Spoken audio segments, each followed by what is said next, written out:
this is a person who's on crystal methamphetamine, and this is what happens to you.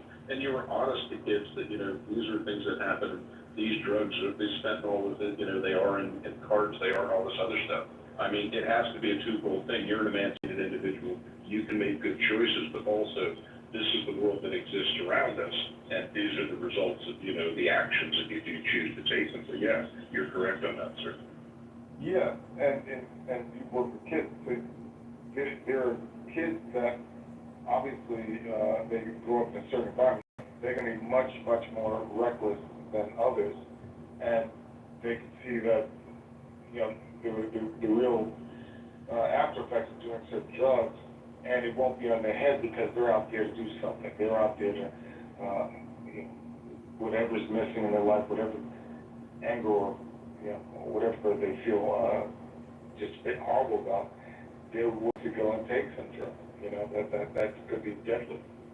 So, yeah, it has to be addressed.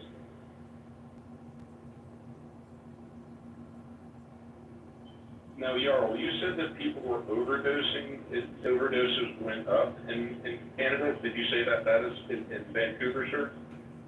Correct. So overdoses went up, but deaths from overdoses did not. And so I'm assuming it's because, like, people have Narcan, they're having overdoses, you know, they're taking care of faster, but there was more overdoses in 2025 and 2024 than years prior. Gotcha. So, I guess for school kids, do you have drug, do you have the same problems that we have in the United States? I mean, I'm assuming you do. Do you have like drug prevention programs in school? I think it's very similar to the fentanyl problem in Canada and the U.S. Maybe there's a bit more in the U.S., but we hear about it just the same, yeah. Now, you guys have social medicine system. Does it treat like addiction and stuff like that, or are you on your own to this practice?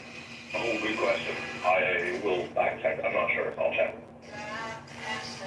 No, I'm just trying to think, because, like, I mean, we look at Portugal, but it's, again, in a much smaller subset. We look at Portland, which was just a nightmare because there wasn't support. And then Canada, of course, being our closest aligned, I mean, societally, I mean, literally, I mean, I know you guys look down at us, but we're fairly similar. But at the end of the day, I mean, if you guys have run into these problems or we've tested them, then, I mean, it's a good case study in how to do it, either right or wrong. But, okay. And yes, it looks like almost everything is covered. Detox, addiction counseling, opioid therapy, psychiatric care, rehab, all that stuff seems to be covered, yeah, in our insurance. Okay, so the federal legalization of marijuana, 10 million direct, and then obviously there's 24 million indirect.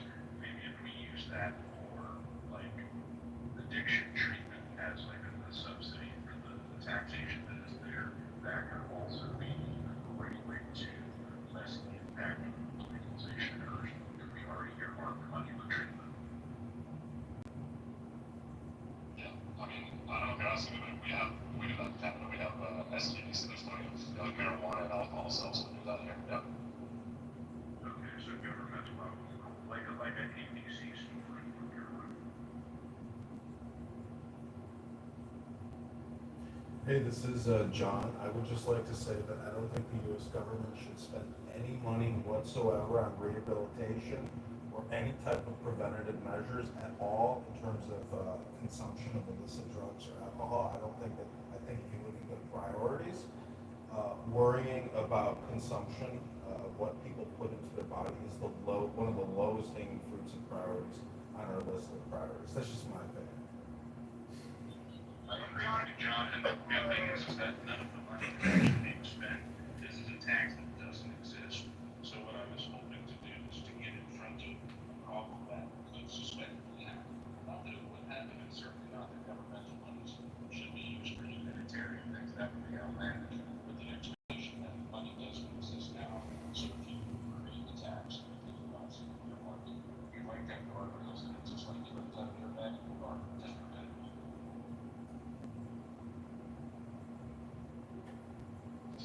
In our instance, the rate of use of cigarettes, like you're paying a massive tax on your cigarettes, and that's because you're so much more likely to end up sick in the hospital, and then we're gonna, so like, in a state like Canada, it makes perfect sense sense to tax you more if you're buying drugs, alcohol, or cigarettes, because you're more likely to end up sick.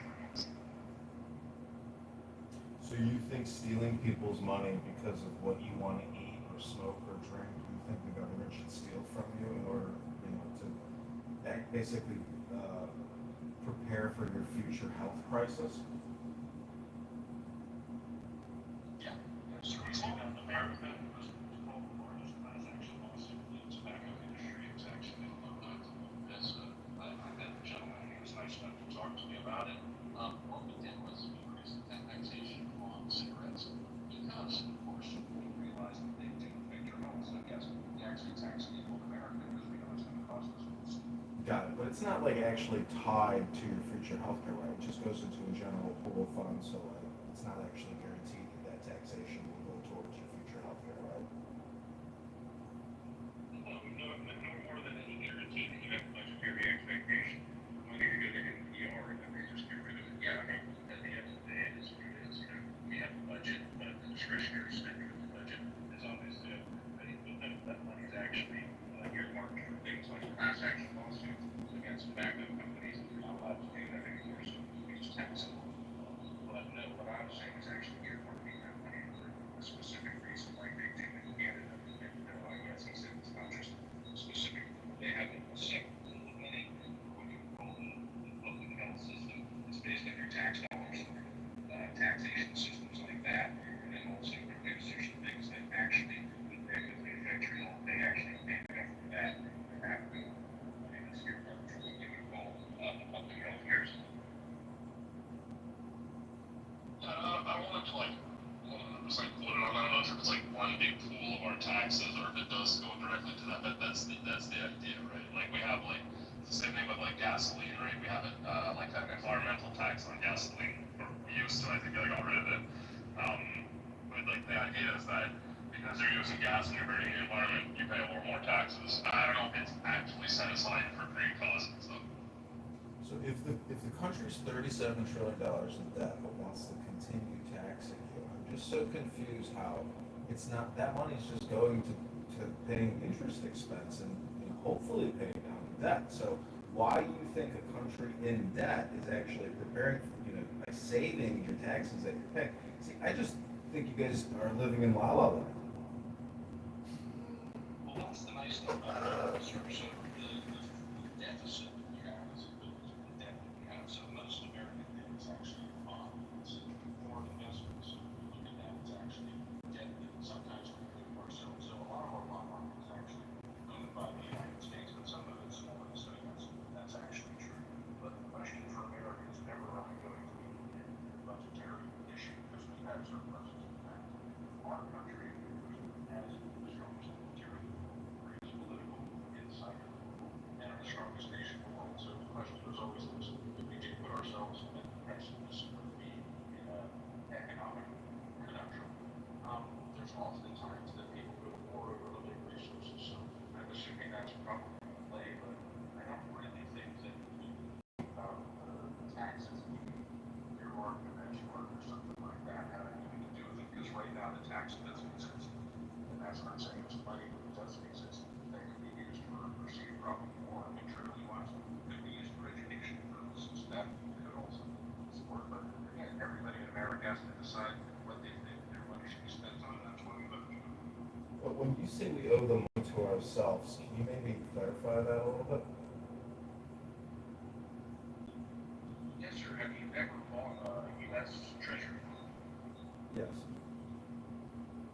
Most of the foreign countries buy U.S. Treasury bonds. Yes.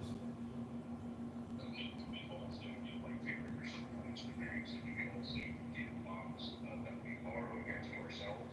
That not being us owing ourselves money, being our foreign debt in treasury bonds is also to ourselves. Like, what was it?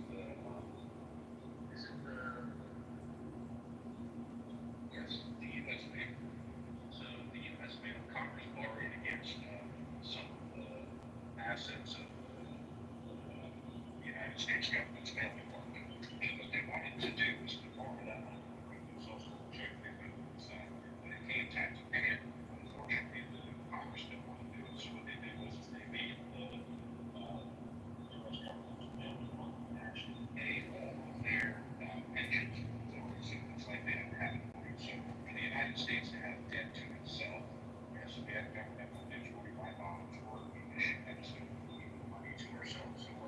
debt is also 2%. So we count all of that, it's not all of it. Some of it is modified. So do you have the ability as an individual to create debt out of thin air and borrow from yourself?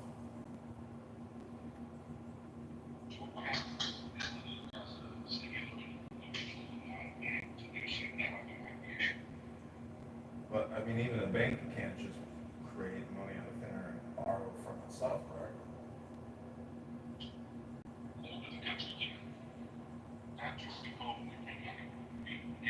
Artificially increase inflation by printing an excess of money on the debt that we created towards it. It's 100%. But, I mean, do you really think that the Federal Reserve is our Federal Reserve, or is it a completely separate institution with its own board of governors and is essentially disconnected from the U.S. government?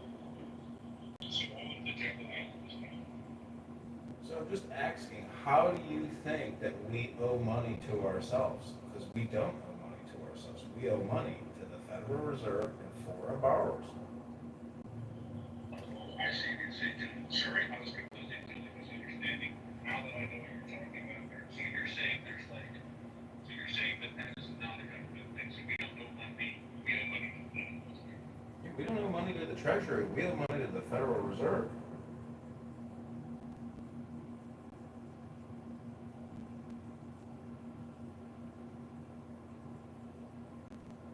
Sorry, my mic is not coming on.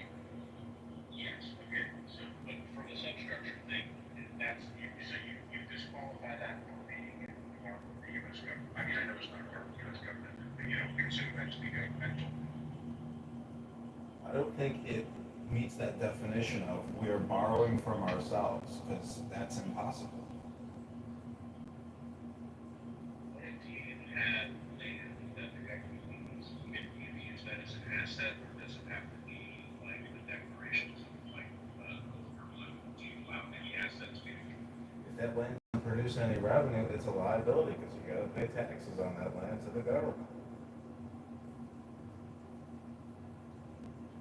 No, I think government, I like land for the government. You said they can't create anything outside of thin air, so you're not talking about like people's labor, you're not talking about ideas. You're talking about debt, you're talking about borrowing. Okay. No, I agree with you. I'm just saying, it's not accurate to say that the United States borrows from itself and owes money to itself. That's just simply not I know, accurate. but I mean, it's like if you've got financial, I'm using the word for another, but I understand the point of view, John, and, I appreciate your, thank you for correcting me.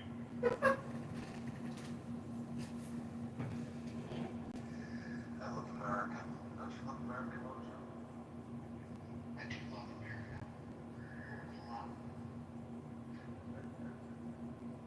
Jerry, this is I mean, are we paying $1 trillion of interest to ourselves to pay them the debt annually? No.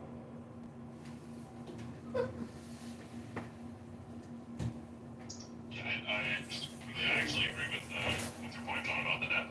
I think America's like second biggest expense as a country is interest on debt. Canada's maybe like biggest expense. It's Social Security, Medicare, and interest on the debt. Yeah, so it's a big chunk. Same thing in Canada. We're not no better on that. And then yeah, like that's like a big problem. I'm not a macroeconomist, but I mean that just seems like a recipe for disaster. That like you should at least be paying like the, and it's growing every year too. The amount of interest. And it just sounds like that's a serious problem. Well, here's the facts of it. If we don't do something to reduce our expenditure for Medicare and Social Security, then we know that the interest on the debt is going to continue to go up. And those are the only levers that we even have, aside from, a massive increase in production, which I don't think that's a likely scenario. And so, as long as it's politically untenable to talk about massive cuts to Social Security and Medicare, then eventually that third largest line item becomes the second largest, and then eventually the first largest. When that happens, we're going to go. I thought military was like the biggest expenditure in America. Now, so we have mandatory spending and discretionary spending. They're bifurcated. And the about 60 to 65% is locked up in mandatory spending, and that's Social Security, Medicare, and SNAP benefits. And so when you look at the discretionary spending, which makes up, let's call it 35 to 40%, half of that is military spending, which essentially means the other half of discretionary spending is for all other things. Well, thank you for correcting me. And what, did you know this, woman named Lisa, she has like a political phone? Lisa 420, she's nice, but she's wrong-headed. Oh, okay. She keeps pinging me. I don't know that much, but I went once. It's about her. It's bigger. Yeah.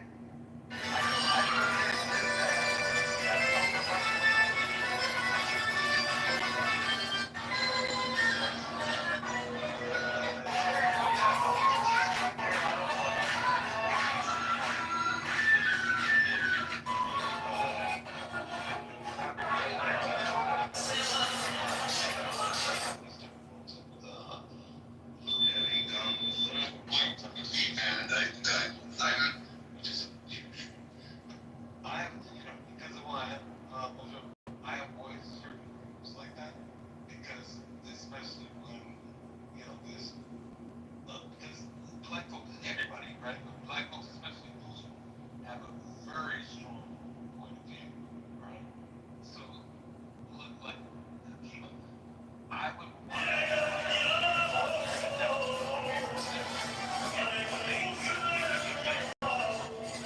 and then it gets really silly. So it's not worth it to me to even. I think Lou's got a good moderated room because what he does, even though he's got crazy topics and heated discussions, the one thing that he does really well is he isolates he calls it an intellectual squabble. And so what'll happen is somebody will make a statement that somebody will disagree, and then he clears everything up and lets them go off just one on one. So if you're in the room, unless you take a hard position, you're not going to find yourself. That's the whole point of view. So when someone's arguing, if it's a good argument between both of them, he takes a side. I'm not saying.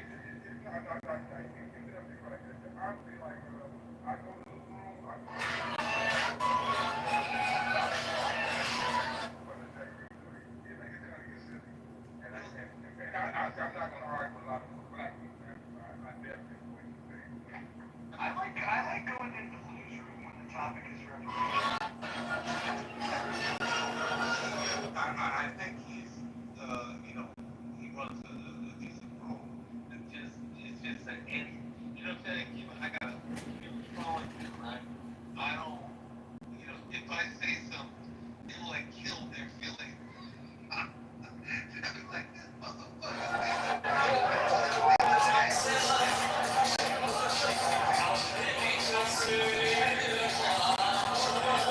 and I love these motherfuckers, but that's, it ain't been on me, you know what I mean?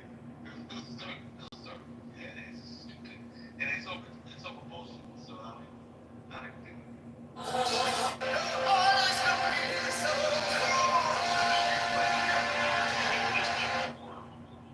How the United States is going to actually be able to get out of the monetary situation they're in now. Because again, I've heard a bunch of ideas. I didn't know if anybody had anything that they vote for.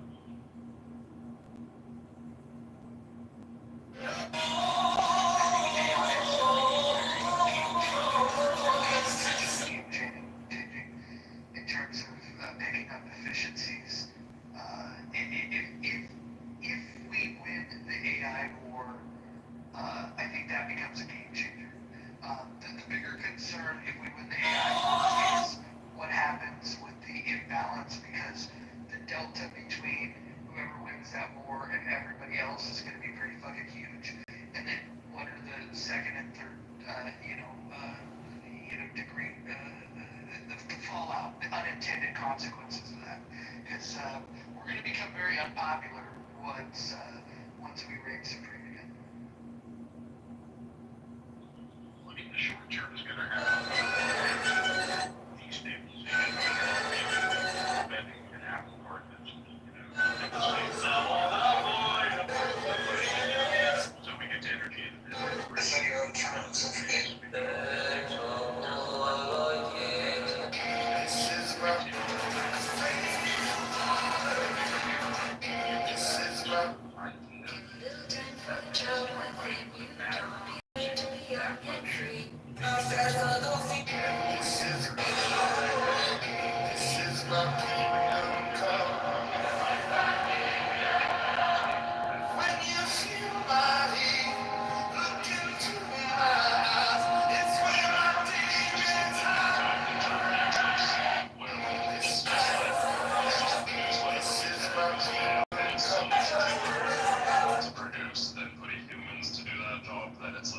efficient, but that just means I think like everything's just gonna be like AI solved in the future, and I don't know, I'm a doomer.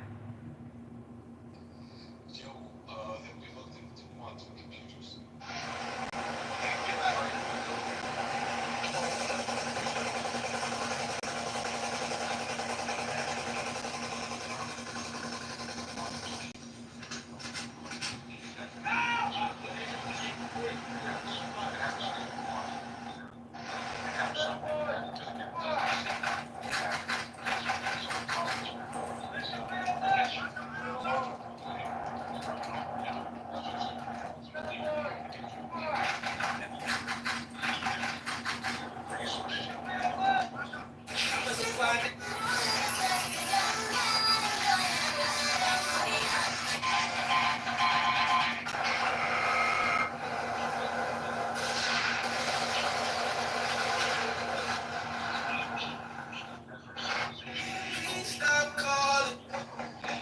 Expecting to see is again is money no longer going to be an issue because we're going to be so conscious. And I know that Carl and everybody's a different, but I don't think sloth is the intended state for humans. I think we're kind of corralled into that through a whole bunch of different reasons. So yeah, if you're a mind sloth, if you lay around all day, then you know, but I think humans are efficiency, not sloth.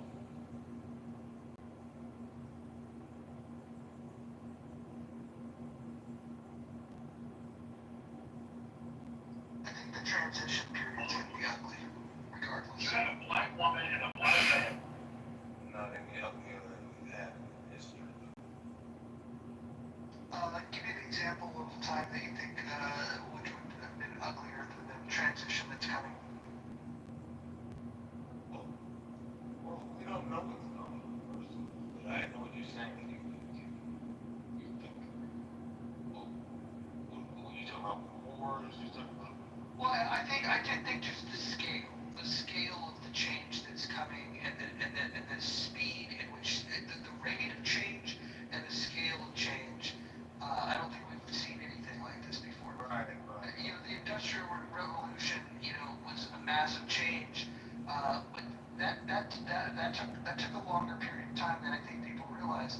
I think that we could see massive shifts into worlds that we can't even imagine that may happen within the next 5 to 10 years.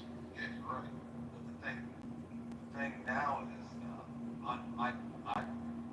is the information is going to be life changing. It's going to be, it's going to make sense, and it's going to, it'll be information that's so decisive, so clear that you can't debate it. And therein lies the change. But it's just like someone that didn't know they were fat. Going to a doctor, the doctor tells you you're fat.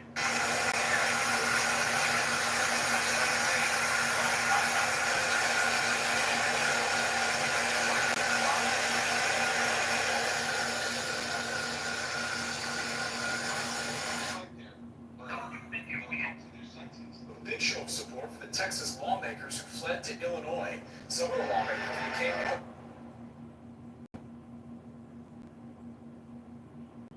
I think in the long term, that's the hope. Right now, I think the biggest concern is, and again, you said I work backward, it takes some years, but I talk about. I think the most problem.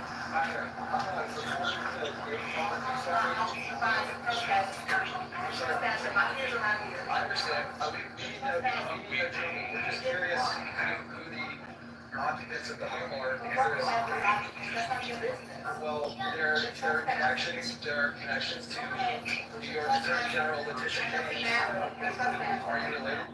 Hey, everybody, it's Ryan Attorney Jr. Happy to be here. I spent an hour or two at a place that looks like this. Wherever I have no problem, I go to a local shop. Because your personal price plan bureau, if you want, is far back as 2019, contains false information with your signature on it. Last year when I took one of my sons to his yearly checkup, I then received two bills. Bundle every major group degree. This country is so fucking ass backwards. Like, I went to pick up my medicine, so I just got new insurance. I just started a new job.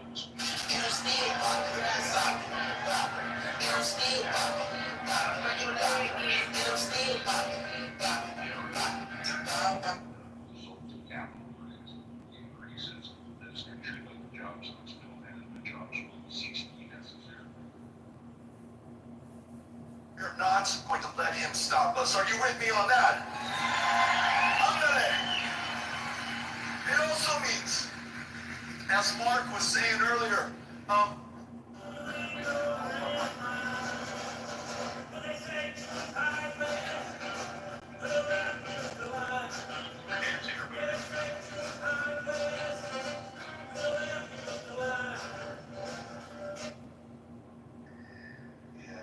I don't know the answer to that, but this is, again, this is more like the realm of politics and government, yeah, it's not out of my purview. Well, let's look at AI as an effect bias.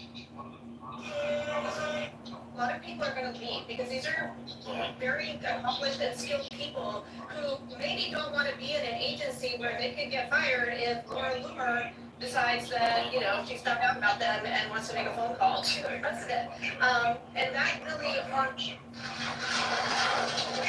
made a comment at a cabinet secretary meeting that has stuck with our audience. Why are there so many tricycles? time to reflect, and it also gives us an opportunity to seek out information that is not readily available to us. So I think from that point of view, education is certainly. This is the Dell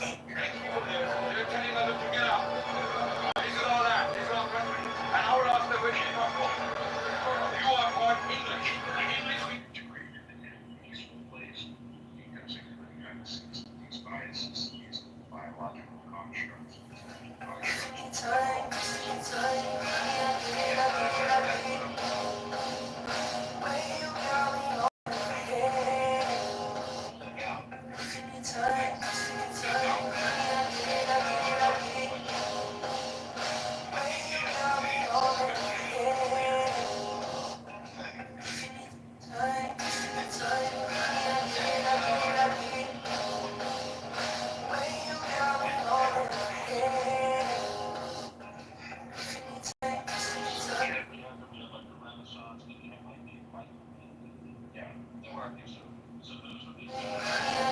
The Deputy Attorney General offered to wear a wire into the White House. He said, I never get searched when I go into the White House. I can easily wear a recording device. They wouldn't know I was there. Now, he was not joking. He was absolutely serious. And in fact, he brought it up in the next meeting we had. I did discuss it with my general counsel and my leadership team back at the FBI after he brought it up the first time. But McCabe says the answer, right? And to let you deal with the fact that it's science, that it's like, it's gonna be, look, there is oxygen, okay? And let you. Stein raised another idea. The 20. Trying to bring, that's, it's gonna be that. You have some air you're breathing there.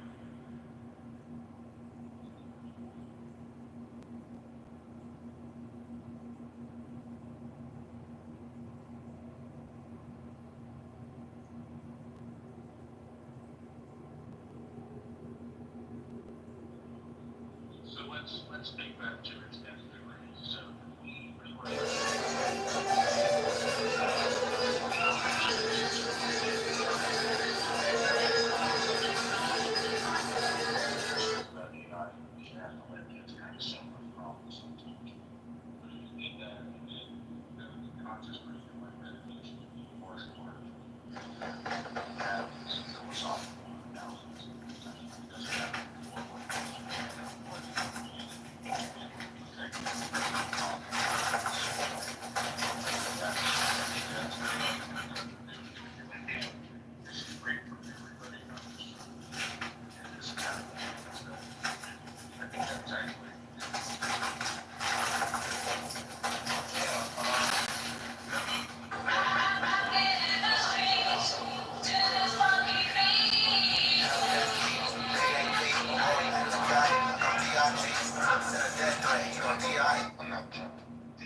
sky was just rear-ended by that snow.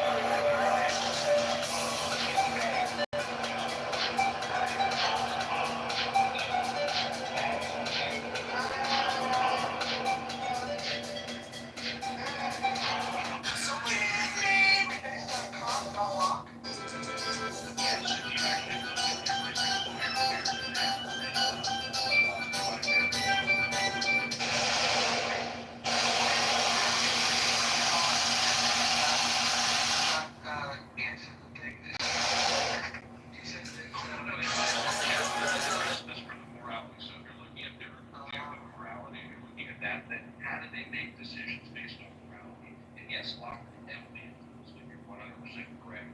But if you look at how a judge makes a decision based on moral philosophy, they tend to lean on that. So from those earmarks, that's why I use that. I guess lock it most agree. What about John Stuart Mill?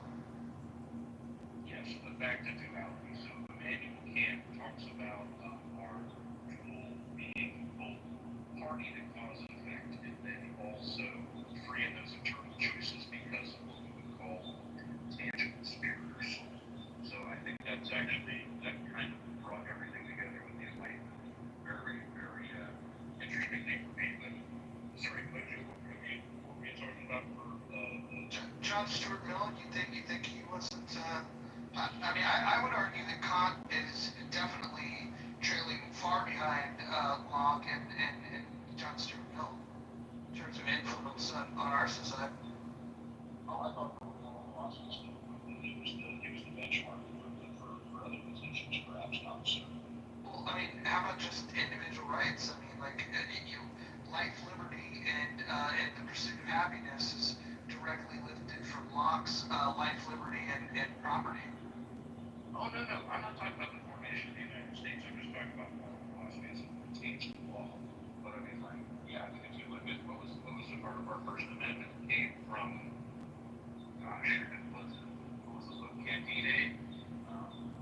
And he basically said that we may not agree with what you have to say, but I'll defend your right to say it yourself.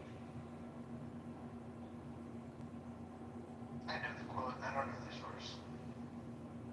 I'm trying to remember his name, it's on the tip of my tongue, Voltaire, and yes. Yeah.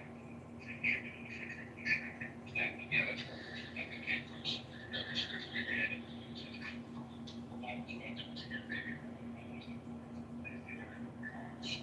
Philosophy is the benchmark for that, but not.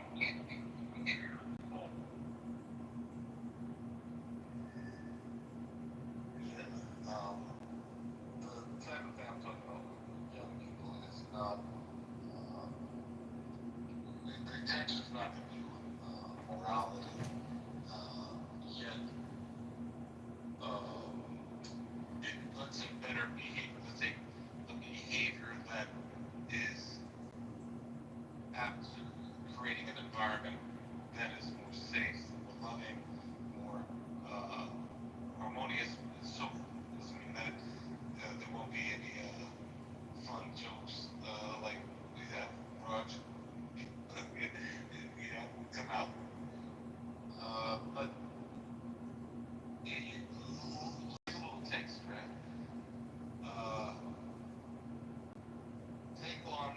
Take on the idea, and it's something new, right? It's something that you might already know, that life is you pushed out.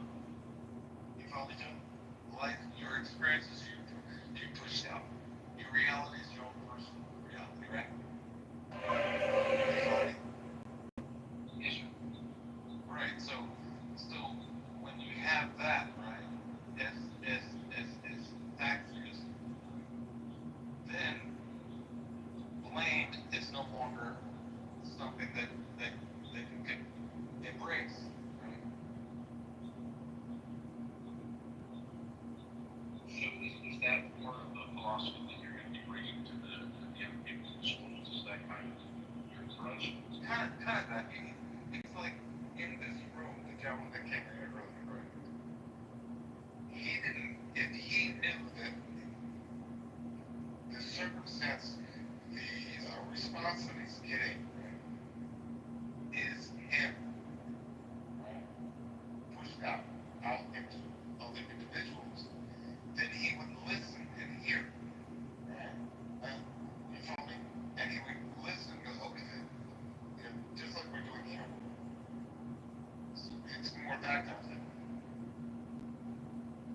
have a question. So, when we think about Kant, would you agree that Kant was the one that held the door open for collectivist ideologies with this idea of duty instead of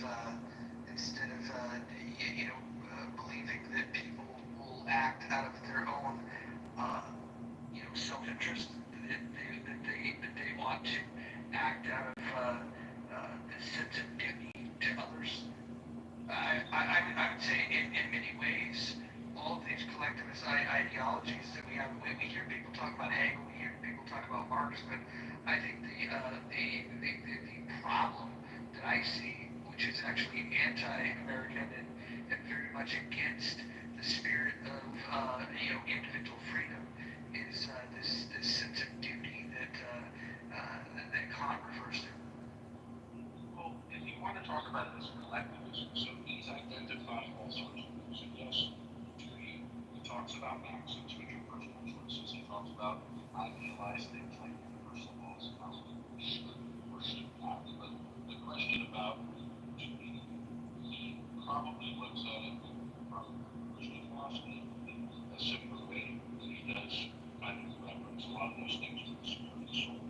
But duty is to a higher calling. So let's say you have a universal law, which means it's equally applicable to everybody. So doing something like having a well-run government, a democratic republic, could be a duty in exactly the same way as you said, human things away. So acting out of a sense of duty in any capacity, I don't think is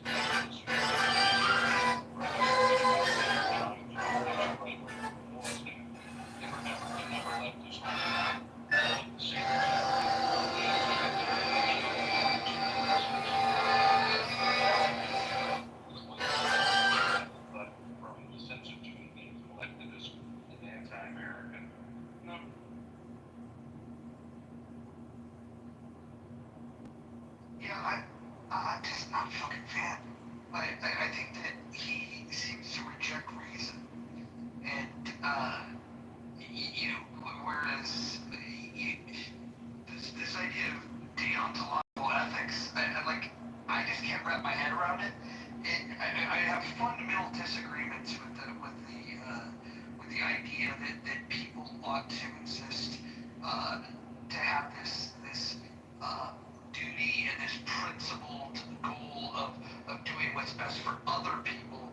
And it's not that you can't do for other people, but human nature is driven out of self-interest, rational self-interest. I don't think he was the most rational guy. In fact, I would say that he objects. He opposes the idea of an objective reality in general. Yes, and that's actually one of the things that I was saying. The philosophy is going to be reflected in the person, and you're 100% correct. But no, the duty thing is as much of an issue as logic insofar as he's trying to choose for you. He just investigating what a person Snake to snake. And again, he talks about well-being, practical reasons. So yeah, they're all theoretical. But everybody has their favorite philosophers. He happens to be one that I've studied for a number of years, and I have a soft spot for him. So sorry if you don't like him. Fine, we can all disagree. Again, I don't think he's the worst human being, but from my education in going through philosophy, it seems like the philosophers that get referenced the most are derivative of Kant that happen to be collectivists, right? It seems like those were the people that, right, wrong, or indifferent, they caught their influence from Kant. And I shouldn't necessarily blame Kant for the derivative material that's created through his influence. But again,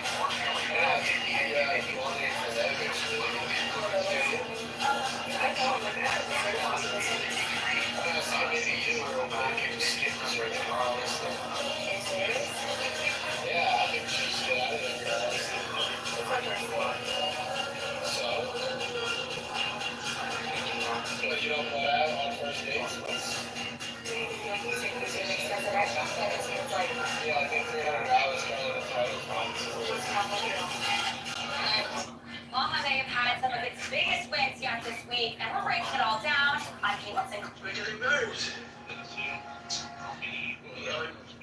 Steve, Megan, I'm from Colombia, and I'm 22 years old. I want a 90-day visa to marry his name's Steve. You just gotta keep living, man. L-I-V-I-N. You just gotta keep living, man.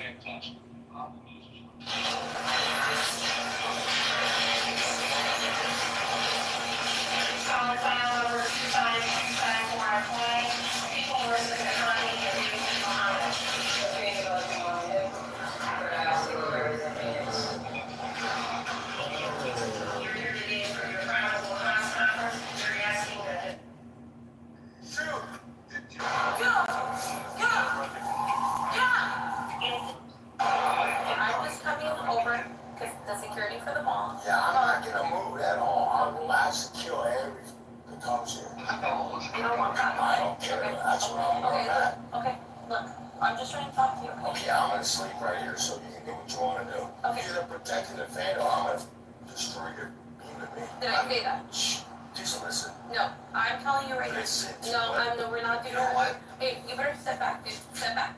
I'm gonna f your ass up. Okay, you better step back right I now. said get the f out of here now. Step back right now. I'm gonna fight, I'm gonna fight, this fight. Get off me. You come any closer, I'm gonna shoot you. I'm gonna shoot you, dude. I'm gonna shoot you. I'm gonna shoot you. 6 to the number. Get out of here now. Get up, stop. You know what I'm gonna shoot you. I'm gonna shoot you, dude. Shoot. Stop. Stop. Stop moving. I'm gonna continue to shoot you. Stop. Shots fired. Shots fired.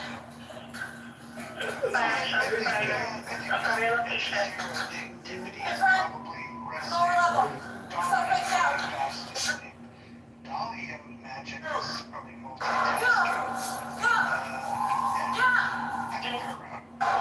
I'm just coming over because the security for the mall. Yeah, I'm not gonna move at all. I'll relax and kill everything. It is absolutely a violent apartheid state. No, it's an ideology. Zionism is an exterminationist. I've been talking. How old are you? I'm 21. You have a car? Yes, I do. Shit, I didn't have one. Absolutely. Who gives a fuck if I need that shit, genuinely? Who gives a fuck? No one gives a fuck what you drive. No one. Fuck the managers, fuck this company, fuck this position, and fuck that big lazy bitch Chris Price. I fucking quit. A Louisiana Walmart employee by the name of Ben. Chicago spends billions on non-violence and street intervention. I ain't never got none of that money. I'm just saying that I want to preface what I'm about to say with that. As the most pro-worker city in America, it turns out you can be pro-worker and pro-business. And so I just want to dismantle this notion that somehow our city is hostile or inimical towards the interests of the business community. But I've always said that we are open for business, but we're just not for sale. We have to do everything in our power to.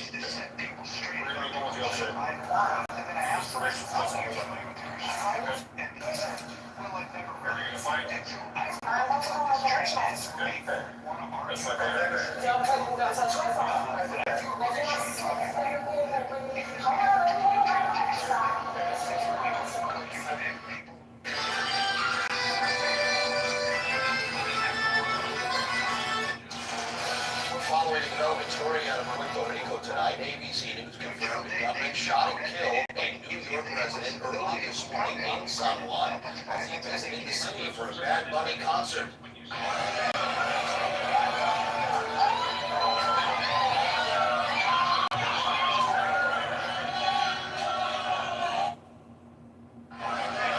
talk to people, you get a sense, just the way they speak English, that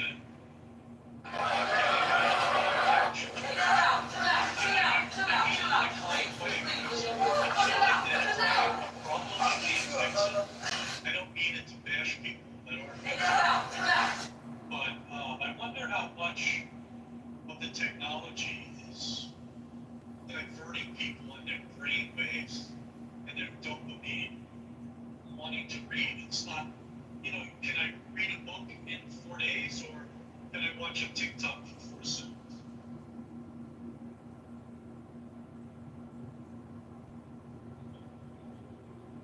TikTok for bucks.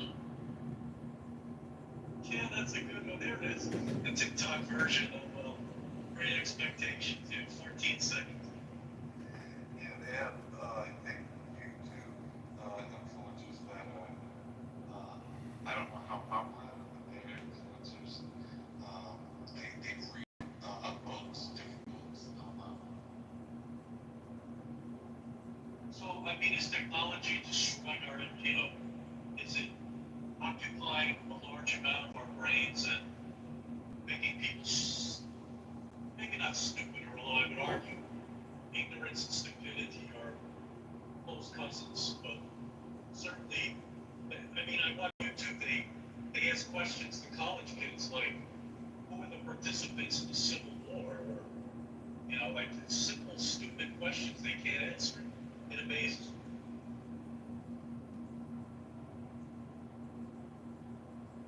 Can I approach this from a totally different area? I'm based in Europe, so it's like 20 to 5 in the morning, so it's very late. I've been, my son, who's 16, has a place in a US high school, and I've been trying to get a visa from the US embassy. And they're here in the UK. And it's been very difficult because they've said we don't have ties to any specific country, but we actually do. My son has a Swiss and a British passport, and we're living in Spain. And then they came back to us and said, well, actually, we're looking at your son's social media profile. He's 16. And they're saying, yeah, there's no signs that he has any specific ties or allies to any specific country. He's 16. I've told him not to post anything. But the fact that they're actually following your social media profile, and then they hold it against you because you're not actually posting anything about where you're living. Yeah, it's a bit of a challenge. I'd love for my son to come and have his education now, 16, back in the US. We have a place in the school, but trying to get a student visa, it's very restrictive right now. And I know I'm trying to cap my provisions here because I know you're having a completely different conversation here.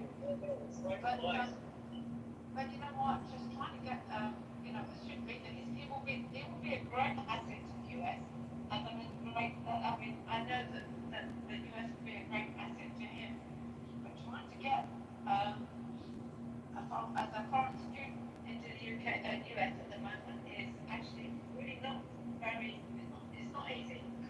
Anyway, I'm trying to cut my suspicions. I know, but I'm just listening to your conversation. And I love everything you guys are talking about. And I'd love my son to be able to be a part of it. But it's very difficult for as an outsider to come into your environment and to be with you guys. I love the mother's heart. I love the mother's heart. Wendy, I just want to encourage you. And from where you're coming from, on Clubhouse, I'm sure you're trying everything. I'm sure you'll get a visa. I hope you will. I'm now going through the embassy here in Spain where we're living. But yeah, I'll keep on trying. Sounds like a new idea for new business, like setting up social media profiles with potential students, standing in front of the Washington Monument and waving at the flag. But it was almost as if my son was penalised because he didn't have a social media profile. It's nuts. Yeah.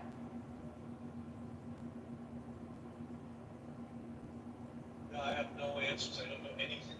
All I know is it's gotten a lot harder with the current administration. They've, almost xenophobic.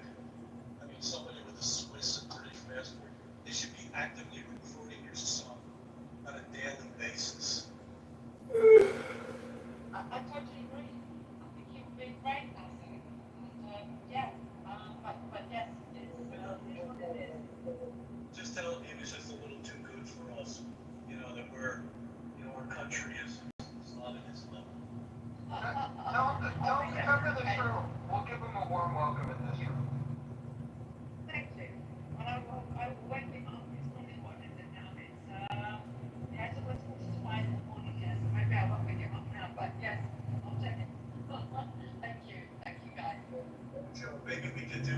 we can start writing some recommendation letters from, we've got all these people here. I don't know, I'm just throwing it out. What the hell, I don't know if it'll help or hurt, you're gonna figure out who we are,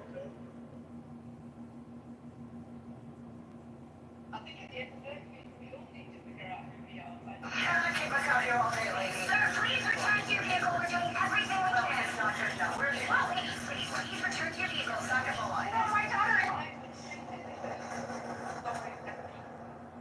And the butler.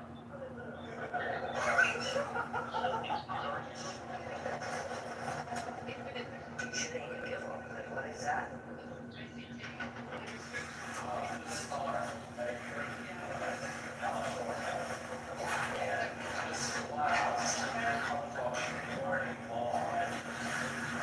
It's a great for President Trump. It's a unique one. It was designed by U.S. Marine Corps. It works out now. It's and the base comes from and it's like and he says, I'll take the liberty of setting it up. The next TMZ Live car.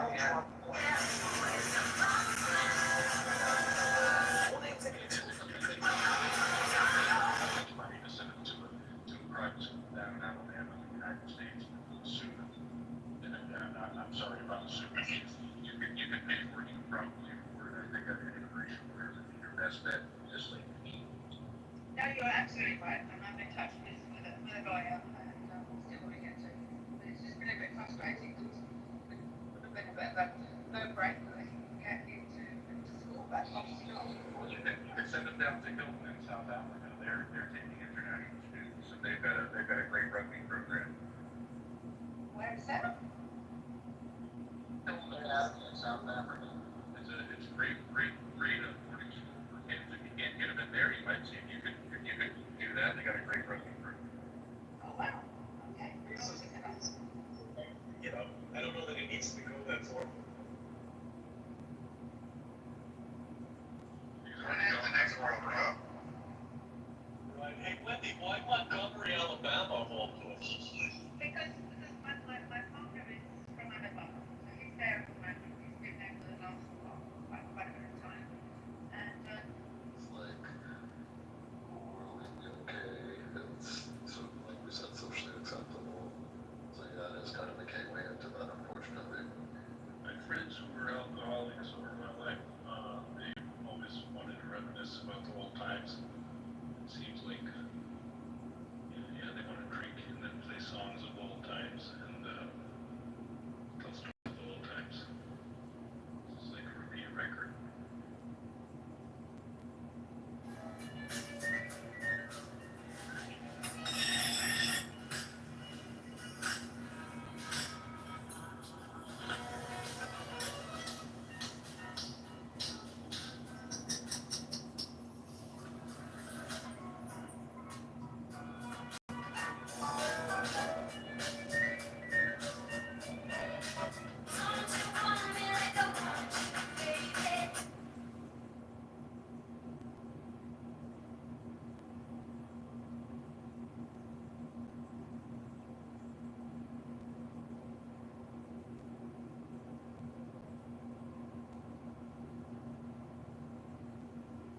David. They're in a tight situation, and they're just looking for somebody to help them. So yes, you should do more research, but I don't blame the victim, I blame the scammer. And, those people are just despicable.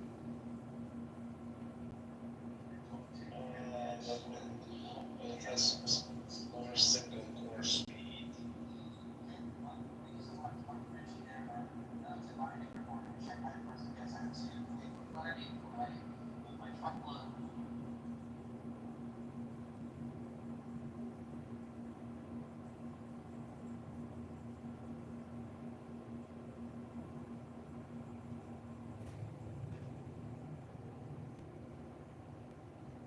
When you bring up the unresolved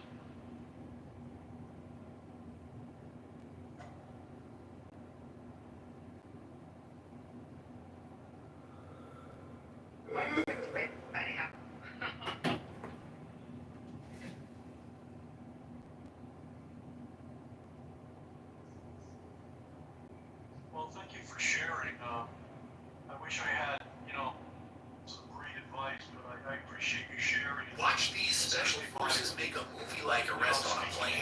It all started when reports came in about a passenger causing trouble before the plane had even taken off. 3 masked operators boarded calmly and slowly started moving toward their target. Then they politely asked the other passengers, especially those with kids, to move toward the front of the plane for a moment. And then they got to work. Watch these special forces make a move. Dothan, Alabama. Summer 2000. Back up! Put the gun down! Back up! Put the gun down! Back up! And it's back up! You got me very disappointed in the Montgomery area. Who's more jacked, the U.S. Marines or the Navy SEALs? Marines are known for being lean and explosively strong. Their training focuses on full body conditioning and building mental toughness. You'll find plenty of muscular Marines, but actually, size isn't the main goal. It's more about efficiency on the battlefield. Gangsters would often grab remote and do anything.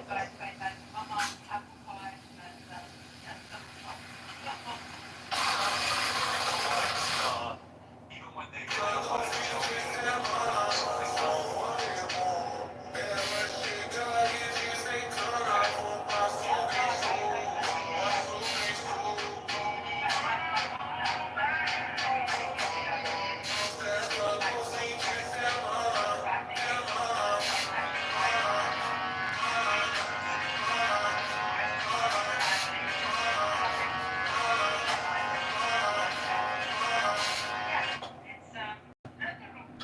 This is the craziest grenade launcher you've never heard. It's a very interesting story. You're gonna have a very interesting biography to write someday. Oh, God. If you did my whole biography, yes, exactly. Yeah, one day. You can tell that, this is the more to the rest of the book. It already sounds quite compelling. Actually read, right? Then I'd have to be somebody who actually reads. True. That's true. That's true. You eat the southern barbecue ribs, Wendy? Oh, I love barbecue ribs. But, yeah, since I left my mum, I haven't had any once. It's very different. What is it? Pretty famous? What's that?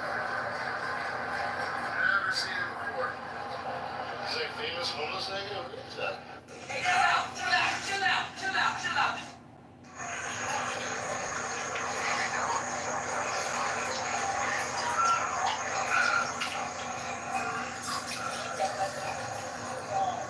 Over $400 million. No blacks, no Jews, no gays. High up in the Ozark Hills in the state of Arkansas, dozens of people have been working hard, building houses and new type of communities. It's called Return to the Land, and it is a town open to white people only.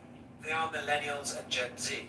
This is a new update of age-old prejudice. What we've done here is establish a place where we have control over who our neighbors are, and that is just for the sake of preserving, our culture.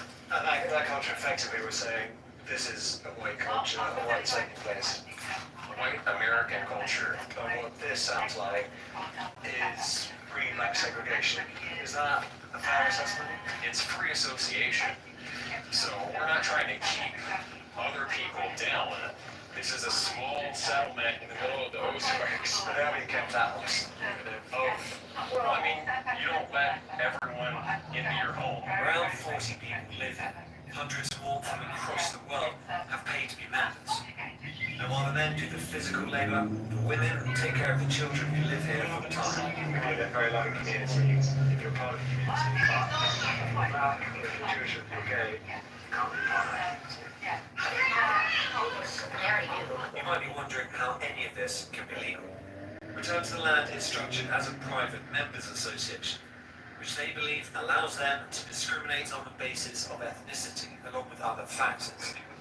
Land has yet to be tested in the courts and may well fail. The Arkansas Attorney General has said his office is now reviewing the matter as a result of our reporting, and that there is no room for racial discrimination in Arkansas or anywhere in a free society. Blacks. This is a scene of a judge scolding a black woman. The cause of the incident was that 28-year-old Cassandra Jackson did not submit the documents within the designated time, which made her very angry and led to an argument with the staff in the hallway. At that time, Judge Michael Bachman was presiding over the trial in court and rushed out of the courtroom upon hearing arguments.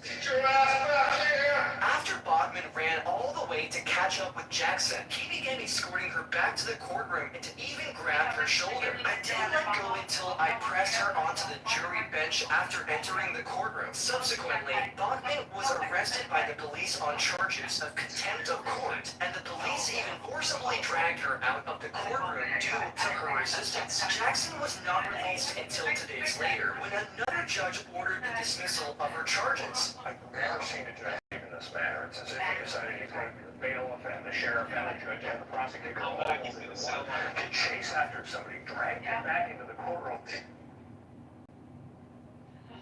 Actually, would be if you go to Atlanta, they actually have one of the largest South African.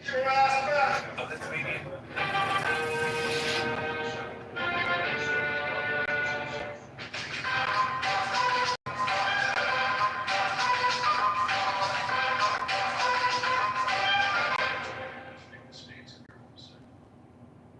Now, get it away from me. Get it away from me. I was gonna play. Fuck that. Get the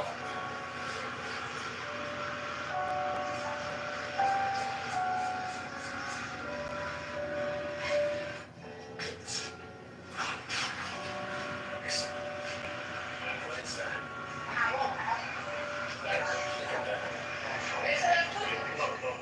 I couldn't hear. I see it. I don't know what that is.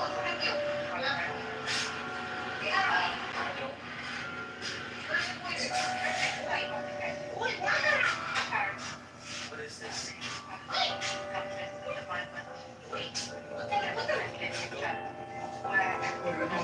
Yeah, I actually, I think I would not to see this whole cover the truth. I don't know. I ain't even get the bathroom. That's like,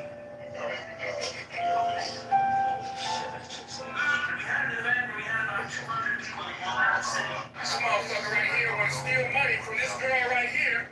I'm about to knock his ass out. You got 5 seconds to give her fucking money back, boy. Bro, hurry up. It's taking you too long, man. Go get it, nigga. What is wrong with you? You out here taking from homeless people, nigga? And you fucking home? What's the problem? I said, give me a minute, it's not people here. No, I said, give me a minute. No, I'm gonna answer that question by talking to a customer. I said, what are you doing? I'm you gotta do it now, stop. You put my friend in the minute on your phone. I'm ready. I'm trying. You don't know what's going on. I said, give me a minute, So it would actually help us to Hey, you know what? My girl been in jail for so long, I put it marinate. My girl pounding it and dropping it all day. I'm gonna show you something, bitch. Hold on, I'm gonna show you. Bitch, wanna hear it? Bitch, wanna hear it? Get the fuck up. Be quiet. No. Get the fuck out. Bitch, wanna hear it? Get the fuck out. There you go. Just be quiet. No. Do you want to look at the map of Illinois? Let's take a look at this. Despite President. This is our country. Why are we being beat up? Because we're doing a peaceful march. It was to be a symbolic walk across the bridge. A symbolic walk across the bridge. This is our country. Why are we? So all those guys are doing, buildings that want to smash people's faces in. I think it would be an excellent opportunity, and I feel like if we did that in the United States and focused on that, then we could actually, I'm not even talking about sentence, I'm talking about the World Cup within the next 3 years. What do you think? When do you think that's possible? I Turkey, I'm a big rugby fan. And NFL as well, but yeah, Turkey. I think we can translate that. I can't tell my friends in South Africa. I was like, I said, we are absolutely, we can do that. We can grab the guys right after college who wants to do a thing and that are still talented athletes. Do that. I think we actually could be competitive, and we are already competitive. But I mean, like, absolutely, like, probably like New Zealand was when they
bien.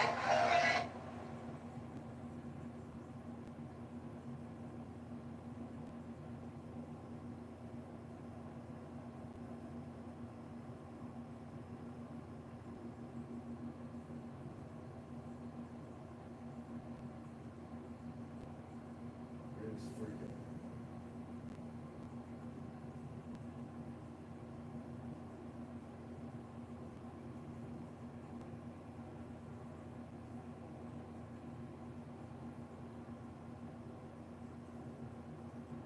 Guys, I'm on Eastern Standard Time. It was wonderful to talk to all of you. Thank you so much for people that gave me information I didn't know or challenged my concepts today.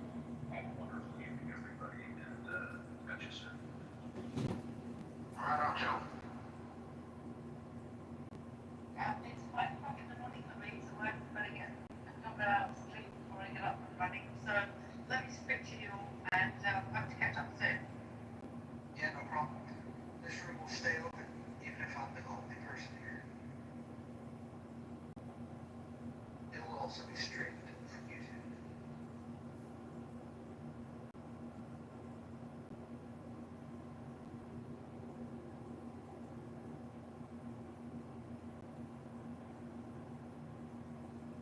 You know, one of the most definitive ways, in certain ways, to read more is with what's called books. A book is generally paper with printed words, letters, and a binding, and a title and cover, sometimes a dust jacket, but they're called books. Many people have not heard of these ancient memory recording and storage devices known as books, because everyone now is looking at Instagram, TikTok, YouTube, and Clownhouse, and X, and they have forgotten that there's these ancient historical storage devices full of incredible intelligence. It's spelled book. The first letter is B, second letter is O, K is the fourth letter, implies a plural, meaning you might have more than one. And they're called, again, books. You may have heard of them. I'm not talking about, college textbooks. I'm talking about maybe a book from 2,000 years ago, or 2,300 years ago, or 1,700 years ago. Turns out that if you haven't read that book yet, it's just sitting out there waiting to be incorporated into your consciousness so you can implement that information in your personal life. Again, they're called books.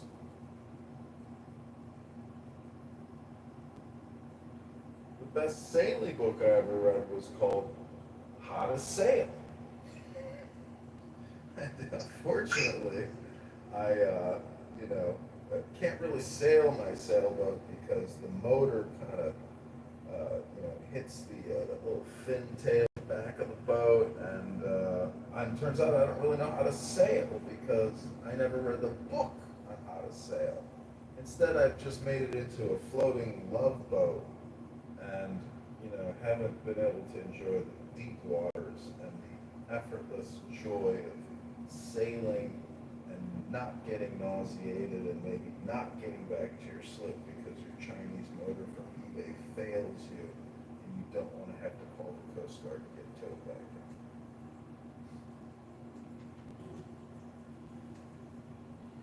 in. You know what, John? My youngest son is 16. He's the one I'm trying to get into Montgomery Academy in Alabama. But part of the reason is that he needs to read books. And to actually, I think that's still very much part of the US education, that you actually have to read so many books. Whereas here in Europe, it's just been non-existent. And yeah, such a shame. Such a shame. I totally agree. So important.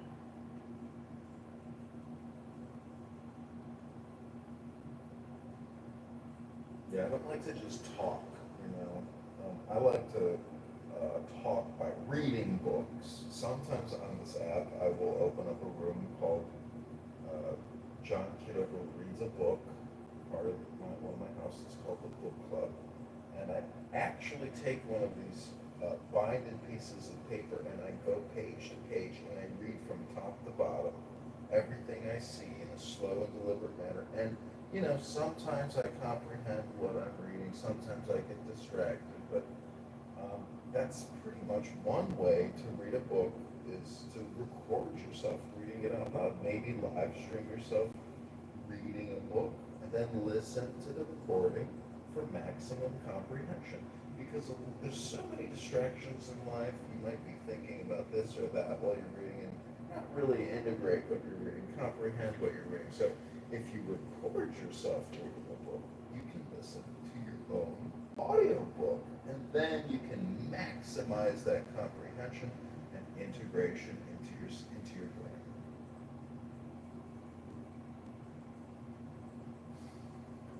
Fabulous. Thank Go reading a book! John, are we ready for the book club? Should we put this together for this meeting? I'm ready. I'm ready to read a book, and I don't need to hear this person and that person, this person and that person saying the same things on Clown House.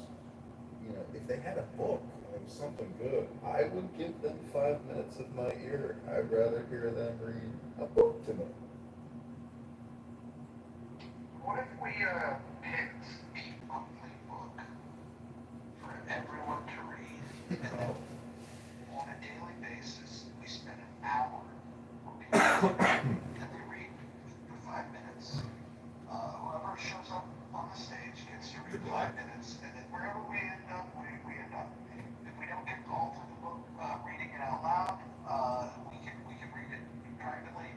But every day we come back for 1 hour to read from that book, and we do that once a month. We'll get through 12 throughout the year, and everybody will have read it together. I'm all for it because I know unless leadership rises to the challenge, people will continue doing the same thing that they have done on this app for over 5 years, which is just have casual conversations, primarily about race and racial identity politics.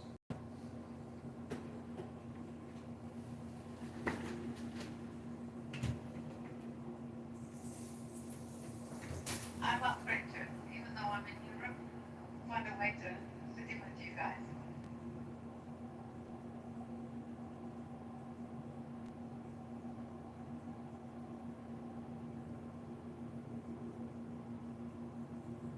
What's the first book that we read, John?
Sorry, Mojo, I stepped out of my office here. What did you say?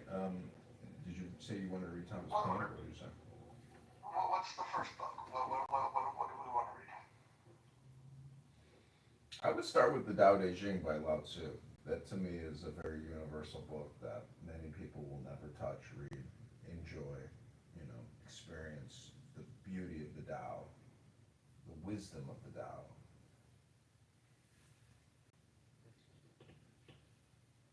You think we can get a decent amount of participation for something like this? Yeah, and you can get through the whole book in just about an hour. It's not very long.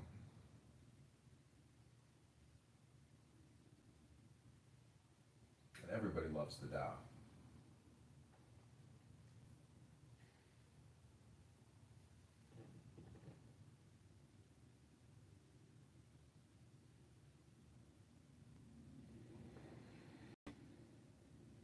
What do you think when you think of the political division, like Democrats, Republicans, a book that they probably have not read, probably should read, that would be of interest to them?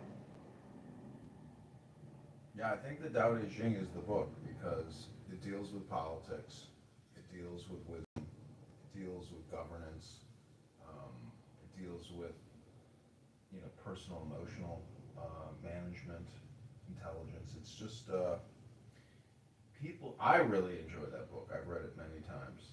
It's called the Tao Te Ching, the Book of Changes, or the Book of the Great Way, and it was written by a Chinese philosopher slash cleric, I suppose, in the government, who the rumor is he wanted to leave the town, and then the guard said, "You can't leave without giving us your great wisdom and instruction." So he sat down and wrote the book. But it's, you know, I've read Confucius as well, and whenever I read Confucius, I'm like, wow, Americans don't know shit. We are so fucked. Because good governance, ethics, morals, in my opinion, when I was in undergrad, we had to take I guess an ethics and a morals type class. I can't remember what they called it, but it's just not enough. Most young people today are not educated in virtue, reading Aristotle or reading anything to really give them something to think about when challenged with possibly, making a bad decision. So to me, it's like, look at Jasmine Crockett, ask her what she thinks, morals, ethics, and virtues means, and to make a demonstration or make an example, or tell us something about wisdom, or what is the source of wisdom, what is the source of love, the source of intelligence. Um, I'm just saying that, to me, the Tao Te Ching is a good starting point, especially for Americans, because it's a perspective from China that is universal. And if you just read the Bible and that's your go-to book, this one really complements your go-to book. It's a very complementary book towards your pre-existing thought process.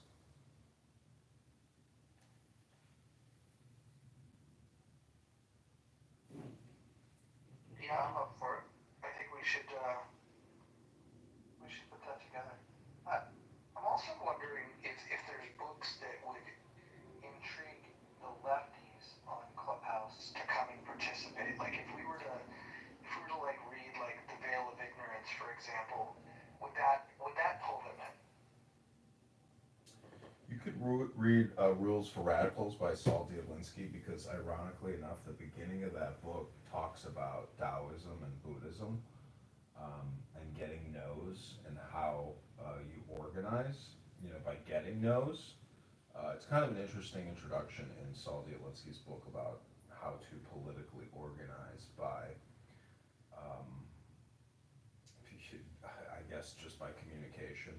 You know, people might like that, Rules for Radicals, because we could basically, we want to bait and switch them to bring them in, making them think that they are a radical and that we are giving them the education they're looking for. But actually, what we would be doing is de-escalating their anarchy.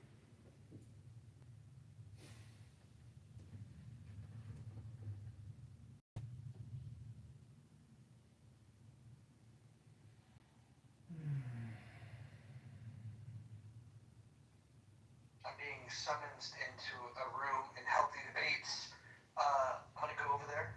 We can keep this room open, but I'm gonna go check it out real quick. You guys wanna come in? That'd be cool. I'm blocked from healthy debates, but I do have an anonymous. And when people started talking about that, and those kinds of things, then things got very. Alan, I need you to hold on 1 second. I'll come back to you, I promise. But I'm not sure how long Mojo has. For those who don't know, I just texted him offline, asked him if he can come in for a minute. There's a friend. Reach out to him. Hey, you got him in? He's like, sure, come on in. So, Mojo, I just want you to know your name was being brought up a few times. By who? And various people. Like who? Like various people. So Name them and shame them. I'm not shaming anybody, but I just wanted to say that, people are bringing up the fact, people are scratching their head about what's going on in the muff, right? What do you mean? Monica. Have they never been in the muff? Maybe some of them haven't, but people are scratching. The reason I asked you to come in because I wanted you to have a chance to hear what's being said, and I didn't want you to think anything bad was being said. So, questions were asked like, they don't understand the association between you and Monica. And my stance was, I don't give a fuck. He's still my friend. Maybe he got bored of this app and he wants to try something new. What's wrong with Monica? What's right with Monica? Well, let's start. She's smart. She's funny. She generates good conversation. I mean, what's to not like? Well, you already know my story. She doxed my family, so for me, I'll never forgive her for that. I don't give a fuck if she's the next Hemingway. When you cross that red line, dox somebody's family, Ross, that's it for me.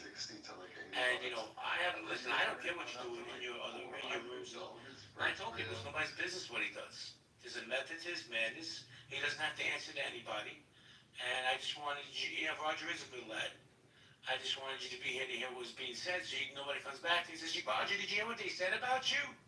No, I'm not playing that. Well, so what are people saying? Look, I'm here. Who wants to throw the first stone? Let's do. I like it the most. Yeah, I don't really have any grievances. I mean, I haven't really been saying much. I don't really give a fuck. Well, I haven't really been saying much about that. If you don't have any agreements with it, then don't get in the conversation. The grievance is people are scratching their head about your association with Monica. You don't have to answer for that because you're a grown-ass man and it's your space. David, you wanted to say something? No, I'll be real. Roger, I've had great times and lovely rooms and love what we do and your support of me. It's just that I've spent a couple of years here being irritated by her, and people brand her as a vile person, and people can be branded wrong. It's just hard for me to see her in a room being elevated, and maybe that's my problem. It is a you problem, Dave. I think that David. Association with her, given her history, will go upside down. And John Kitover, running for the congressional district of 16 in Illinois. Go to John for Congressman. Listen, everyone's entitled to their own opinion. There's been readings that Monica's done that I didn't quite enjoy, and there's friends of mine that have said that have brought things to my attention of things that they didn't enjoy. But my relationship with her, like my personal experience, my lived experience, Clubhouse has taught me one thing: lived experience, the most important thing. And my lived experience is Monica's always been joyful. She's laughing. She giggles. She's polite. That's my lived experience of dealing with Monica on this app. I get why people might say things about her that are negative. And if you have a personal experience with her, that's your personal experience. I can't go and fight everybody's personal grievance with people. People have personal grievances with me. People misunderstand me. I personally think that Monica's the most misunderstood person on this entire app. And I enjoy having her in the room. I I enjoy her contributions. She did a room the other day talking about Roland Fryer. I thought it was very educational. I thought it was a very nuanced position on DEI, something that you don't hear on this app very often. And I think she brings good content. I think she curates conversations that would not be curated if she wasn't on the app. So I appreciate that about her. I appreciate a lot of things about a lot of people in this app. And people that I disagree with, some people I agree with completely and I think are completely despicable. I mean, we all have our own experiences, and I'm not here to tell anybody to change their minds. Have your own experience, have your own thoughts, but I enjoy her in my space. And what I won't do is I'm not going to bow down to anyone, and not a mob of people, even concerned friends. If I'm in a room and this person is bringing value to a conversation, to me, that's it. That's it. We're on a social audio app. We're talking to each other. And here's one of the most intelligent people on the app that has a unique experience. And because there's so many people that line up to hate her, it does make it a little bit punchy. I won't deny that, but that's okay. I mean, people feel the same way about me. And so, look, if this is like a witch hunt for Monica, I'm sorry, that's cap. You can't compare how people feel about you compared to how they feel about her. That's bullshit. Sure I can, because people misunderstand me and people say things about me that are untrue. And I'll just say this. I defend Monica on the false accusations that people have, and then there's accusations that people have that, are personal beefs between them. I can't adjudicate all those things. I get on this app, I navigate the app to be able to to entertain myself, to be able to open spaces for other people. I'm not telling anybody that they have to love her or have to love her content. I actually find myself, I enjoy it. I enjoy being in rooms with her more than most people on this app. Period. Okay, well, I cleared that up. So I'm gonna do a quick room reset. Mojo, I don't know if you're gonna hang out or not. I hope you do. How safe are you on social audio? Comment and con women. Is social audio safe? Absolutely. Not at all. Comment everywhere. I trust everyone. See, here's the thing, Raj. People are laughing that I'm moving on, right? But there's nothing more you can say. You see, and I said this earlier, I said, he's still my friend. I'm always going to be loyal to him. I don't care what he does. Because I know I can reach out to him and say, hey, you got a minute? And boom, he shows up. They don't understand the relationships that people could build off this app, right? Like the conversations you and I have. So why beat a dead horse? I'm always going to support you, Roger. You're my friend in real life, and I have nothing but respect and admiration for you. So I just want to move on because I get what you're saying, man. I'm not going to tone check you and tell you can't hang out with this person. If you hang out with her, you can't hang out with me. Fuck that. We're still going to Boston in November, bro, or December, whenever it is. I like it. Yeah, John Cena's farewell match. Let's do it.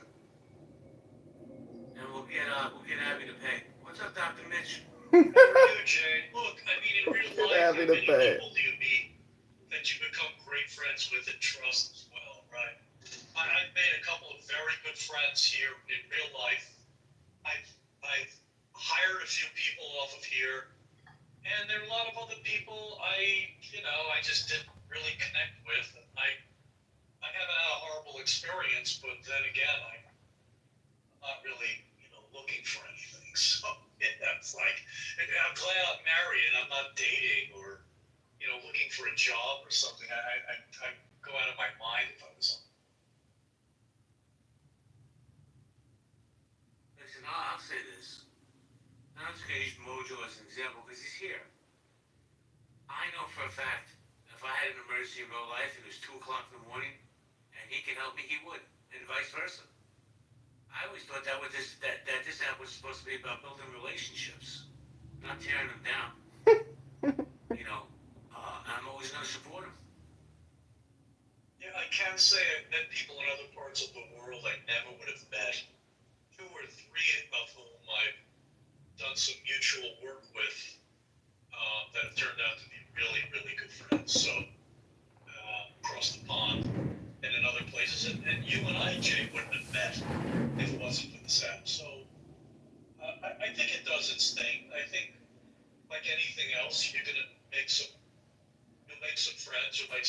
acquaintances and business contacts are you want.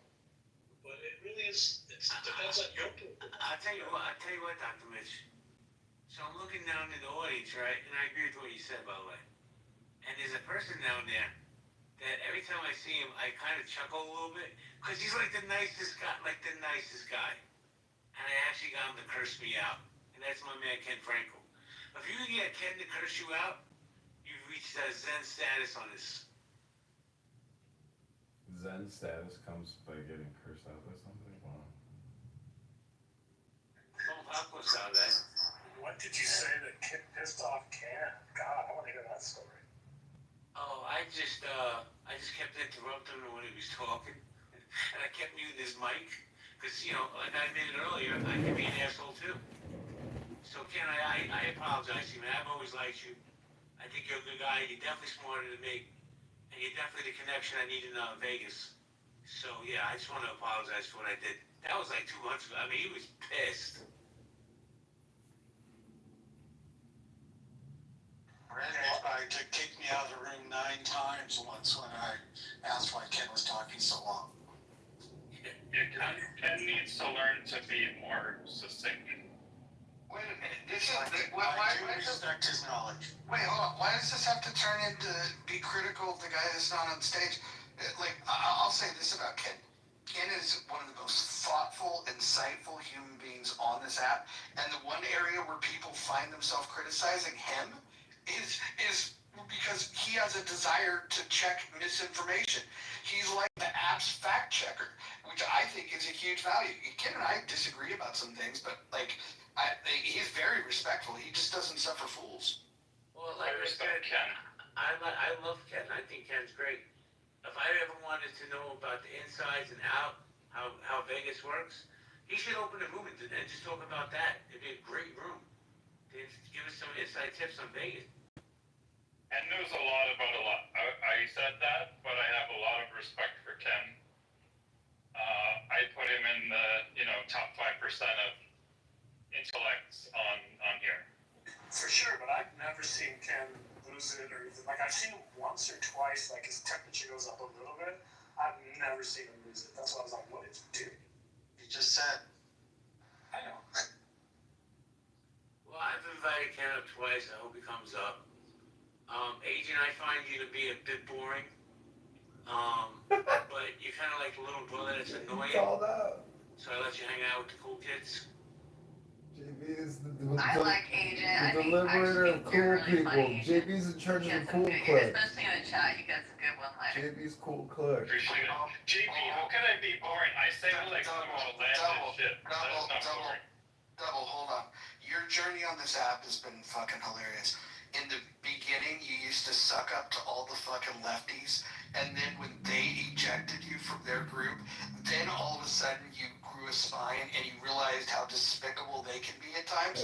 And so, post-lefty double it's been a treat. It just goes to show that if you hang out with progressives long enough, they will cannibalize. They helped me. I mean, I really think they helped me a lot on my journey to become based. I think you hanging out PB's always helped you the most. Yeah, she's solid.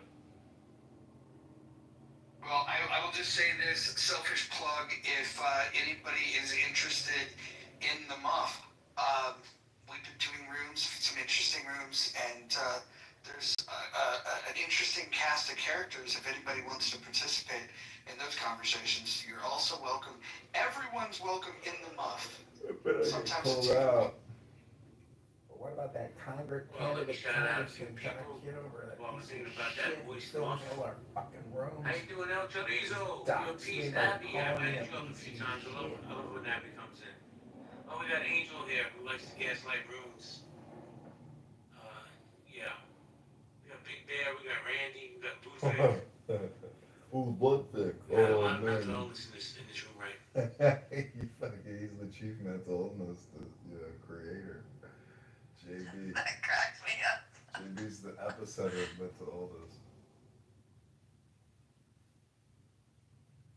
So, That's most of what's left on Clubhouse, let's be honest.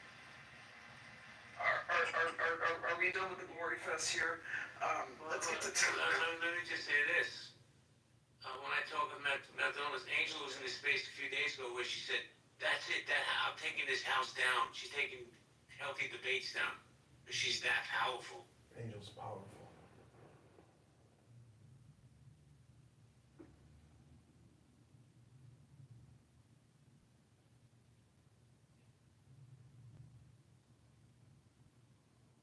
Well, let's go popcorn style, guys. Grab the mic if you want. We got Mojo here. What's a popcorn? Hey, can I just ask if there was anybody in the room that had any critiques? I'd like to hear it. Sounds like I'm hearing that some people had some things to say, but now I appear like a genie in a bottle, and everybody's clamming up. I'd love to hear the critiques. I appreciated David and JB's feedback, but I'd love to hear it. Why get quiet now? I mean, we need a little bit more Kelly. Yeah, That would be my only critique. It doesn't feel the And same. you got that loser candidate, Congressman John Kitover, Yeah, talking all the I time don't wanna about be their a drama, dad, screaming about but their yeah, dad. it feels weird to me, I'll be honest. But it's fine. I'll get over it. What exactly feels weird? Yeah, what feels Loser weird? candidate, Congressman John Kitover. Well, that too, but. That guy who films all the rooms. I mean, she's just hung out. I don't want to get filmed. When I don't want to get filmed by John we were doing Kitover. here in Healthy Debates. I don't want to be on John Kitover's It's own YouTube separate thing. channel. It's like, I don't want to be mean. It's fine. It's fine. Yeah, I'll just say I think it was better when you were doing healthy debates, Mojo, because just the topic wise, I'm just not into relationship or what girls did you whatever with or But I'll say, Roger, when you're in healthy debates, especially if people realize the game you're playing, you even had it in your pick, which was the wrestler dude, right? It's like as like an orchestrator of a WWF type thing, like you do an incredible job. You deserve like top accolade. why is everybody so afraid to say what's really on their mind? Like we're They hate Monica, bro, and they don't think you're a good person. They don't want you around her. That's what it is. Wait, hold on. But look, the lynchings are over. We're not putting together lynch mobs anymore. I mean, like, if you have a problem with Monica, why not go to Monica and tell her that you got a problem with her? What does that have to do with? Because I'm part of the It's like masculinity with Twilight mansion. Zone. I'm a I real don't know. man. I didn't expect to see I'm a real man. It's the pairing for I'm me. a real It man. threw me for a loop. And even just hearing you tonight, I'm like, wow, okay. But it's fine. Yeah. Hey, maybe tomorrow I'll love her again. I can change my mind pretty quick, so it's all. No, you have to come in and out during the day. There's been some good rooms that talk about politics, that talked about let's all complain right now. It's not all just personal and fluff. It's been great topics in the muff. And they change like in a heartbeat when things slow down. So let me ask a question to the room. I'm sorry, Mojo. Let me say, how many people think that's really Mojo's picture? Because that amazes me that they think that's you. But go with it. I always thought that was you, Roger. No, Roger's like Yeah, well, 300 pound. do you like the new one? It's a composite, right? Yeah, but it's the same guy. It's always been. So I don't know if you noticed, but Roger and Brent are actually the same person. It's a similar. I don't know, Roger. That scarf is a little bit. People don't realize that Roger and Brent are the same people. I told ChatGPT to give me a mashup of Boss Hogg, Roger Mayhem, and Dr. Adams, and this is what it's. You got like Castro. Looks like Castro's brother. I love it. So if I understand the critique here, people don't like Monica. That's the gist. Okay. Some people don't like Monica. I don't have an issue with Monica. Okay. You know, one of the greatest features that was ever added to this app was added very early is a leave quietly button. It's up in the upper right. What I find fascinating is people that are too chicken shit to come to me or come on the stage and talk about what's on their mind, but they want to go to other rooms and they want to talk their shit.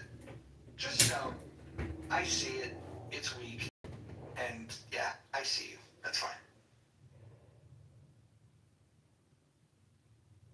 Okay, on that note, guys, I gotta go.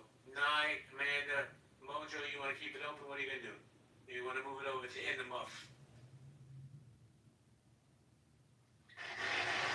You can shut it down, JB, as far as, this thing. Listen at this point. Yeah, Mojo, why don't you open up a room in the muffin? Let's talk about this COVID attack with this guy that targeted, what was it, the CDC headquarters in Atlanta? I don't know. I don't know if some of the people in this room are ready for that conversation, because you never know who might show up in the muff, and it might make people feel uncomfortable. And maybe you could talk about flamboyant ascots. Alright, I'm out of here, guys. I'm gonna shut the room. I think, Moji, open the room or not? I probably will. In fact, it might still be open over there. It's being streamed live onto YouTube like most channels are. Alright, so I'm just gonna shut this one down. Everybody, great conversation, have a great night. Speak to you later. Bye, JB. Agreement with someone, they don't know how to accept that, right? So they go above and beyond to try to dox you or find information about you. Now it's like it's total chaos. So why would So Adams, what's the deal with this psychopath who was shooting up the CDC because he had an adverse reaction to the COVID-19 vaccine spike proteins? I'm not quite sure. I've just been seeing the headlines, moving around all day.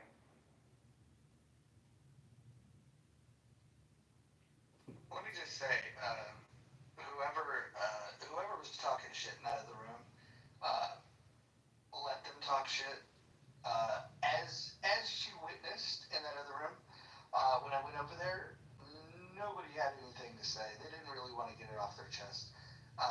I will not ever succumb to the heckler's veto. If I want to do a room with who I want to do the room with, I'll do it.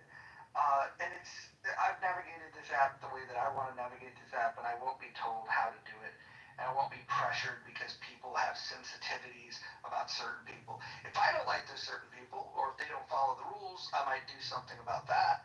But I'm not going to bow down to other people's wants. Nobody can control me. It's fucking weird. But a lot of really, really weird. I'll get the whole story later. I'm sure there was a lot of people that had things to say that would just be too pussy to say it in front of me. Which is funny. But when I hear who was saying all their shit, rest assured, I will absolutely be doing rooms to talk about that. Because that's what we do here on Clubhouse.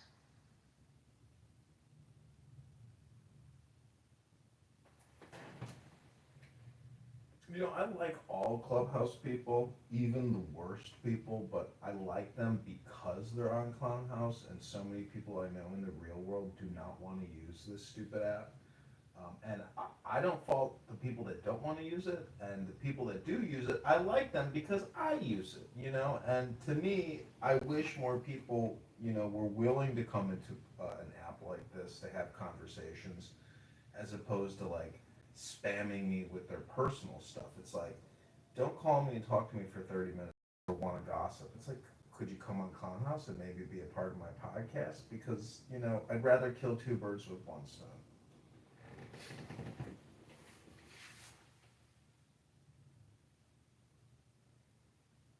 Yeah, so if anybody wants to share their criticism of In the Muff, I'm all ears. Anybody? Going once? Twice? I just don't get it. I just don't get it. Like, it would be one thing, like, if the criticism was legitimate, then why would I show up in a space where people were critiquing? Like, why do they not have anything to say? I just don't get it. I don't get it at all. It's fascinating. I think some people want to protect their emotional stability, by not engaging with certain people because they do become so emotionally unregulated when they're with certain people, which is a bigger indicator that you still have more work to do.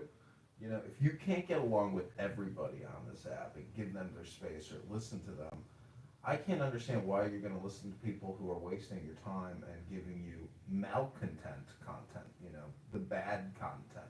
So if somebody's pleasant and they have something to talk about, or they're just pleasant, like that goes a long way. But if you're obnoxious and a drag, I mean, it's a total waste of time. But people like their control. I just thought it was interesting that in a room that's not in this house, without me being present or without a certain somebody being present, that the critique was that they don't understand why rooms would happen between me and other people. That, by the way, I mod a lot of people in these rooms. In fact, in the last week or so, I pretty much modded every woman that comes in here. Now, I have a playful banter with a certain somebody that I'm learning that, people don't like. And that's fine. That's fine. You don't. That person probably doesn't care if they're not on your Christmas card list. It wouldn't bother her. And I just don't get it. Like, but if you think that's bad, is there something that happens when me and this horrible human being get together that all of a sudden the content is so dark and so offensive that people can't handle it? Because I didn't hear any real criticism. All I heard was, it's weird that you modules with so and so. And I don't know. I'd love to hear a real critique. But how do they critique that when Monica is in chillism with a diverse cast of characters? That argument that they're making just doesn't hold up since she's a mod. Monica is a mod. I don't know if she's in the room. Scarlett's in here right now. Scarlett, how? Well, anyways, the comments speak for themselves.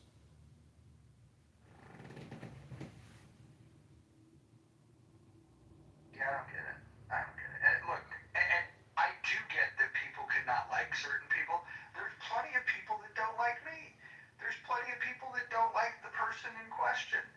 I just, I just don't understand how that became content. Actually, I do, because I'm probably going to return the favor, and I'll probably ask some questions. For example, David, I appreciate, because David outed himself as saying that he had some critique, but he was willing to share it, and he had a balanced opinion. But more importantly, David and I have a long history of chatting with each other on multiple topics. He's entitled to his opinion. I'm just curious why when I got in there, it was almost as if when I got in there, everyone was afraid to say what was on their mind, except for David. Thanks. I appreciate all the time we spent together. I mean, that's seriously, I've actually learned. So, can't say that about time with everybody on this app. I've had to hear an opposing view politically that I wouldn't normally entertain and process it, and that's been good for me. You go. Can someone do a recap for Dawn and I? Because I wasn't. Me too. And yeah, I don't like you either, Mojo. Interestingly enough, it was a rip about con men and con women of Clubhouse. What? Did he expose JB? No, listen.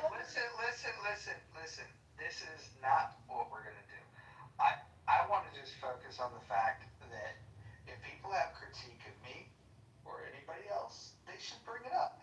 I'm not gonna turn this into like some drama thing where we then go and try to drag other people. That's not what this is about. Yeah, no. Don't get the wrong impression. 90% of that room was talking about cons on Clubhouse, and recently one was exposed on Chatter. A woman who faked being a police officer, had needs for her children, and conned people. And so, How did my name come up? God, I'm trying to think, because we were 90% done. And it just was like,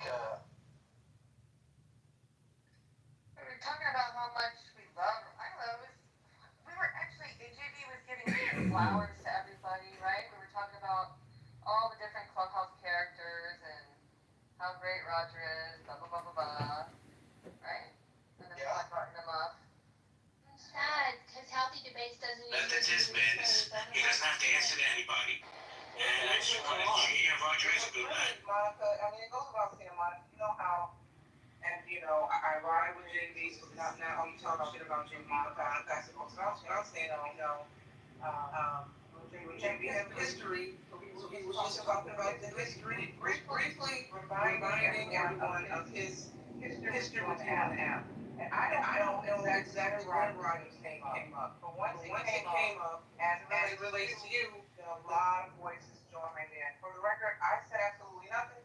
I want no smoke for either one of you, okay?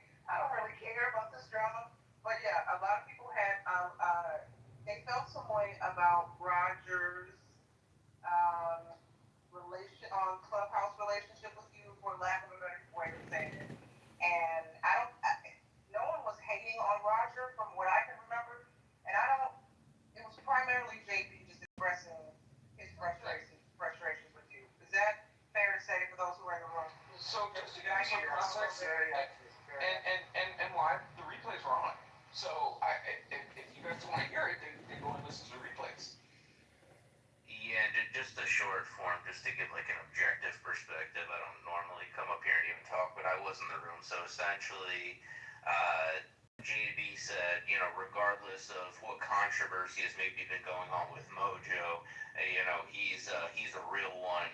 He'll be my friend forever and whatever. And then somebody said, hey, can you recount what you mean by the controversy? And this is when it came up like, oh, he's been doing rooms with Monica, XYZ, and then everybody kind of got into the conversation, and then, that's kind of how it all started.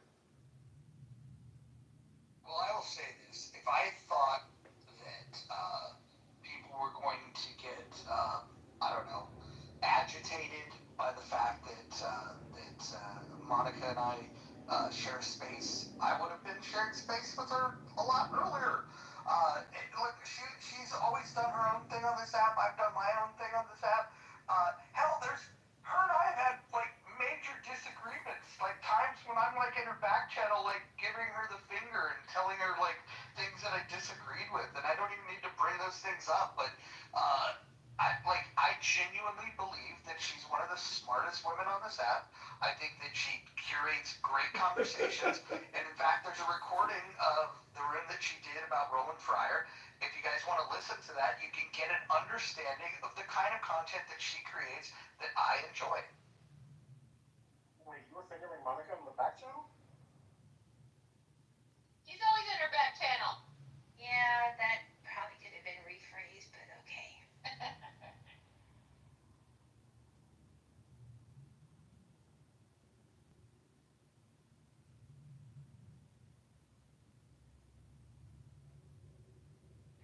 Adams, you had some content you wanted to share about a shooter. Oh, no, I mean, I was just generally asking what happened. For me personally, I'm not really a fan of just continuing to talk about these type of things over and over and over again. But, it is what it is. It needed to get out the way. But does anybody have any updates as to what happened? They're saying that the motivation was that he got sick from the vaccine. I mean, what do we know? Is this something that happened a few days ago, that one? Was it a few days ago? I'm checking now. Yeah, it was Friday.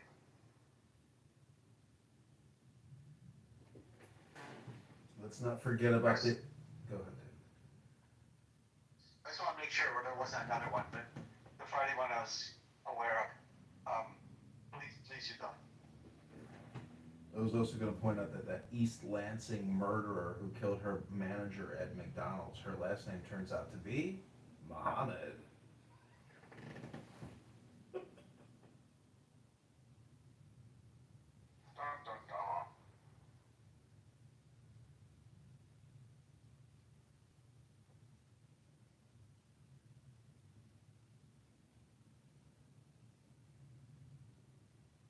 So I just might have been given a copy of the room replay.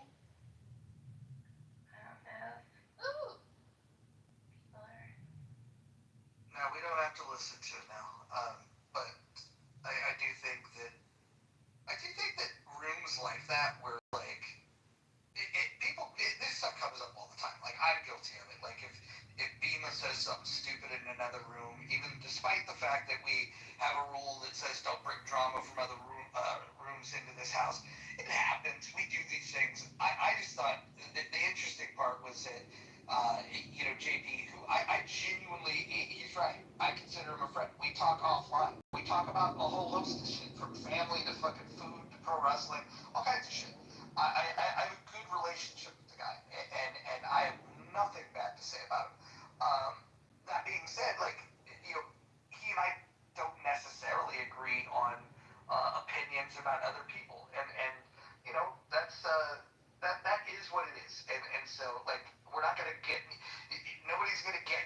There's not gonna be any kind of feud, because I don't get sucked into that kind of shit. Now, if it was somebody that I didn't like and they were talking shit, it'd be a different thing, but I like him, and I think that his criticism, it is more about a personal relationship, or not a personal relationship, a personal interaction that he feels crossed the line, and that's his opinion to feel that way. And I don't get involved in that because I like JB and I like the other person involved.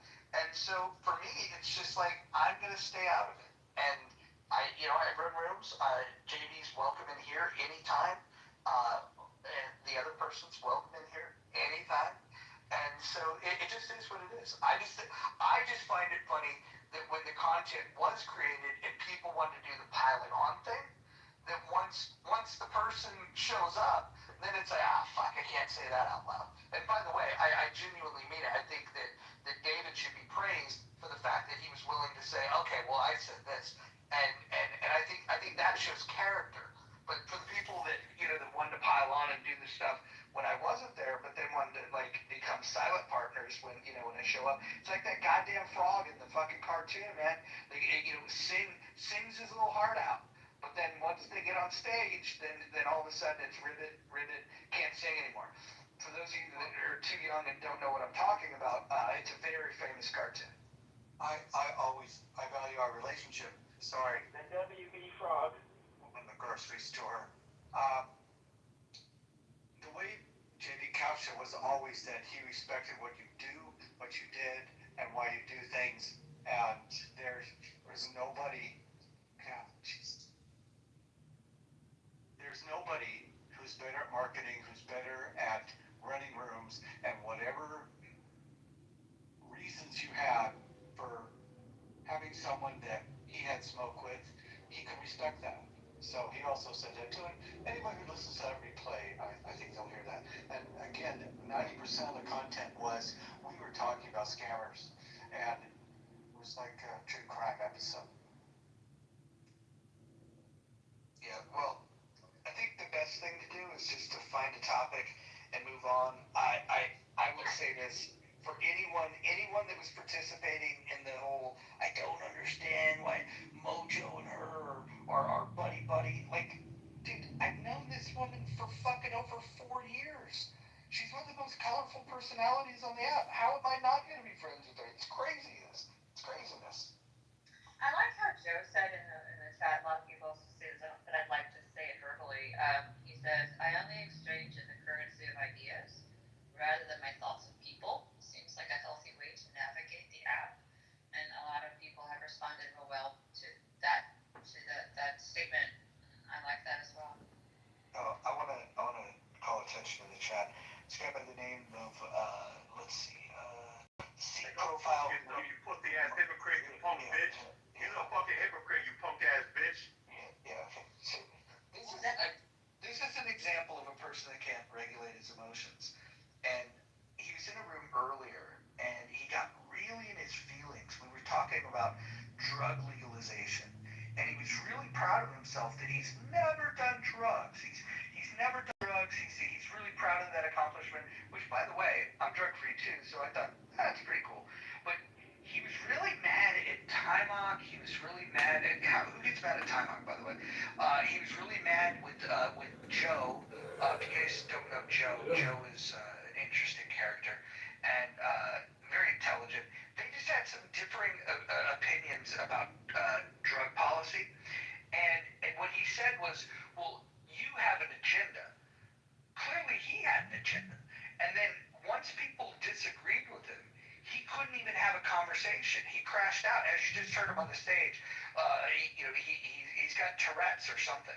But I will say that somebody like this that acts this way drug-free, it's a very good thing that he doesn't use drugs, because he would probably be a danger to himself and society.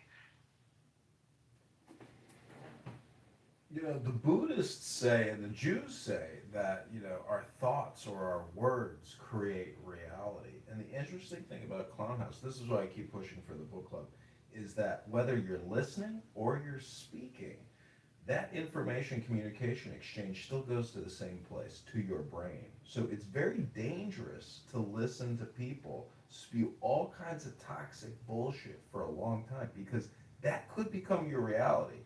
So that's why I encourage people to do book club or read books, because you can literally manifest a positive vibration reality as opposed to the clown house negative vibration reality. Wholeheartedly agree.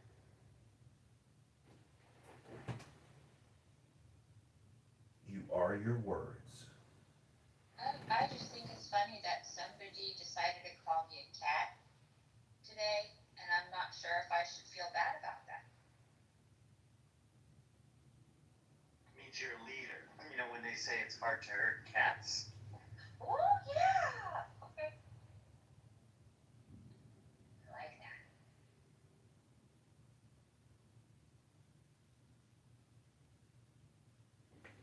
that.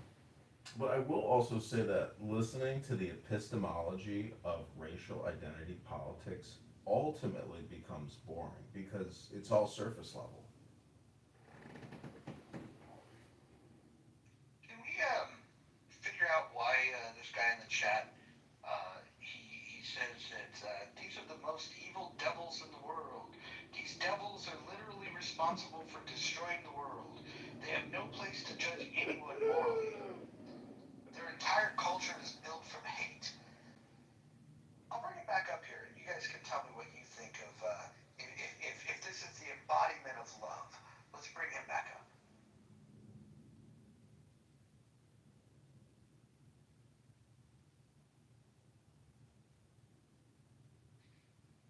Show us your love. So again, as you see, in this room, I won't be given an opportunity to speak. I'll be cut off and interrupted. Because Mojo's a hypocrite. Earlier, he said no interruptions. He didn't make any specifications about him being able to interrupt. But as soon as I started saying something that he disagreed with, he interrupted me. Didn't allow me to finish the speech. As soon as he did that, all of a sudden, what does he do? He tries to gaslight me. Say I'm angry. Of course you're going to be upset when somebody interrupts you. And you're trying to speak about something. And my view was clearly in the minority. You have John here, who's a closet racist, and sees a black profile picture, and then he wants to kind of, taunt me and say who hurt you in the comments. And the reality is, this country is hurting. You know exactly who's hurting.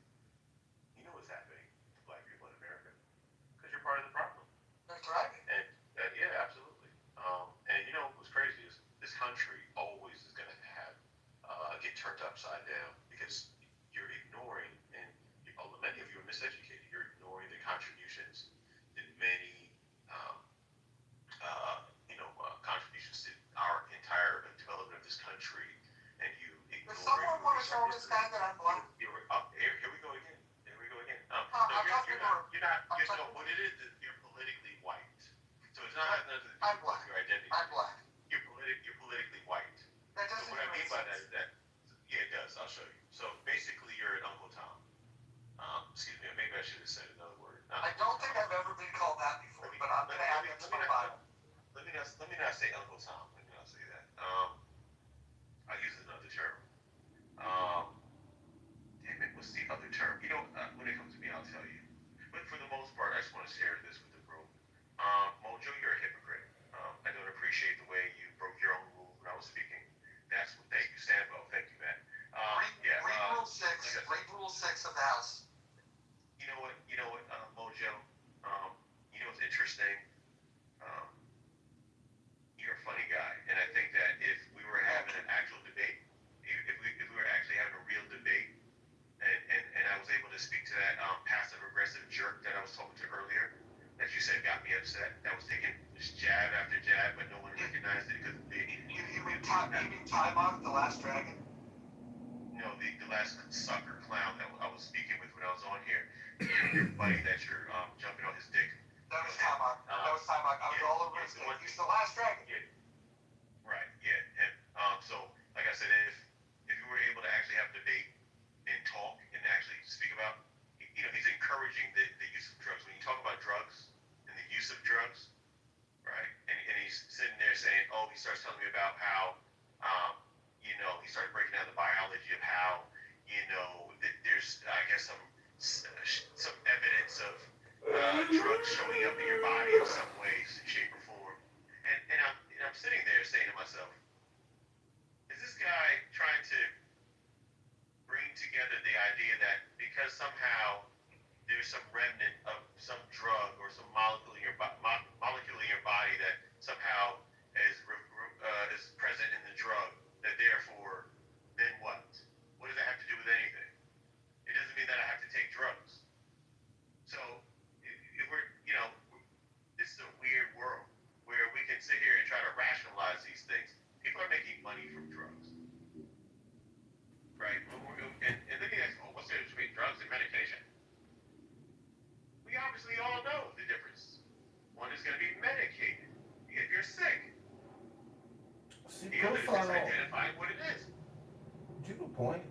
also people are making money live streaming you on YouTube. Hey, guess what? Hey, John.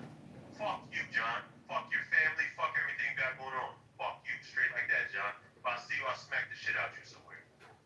Yeah, we're not doing that. Yeah, hold on. Can someone tell him which rule he just violated? Threatening violence. Yeah, threatening violence. That is rule number 1.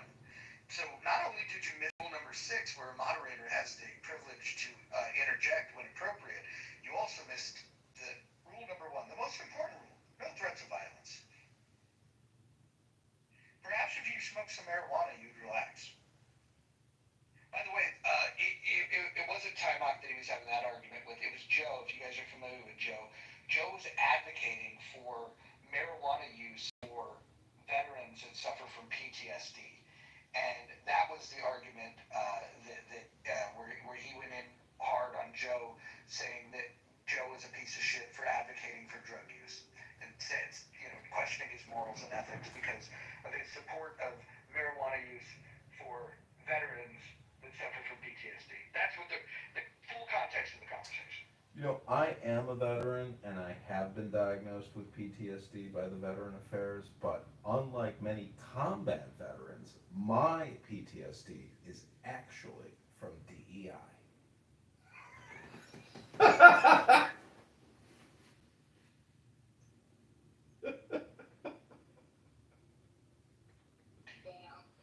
You know what's funny is the guy didn't crash out so hard, and now we see why. Because my PTSD is DEI. And I don't think he appreciated being in a debate with Joe. Not Joe Hero, but do you guys know Joe? Joe was the second artist. He was the guy that months ago got into an argument with Pepe, and Pepe was telling him that he would beat him up because he's a boxer, and Joe indicated to him that, well, I'm a kickboxer. How about this? I'll tie my hands behind my back. It was one of the best arguments I've ever heard, all on Clubhouse. But this guy probably would have done pretty good if he would have just, remember how he got up on stage and cussed me out, and then I brought him back up, and then he did the whole calm voice? I thought he was a different person. Yeah, if he would just do that. What's interesting is I appreciate the fact that somebody's an adult and they've never done drugs. I think the discipline to have never done drugs, but he probably doesn't have a lot of friends, probably was never invited to a lot of parties, which makes it easier to be disciplined. But the truth is, I admire that, and I admire his advocacy that people should avoid drugs. I actually, while I believe people should be free to choose, I would say that it's a wise thing for them to not use drugs. You believe that he's sober? That's his claim. No, he said he high on promethazine or something. Well, hold on. Let's bring him up here. I believe his claim that he's sober. I don't believe that. You're gonna bring him up again, really? Well, Daniel, I bring him up for your amusement. I'll bring him up only for your amusement. I'm not for mine. I would go to it's your room, but I love being here. Well, I'll tell you what. If you don't like it, you can always open a room and you can complain about it and say that I'm. It's right. I could just like through too. So this is for Dr. Adams. I just want to tell you, Dr. Adams, that I know probably in life you're used to getting your way and, maybe living with those stereotypes that you have in your head and, those racist ideas and views that you have. I'm black too. It's not gonna work, buddy. Yeah. I equally hate you, okay? I want you to know that. I equally hate you just as much, okay? We love you. Can we all have a prayer in the back channel for this man? No thanks. No thanks. I think racism is heinous. It's evil. And I think most of you capitulate with racism. You bow down to it. You're okay with white supremacy ideology. I don't like to fuck with many of you. I think Example? Quite evil. I think you're trying to troll. Give an example? I think you're trying to troll. Give an example. See, that is another gaslight. You see, the racist always asks for an example when he's the living embodiment of racism. I will never give a racist an example of racism. You don't know he's racist because he asked you for an example. So let me tell you this. If you're so upset about being in America and America's so bad, why don't you go back to Africa? Why don't you go back to Africa? Because you hate white supremacist America. So why don't you swim back to Africa? You devil. No. Answer the question. If you're so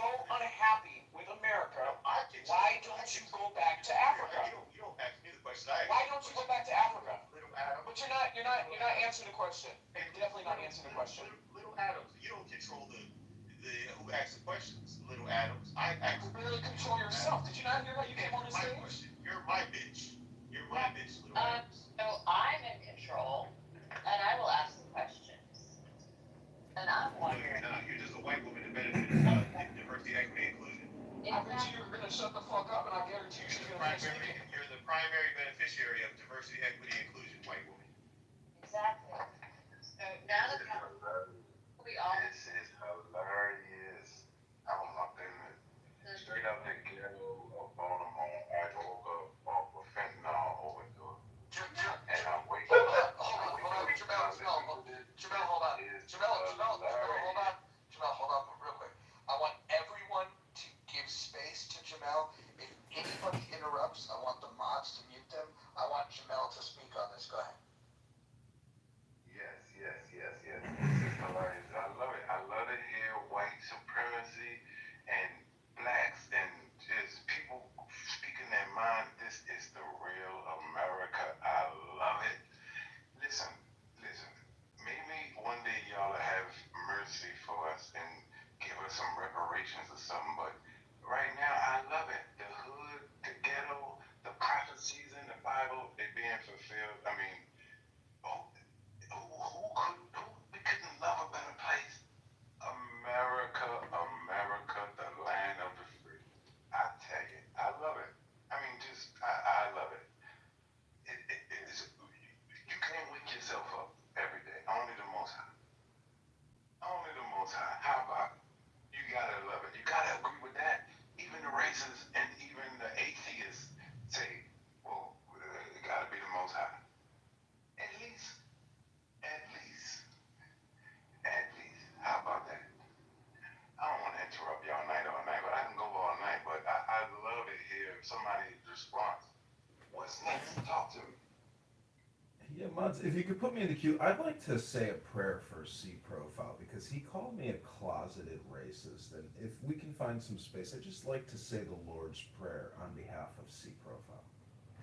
Hey, you know what? The only thing the Lord brings is what you guys brought the Bibles and tried to tell us to close our eyes and pray, and then when we closed our eyes, we took the land.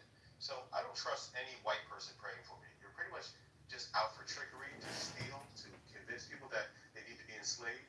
You guys actually removed parts of the Bible so that people could believe that they were indeed supposed to be enslaved, and that was some kind of divine order. No, I don't want to hear any prayers from white people. Don't pray for me. That's actually bad luck. Don't pray for me at all. Well, Muds, can you put me in the queue so I can pray for C Profile? I'm definitely gonna pray for him.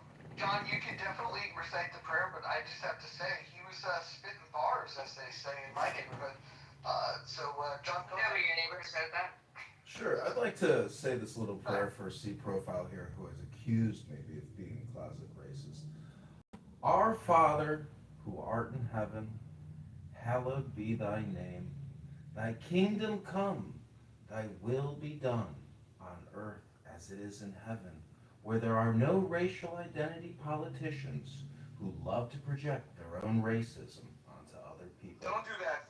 Dearest Father, do not interrupt, Adams. Do not release. I'm not finished with the Lord's Prayer here yet. Almighty Father, please forgive us our sins as we forgive those who cast who project their own racism onto us. Please, Father, let us not seek out the racist devil, nor let that racist devil find us here on the Clown House. And in the name of your Son, the great Jewish Savior of mankind, Jesus, may you forgive us our sins, Almighty Father. Thank you all very much.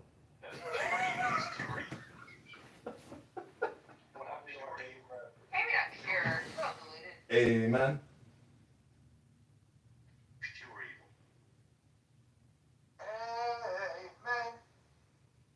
Amen. Absolutely cynicism. You have people that died after this kind of prayers. You have people that died in genocides after these kind of prayers. People are pure evil.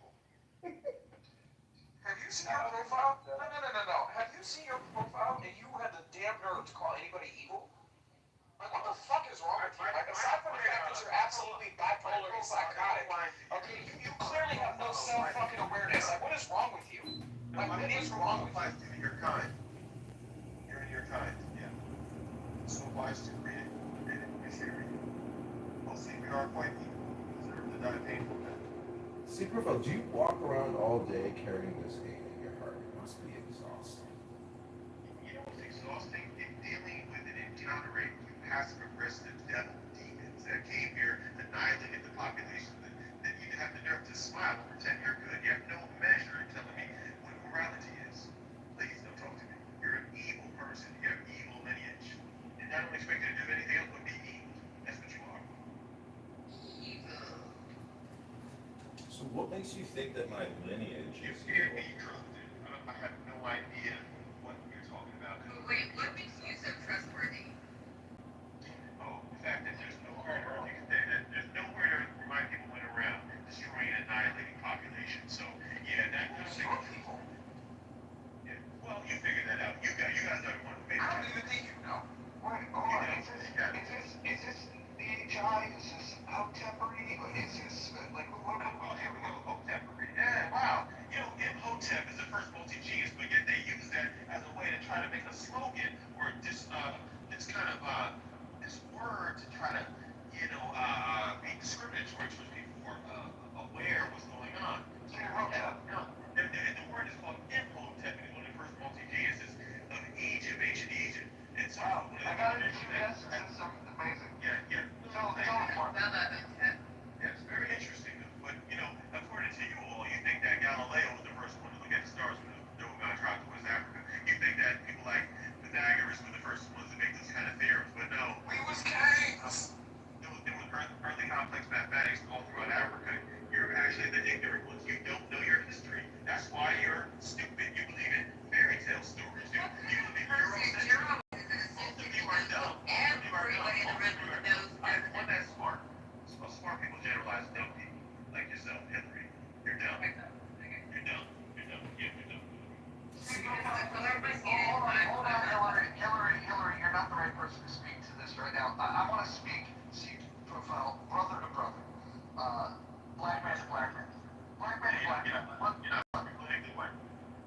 Oh, politically white. Explain what politically white means. Well, white is this group, right, of people who've come from Europe. They've identified themselves, or you don't have to necessarily come from Europe. You can be kind of white adjacent. It's a political identity. My ancestors are the Moors.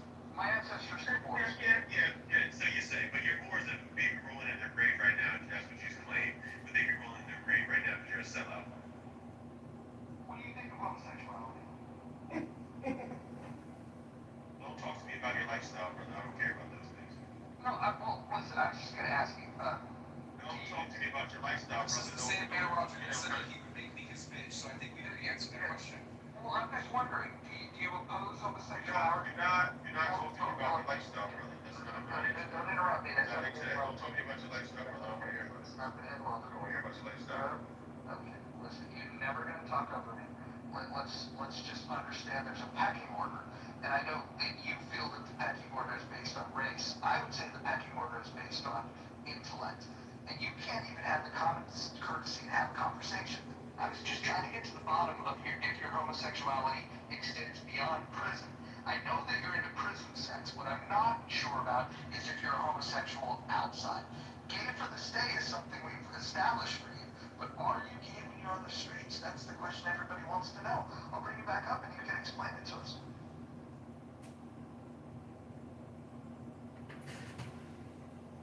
Could we maybe get a survey going on? I feel like a survey is a really, great indicator that the room's going great. I think a certain somebody that I can't say their name or rooms get created and I get drugged through the mud. Maybe the queen of all of Clubhouse would like to create a survey. Is C profile the big spoon or the little spoon? That's a good survey question.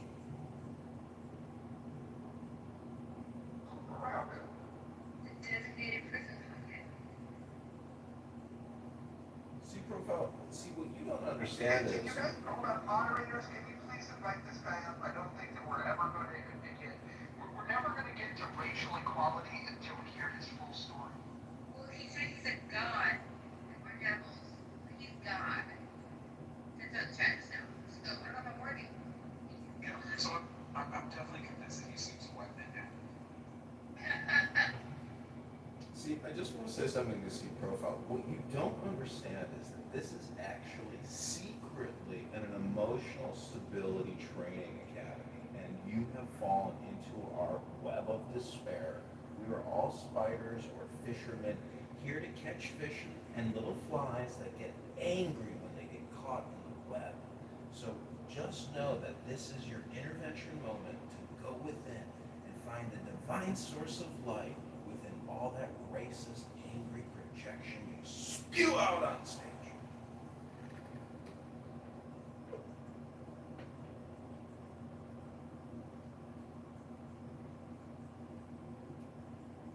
Ain't nobody like the most high. How about that? Release, prophecy, fulfilled. Alpha and Omega. It already happened. How about that? Life is short. Second coming, coming soon. Takes wisdom to understand this knowledge. I am curious what's going on right now. Hillary or Tiffany or Molly or Miss Lopez, Kirsten or Michael, if you could please bring Mr. C profile back up to the stage. I tried to invite. Some cowardly racist. Some cowardly racist. We have a survey up top. What do you think? I'm not looking.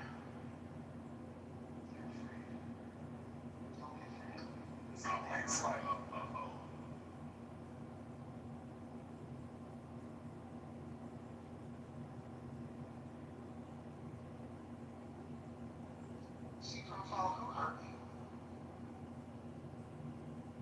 You know, that's a very interesting question. People gas me. Yeah, good question.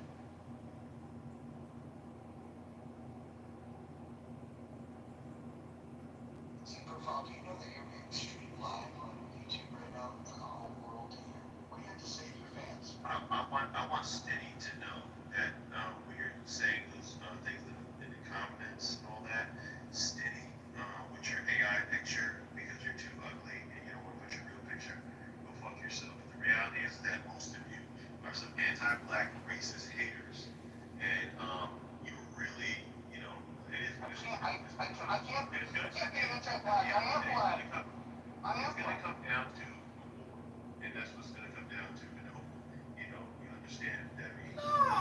Let's do the math of the war, shall we? Shall we do the math?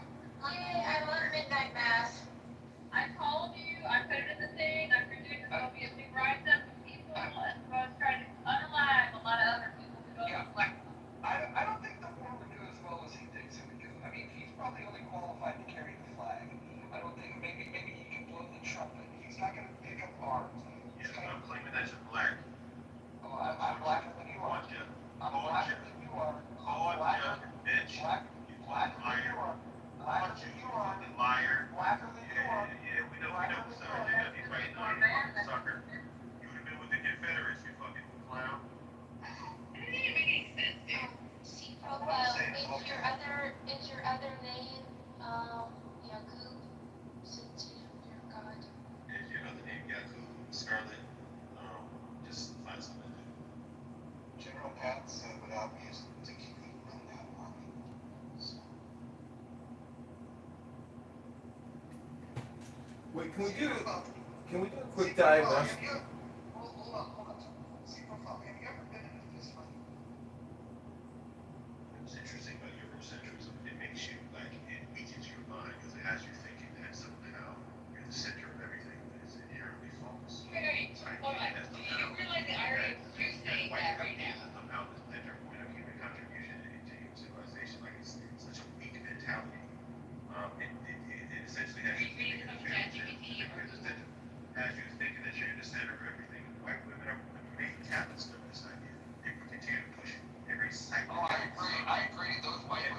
I find my brother's white women are evil.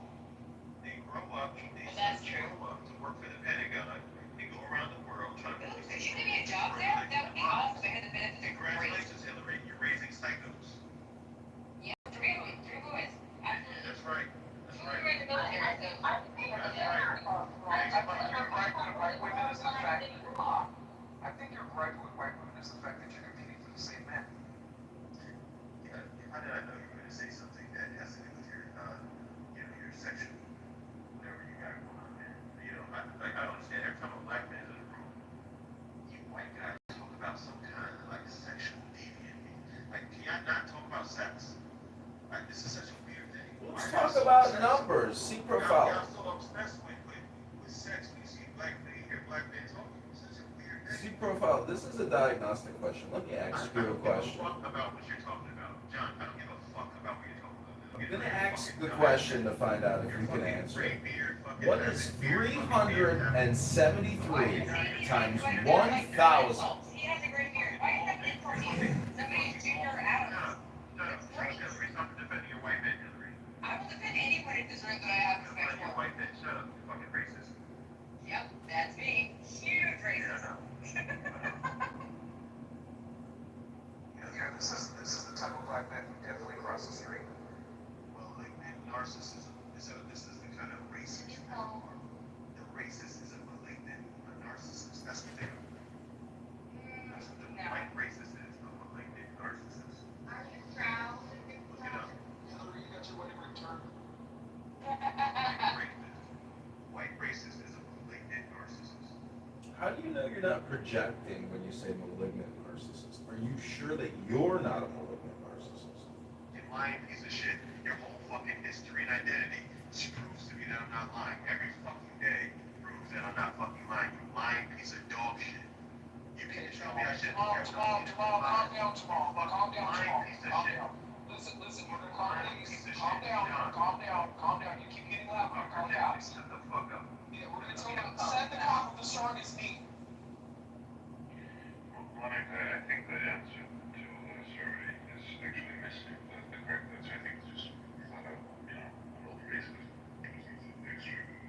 You're fucked. I don't know if he hates black people though. I mean, it doesn't matter. I think it's hatred of that more, racial category. That's quite obvious. Who's trying to destroy me, you little dog shit? But is he black? You're the guy. How can we possibly destroy you? Fuck you. But he hasn't really said what he is. Is he black? I'll accept your criticism, Andre. I get it now. I just thought white phobia was more catchy. That's the only thing you fucking devils accept was warfare. That's it. You don't listen to You're the one calling war. We're all fucking laughing, giggling, and having a good time. We're over here.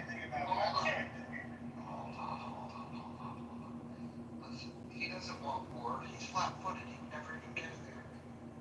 He couldn't make the NBA. Christ. You imagine this dipshit trying to take the ASVAB test? He'd be pissed off at the first page because it's against him. It's all against him. Well, the ASVAB test is absolutely racist because, you have to do 3D type imaging in your brain to figure out how parts fit together to choose the correct answer. And a lot of people have what I call spatial distortion disorder, and it's definitely racist because the whole system is structurally racist. So most people aren't actually raised to actually perform on the ASVAB test. Again, here we go with intellectualized racism. The dumbest shit he said all night. Seriously, man. I mean, I get you're trolling and you're having fun with it and all that, but, honestly, do you need a hug? I've got an extra one that I don't mind giving it to you. Do you need a hug? Come here. Bring it in. What's interesting is that America is such an interesting place where people think that they continue to benefit from unequal application of law while abuse, and then you think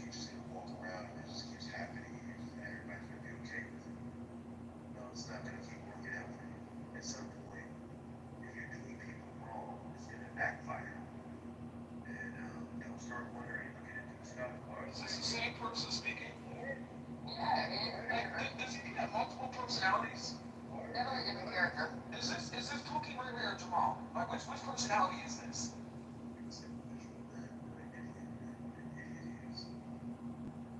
But he's funny, and he's good looking, so he's got that going for him. I'll tell you what. I'm suing somebody right now. Do you have a lawyer on like retention for this, or do you need one? Because I can hook you up with somebody. I know. He doesn't have anybody. Look at the guy I know, John, so I'm just saying. What's interesting is that I'm looking at what's happening now. I see that there's a lot of people who are not white who want to align themselves and be in close proximity with white as best they can, or at least play on to those ideologies with white people. Everybody loves a winner. Even white people with jobs and other ideology as well. Even white people themselves with their ideology. They know they're fucked up. And that's why they're always preparing for their guns, and they're so fearful. Oh man, you guys got guns? I have guns with these white people. They know that stuff. They understand that no one should be able to get white people. People have guns because you keep turning them into our living room and steal our television. Okay, are you not understanding that? White people have guns for a reason.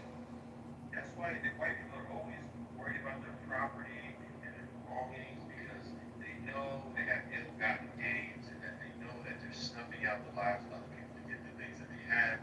So whether that's through blocking, through opportunities, and whatever, the advantage that come from this country and They protect their property because you ignore APT signs, okay? You try to take people's Toshiba out of their family rooms. Well, to be honest, I did steal the ADT sign from somebody else. And so that's why you guys are so uptight. You can't relax in your own country. Even if you're not participating in the evil, your votes do, your actions do. Yeah. So I stay in Texas and I can't vote.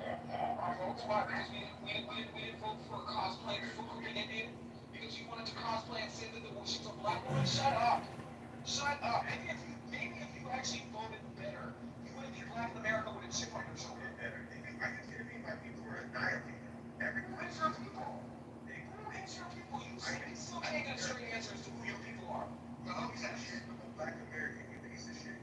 So don't you dare talk to me like that. All right? And you came to America when? Every war in this country since this. And you came to America when? Piece of shit. Wait, hold on. So what people?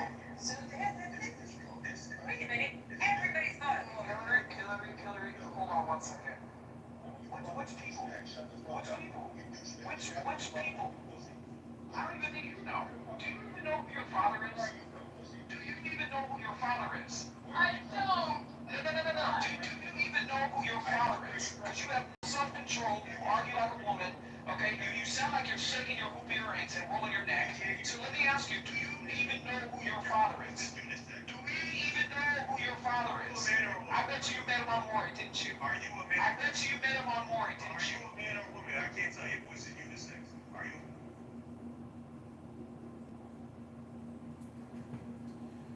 You know, I am absolutely convinced in the theory that all communication is projection. Does anyone here get that feeling that people come on this app and all the dispersions, negativity that they cast on other people is actually a projection of their internal monologue? Can we not remove him from the stage? We're not good. Listen, it's a Sunday night. It's getting a little late. It's 9:35 in the Pacific. There's no way we're going to get anybody stupider than this guy. So please, let's bring him back. Let's have some fun. Well, before he comes up here, I just want to say really quick to the people who have been praying for my mom. I got a message a little bit earlier. She is being rushed to the hospital right now. She's going to go into surgery at 6 a.m. They found a liver that is a good match. So please keep the prayers coming and keep the fingers crossed because it doesn't project the liver. She was literally like she was on hospice. She was circling the drain and she was hardly like able to even speak to me like yesterday. Like couldn't like lift her head off the pillow and so hopefully this nightmare's over in the morning. Great. Yeah, I really think it's great. You guys are really great. That's awesome. Yeah, that's cool. That was a good interjection. And C profile. Do you want to wish your mom well? Is she white? doesn't matter.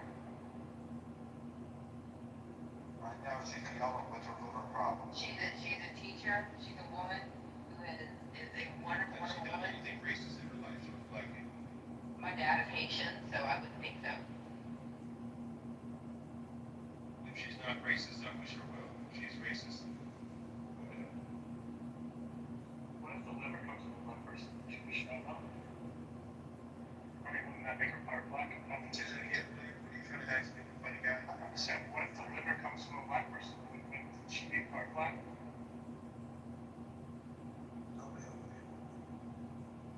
I got an ACL from a black person from a cryogenic flight in 2001.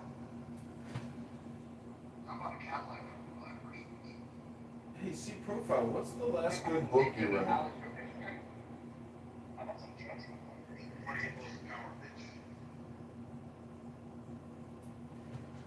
What was that, C Profile? Io, welcome to the room. You're not gonna like it. I got robbed by a black person once. I'm not surprised if I remember black. You know, all the African American women that I've slept with, they have never once accused me of being racist, ever. You're a piece of shit, man. Fuck you.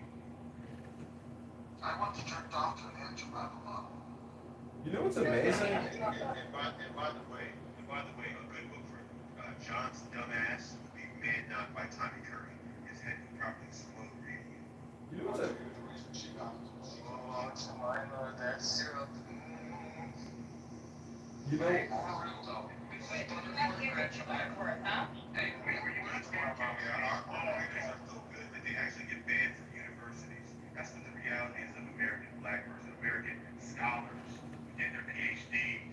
They get banned from universities because they're racist. Hold on, what's your PhD on? Was it like fluid dynamics or was it? Racist white universities don't want them talking. See, Profile, what do you think of Glenn Lowry? Don't know who that is. That's amazing that you don't know who the most important black intellectual of the last 100 years is. Not the most important black intellectual is Tommy Curry. Not your clown show. You know, I've actually turned African American women white by rolling their eyes back in ecstasy. That's how you know he's a racist right there. Well, hold on. Can we ask C Profile to expand on what he meant when he said we may be a woman beater, but I'm not a pussy eater? Does that mean black people don't eat pussy? No, you're asking retarded questions. The reality is that you can make this down to a joking matter, but the reality is much more harsh than that. Reality is that when we all get off this line, it doesn't matter what the fuck you say to me and I say to you. That when I go off in this line and you go off in this line, we're all gonna have different experiences. And this fuck ass American country, Your experience wrongfully eating pussy. fuck you, pussy. This fucked up country still wrongfully convicts people like me. This fucked up ass country still has police harassing people that look like me. This fucked up ass country still discriminates in banking industry all across the map. It discriminates when you open a business. The distribution centers are discriminating. This is racism, anti-blackness is fucking rampant. Alright, you fucking piece of shit. C Profile, one quick question. What do you think of the Jews? The white Jews, you mean, or the black Jews? The Jews. That's an interesting question. Are you referring to the Ethiopian Jews? Or the black Israelis? I mean, the black Israelites I was talking about, but I mean, I guess the Ethiopians are part of that, but I wasn't talking about them. So what do you think of Zionists? What do you think of the state of Israel? Zionists, white Zionists, they're a group of people who think that, they believe that we are the Goyim and they are somehow the leaders of humanity and they're to lead us in such a way. And, they get into conflicts around the world because of this idea that they have. And I think if you're having a certain type of ideology, you shouldn't be surprised that you get into conflicts around the world. I mean, if I was walking around thinking that, having those kind of ideas, I gotta get conflicts at all. at the end of the day, walking around and trying to infiltrate people's countries, governments, and find my way to getting proximity to power in some way everywhere I go on the planet, then I'm gonna have a little competition. I'm gonna have a little bit of pushback. That's how the world is. People want power. That's what's going on, okay? Why do you like fucking say something just once? Say anything just once. When you actually speak, I've never heard, no, hold on, I've never heard Will Smith speak. When it's appropriate, he steps in. We might have to add a third rule to the Muffin. Don't you think it's kind of sick, see profile, that you would, you know, in your profile say you deserve to suffer a painful death? Like, that's pretty, you know, malignant, isn't it? No, it's an amazing thing. It's an amazing thing that people do, and a lot of them do. A lot of them do. You know, this world that we live in today, it's quite, and people are quite evil. And I understand sometimes why. I kind of get it, man. I get why people might separate themselves from the rest of the human group. Because we look back at these behaviors that people exhibit, these group things, these Other kind of personalities showing up. you know, this group thing, this whole, you know, dog piling, and, you know, the way people behave in groups, it's really, you know, something. I get it. People gain power, and they don't give a damn about the masses, and part of me understands a piece of that. I get it. Some of you are just so unruly. I'll take that. Wait, aren't you just projecting again? You gotta come up with a different vocabulary word, John. You're saying the same thing over and over again. It started to like not hit as Well, hard. let me ask you a question. What does projection mean? What do you think I mean when I say you're projecting? What does that We all know mean? what projection means in this room. We all know what that means, but you gotta come up with something new. You gotta find a new shtick, okay? Just find something new. You speak Yiddish? I don't think John has to do anything other than pay taxes and stay there.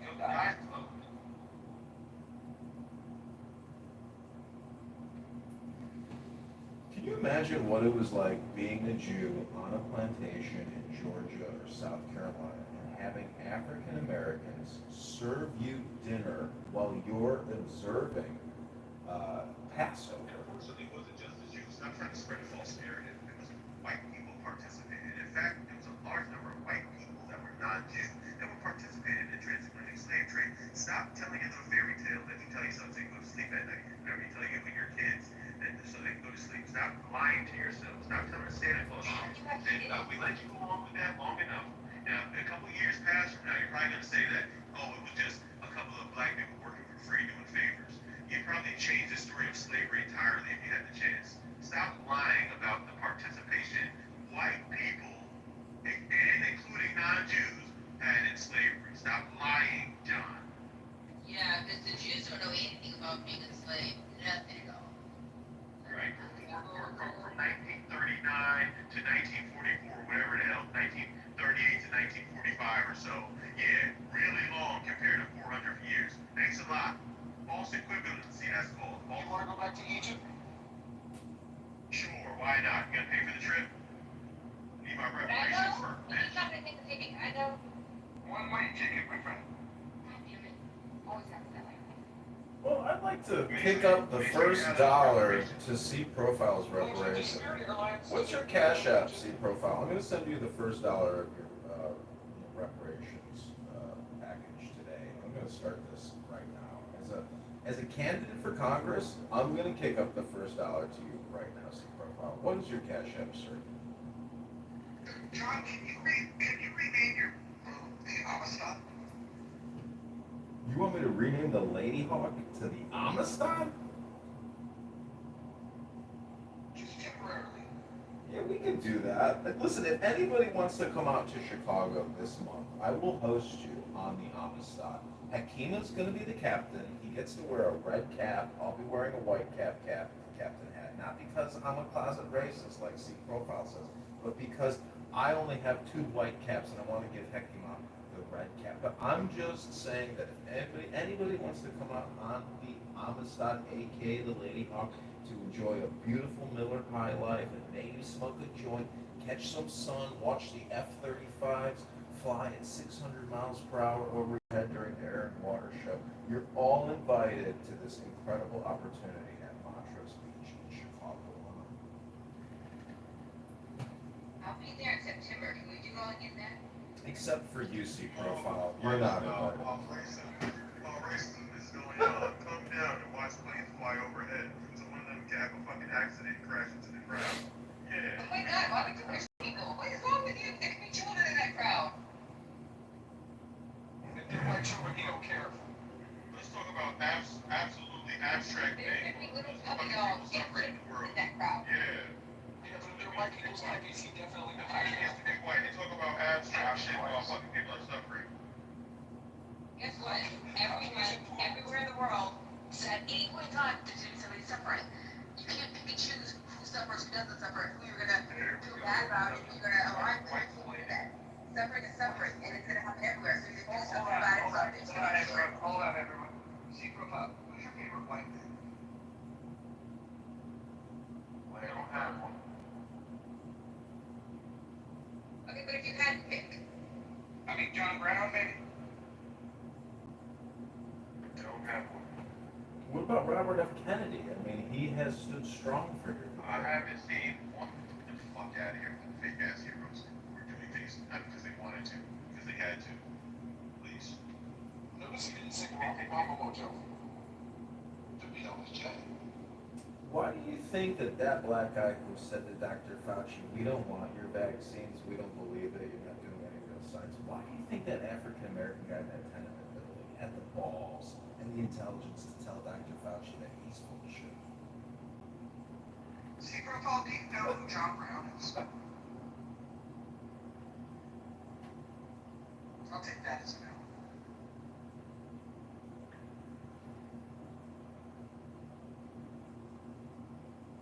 John, I didn't change my PTR for you. Oh, what is it? Let's see. Oh, wow. Look at those beautiful blue angels in that tight formation. How tight? That was inside. July 30th. Northwest.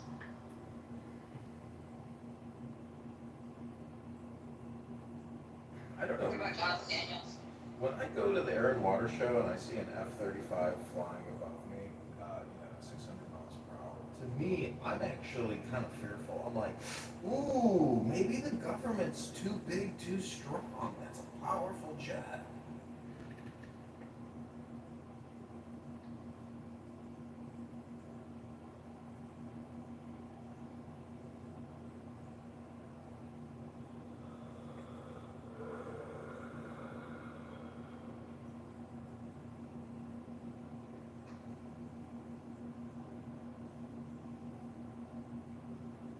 So, Mojo, you know who Tunis Campbell is?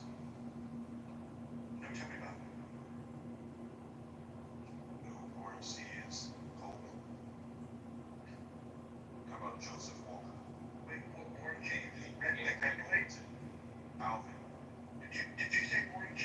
As in, regulate? No. I know that one. Oh, you know that one? He founded the first black textile mill. No. I'm talking about that guy. Talk about the people that were originators in this country, black founders, black wool company owners, all whose businesses have been destroyed, overran, and they've been terrorized, ran out of business. Their generational wealth destroyed because they're black. Black Americans and white Americans will have a very fucking similar story if you motherfuckers wasn't such fucking haters and murderous killers. Have you ever heard of That's the guy who's literally spewing hate and talking about killing people. bitch? Yeah, I take pride in it. Thanks, babe.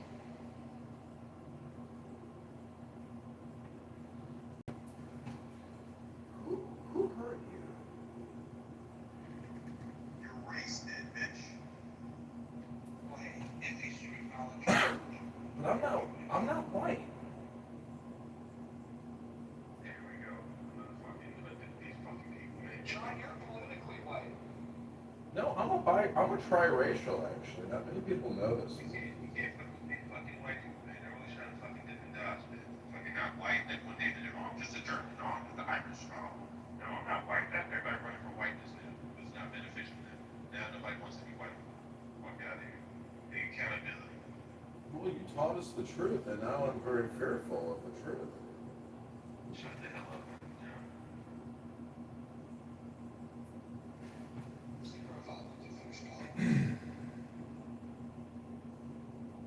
Yeah. I finished. I did 18 years in college. Quick question for you. What is 238 times 1,000? I'm sorry. I suck at everything. I just barely got through. I cheated on my test. Do you speak English? Barely. Because you see, the trick about that diagnostic is when you say 238 times 1,000, the answer is in the question. Yeah, I'm so stupid. I'm so dumb. I don't get anything. You think that's because of structural white racism and white supremacy? No, I'm just dumb. Yeah, it's just no racism involved. I'm just stupid. I'm whatever you think I am.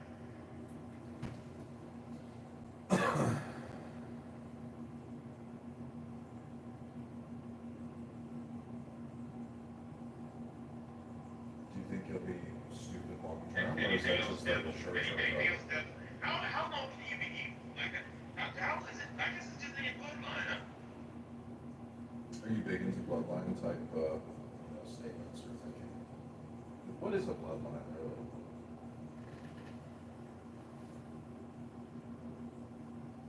Well, for one, you got to know who your father is.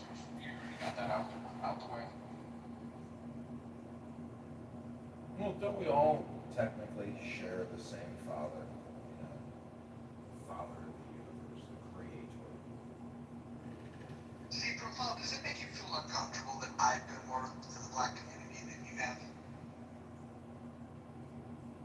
If that was actually true, not a solution, but because you're a piece of shit liar, then we know that's not, we know that's false.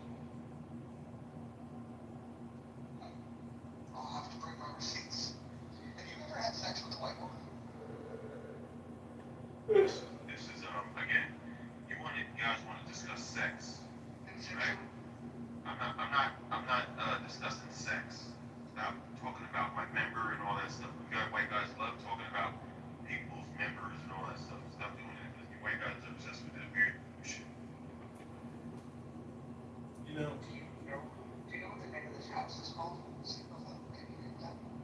Should we see? Yeah, in the muff. Notice that cuff. Sorry. Have you ever been in the muff?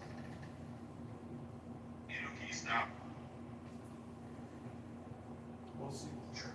See, Profile, not only do I want to give you $1 today for reparations, but I actually want to start a GoFundMe page so we can fly you to Israel to send you the LGBTQ Pride Month in June, so you get a real good taste of Tel Aviv. We know that that's part of your community. That's the kind of thing that goes in your mind and that's in your foreign history and all that, man. But, you know, I don't want to. I am. What's wrong with it? I've never heard John tell any man on the stage he's gonna make him his bitch. Hey, white guy. You don't cheer for the other white guys. You know, many. You definitely get paid. Those are sort of like a bitch to me. Yeah, you definitely get paid by white man. Sound like a bitch to me. Keep grabbing your ankles so white daddy. Look at Keep grabbing your ankles so white daddy. all the words he's using. Look at all the words he's. What's he even talking about? Look at the words he is using. It's a weirdo, man. Oh, thank God Tamar is here. Thank God Tamar is No, here. and Hillary's a liar. Again, another white I love that. white manipulator. Mass manipulator. Sending her white soldiers to get. Sorry, don't talk about it. I got soldiers now, y'all.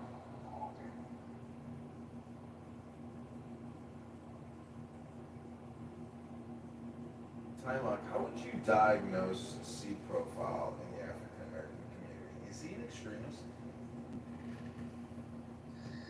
don't diagnose people. I just talk to them. Or I talk to them. Happy late birthday, by the way. I'm at happy birthday.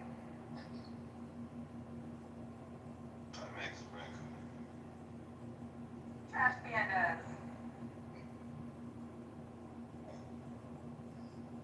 I love Tarmac. Actually, he's one of the most peaceful people on this app. It's a choice. You can tell he's not, Timok's not black, Timok's biracial. You can always sniff them out. Some ups.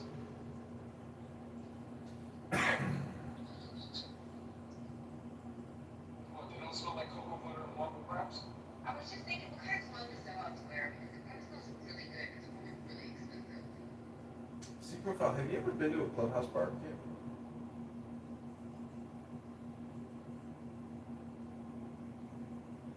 The reason why I ask is because I have a theory that Clown House is actually a roast house. It's technically a barbecue restaurant or, barbecue party. Sometimes you roast individuals in the room and sometimes you get roasted, kind of like a corn or kind of like filet mignon. Which kind of meat or corn are you? Marshall's here. I'm going to sit down and Marshall can't run. What's going on, Marshall? I'm on the way to pick my little brother up from the airport. He's coming in, on the Senate's on recess. So he'll be here for like a week and then he gotta go back to work. Marshall, I just want to caution you, we have a racist that might say some very mean things to you, just so you know.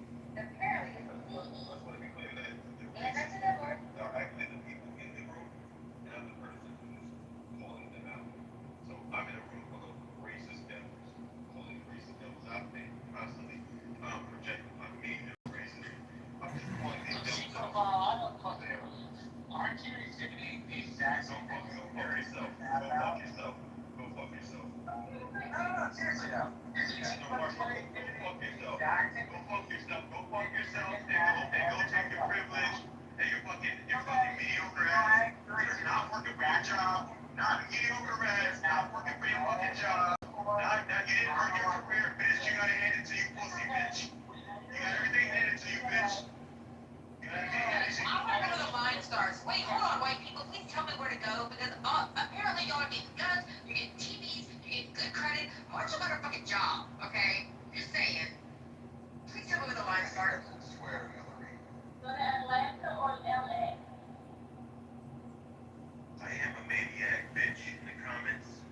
Marshall, also when you pick up your younger brother, can you tell him that candidate Congressman John Kitover told you to tell his senator to stop borrowing and spending on behalf of the American people? Thank you.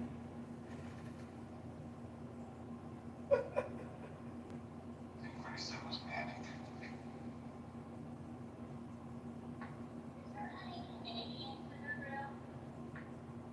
God, I hope not. We don't have been to it. The most wickedest people from this continent, killing, murdering, raping, and then they have their not like you Canadians, but I hate you Canadians. You're fucking genocidal maniacs. You're all related to genocidal maniacs. That's what you guys fucking do. Fucking genocidal maniacs related to. And then they try to pretend they're holier than thou. What's wrong with you fucking devil? Wait. You pretend we're holier than thou. You just fucked yourself a god. Like, literally, this is not a damn thing, God.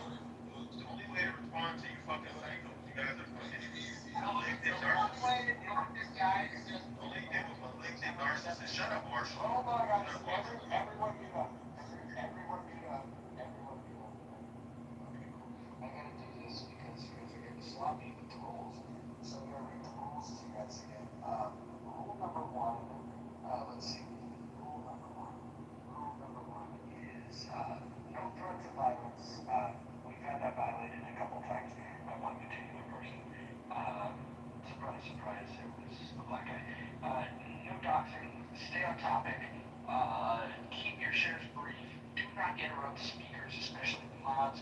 Number 6, the one that he missed earlier, mods may interject when appropriate. Number 7, the N and K words are forbidden on stage and in chat because this is Clubhouse. Number 8, don't spam the chat. Number 9, do not bring drama here from other rooms. Number 10, English only, please.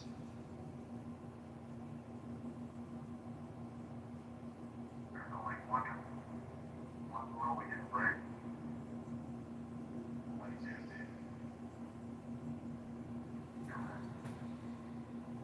So see profile, if you were the president of the United States of America, what would you do for your people? I would get all the white, deport all the white people back to Europe. That's a lot of people. But you don't want Hey, I have a petition. I am loving this game. Why don't you come back to the profile? Why don't you come back to the That's a serious question. Let my nuts hang. These are children. Why do you let them up on stage? That's it, yeah. Why don't you festival about somebody to Well, sometimes I would like to play with this food. Respectfully, hold on. Respectfully, we brought him up on the stage. We read him the Lord's Prayer, and then he went on a diatribe about hating white people. It was very weird. Yeah, very weird to dislike people who are actually doing harm right now in real life. Yeah, that's really weird. To hate racist people that are performing racist acts of engaging in racist ideology and ruining the country of America. Yeah, really weird to hate those people. Yeah. But it's nothing for and also it's someone like not there's no judgment on this, but someone displaying that kind of behavior obviously is going through something. And it doesn't help him at all if you just spin, sarcasm or speech back at him, acting like children. So that's my point of view. And I'm sticking to it.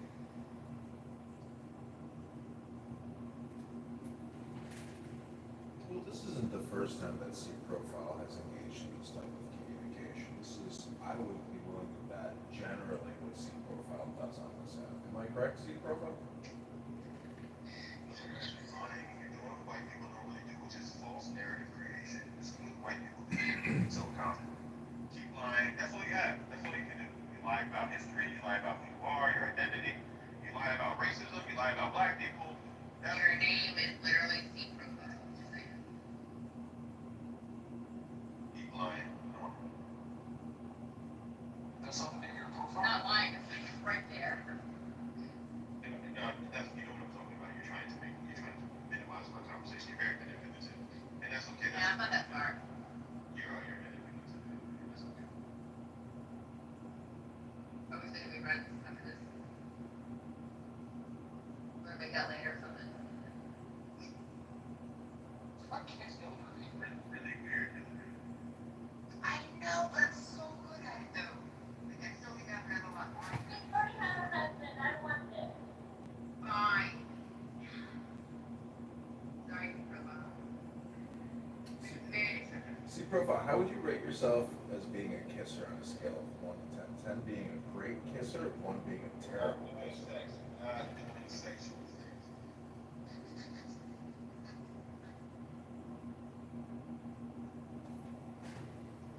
I mean, how would you rate yourself as being a patriot? 1 being not a patriot, 10 being a patriot. Because if you want to deport all the white people, I would claim that you might be a real patriot if what you're saying is true. Yo, bro, ask the women, bro. Ask the women questions. Okay, my bad. Hillary, how would you rate C profile on his lovemaking skills? 1 being the worst, 10 being the best. Well, everyone knows you take a finger, so. But he did want to snuggle out for him, so you just gotta laugh and be home, right? C profile, how romantic. I didn't know you were a romanticist. That's beautiful. When was the last time C profile you told a woman that you loved her and you respected her? This racist. Relationships, bro.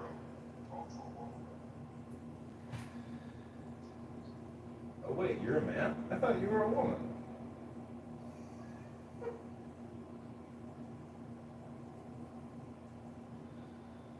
My bad, my bad. Mojo's profile is throwing me off, and I just came back from the surgery. This is the best he has ever looked, okay? I love every best choice to make that.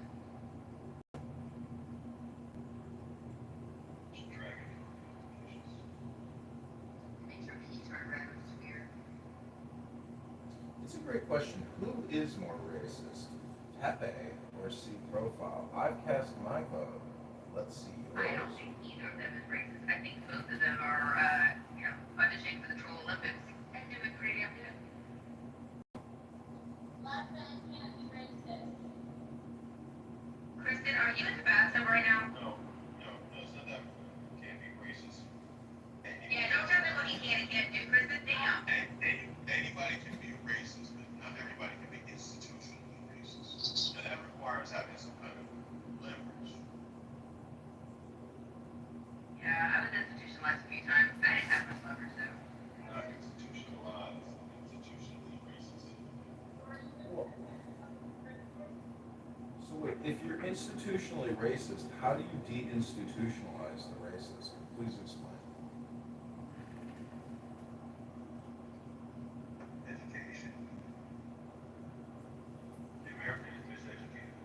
Learn Eurocentrism.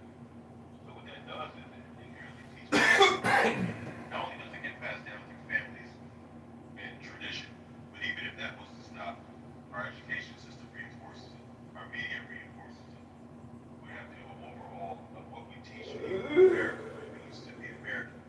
Right? Because right now, what it means to be American is you believe in this idea of Eurocentrism, and the idea that the white person is somehow more significant than other people in the world.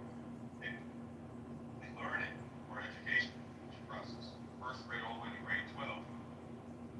You're basically every test you take, every cap and gown you get, every time you go across the stage, you have to take exams and tests and study material.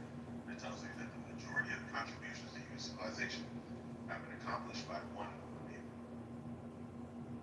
This is inherently false. Somehow it's taught over and over and over again. Oh my God. I think this education is working. I'm feeling deinstitutionalized right now. It creates cultural arrogance. So for those young white kids, they grow up with this idea that they are inherently somehow more significant because of what they've learned about their identity from other groups. They grow up and learn that they're somehow not significant in the picture of the story, their human history. Well, this can be detrimental. Isn't this what critical race theory is teaching? I mean, you're It's essentially. not critical race theory. I don't read critical race theory. Critical race theory does not cover. Critical race theory is white people's version of how race should be taught. Critical race theory does not cover this necessarily. So what you think that white children are being taught a different perspective than black children? No, we all are being taught the same perspective. It's Eurocentrism through the majority of schools in this country. There's some private schools, yes, that don't teach this version of the story. But the majority of standardized tests teach a version of sort of this Eurocentric type of teaching that centers the white European as being the primary contributor to human civilization. Which And standardized what that does tests? is it causes the kind of cultural arrogance that makes you think you can talk to me the way you're talking. Like a racist fucking prick. Which standardized tests? The ACT, SAT, LSAT? Which ones? Standardized test meaning one from first grade all the way to grade 12 in every state, meaning the majority of standardized tests in public school systems. You keep asking me these questions in different ways, and it's clear that you're being intentionally dense. And this is the problem with white racist arrogance. They think you don't know what you're talking about, so they try to ask you a question to make it seem like you don't know, and you can't come up with an answer. I mean, it's so fucking stupid, John, that you don't realize that you're in deep waters now. Okay, hold on. I'm gonna ask you a quick question. 232 times 1,000. I told you, I'm horrible, I'm stupid, remember? I'm dumb. I don't even know how to add the zeros like I'm supposed to. I'm dumb, so I don't know what I'm talking about. But for the people... I accept your answer. I accept your answer. You're right, I'm dumb, because I can't figure out a random multiplication that you threw at me. Thank you. I don't Just take the mul.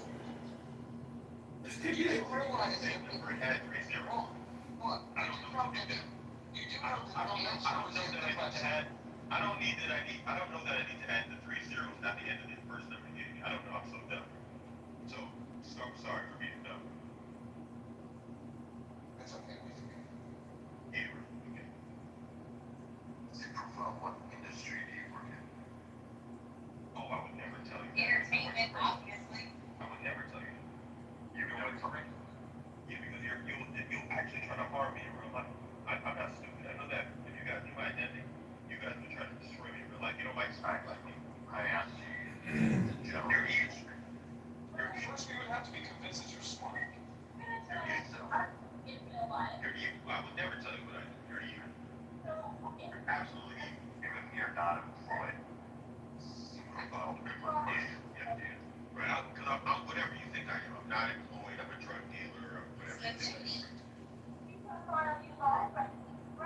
I'm a black and street corner drug dealer. Yeah, that's what I am. Oh my God, thank God. So good.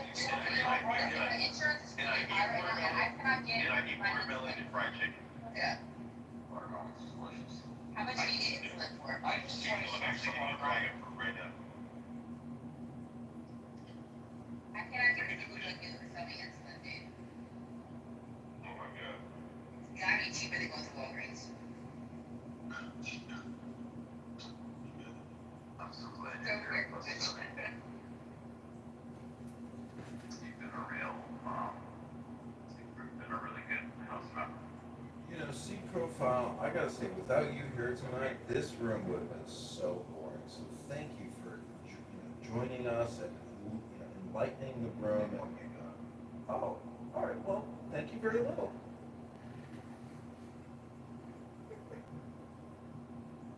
I don't know if you had the chance, John. You would harm me. You're wrong. You're absolutely. I don't need to do anything. It's the system. It's the European-centric system that has already harmed you. I wouldn't dare harm you. Dr. Adams would too. John, you 100%. Hold on, man. Did you invite C profile to come out on your yacht? That's true. The Amistad. Would you like a captain's hat? Hecama's gonna be there. I'm inviting all the I'm inviting all the Chicago Clownhouse African Americans to join me on the Amistad. I will be bringing Miller High Life and I will be bringing pre-rolled joints for everyone to enjoy the experience. There's girls in bikinis, there's F-30 flies, there's dragonflies. There's beautiful people enjoying the natural resources of our beautiful earth. There's a couple ugly ones too. Do you want to come on the Lady Hawk and enjoy the truth of the blessings of peace and love and harmony with our fellow Americans? It's not a raccoon. That's on your angel. It's a raccoon on you. Why are you such a racist? Jesus, now we reading the book. Why are you so nasty to women? And I said raccoon. How's that nasty? Raccoon is referring to a person who's selling out. And it has nothing to do with gender. Okay, here's the other personality.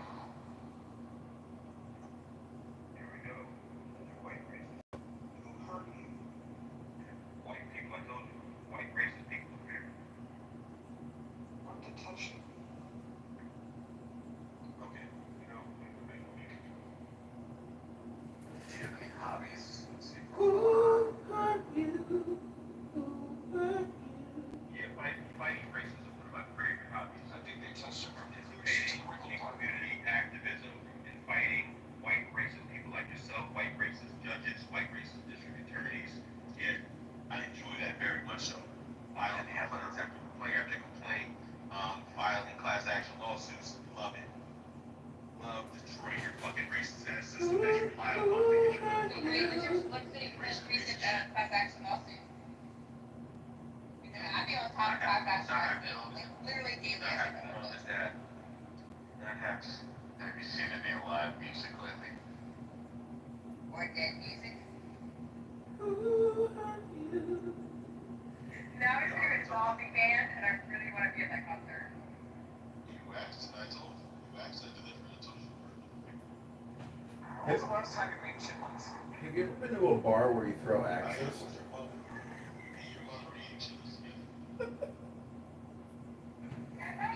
Have you been to a Is the person that hurt you, is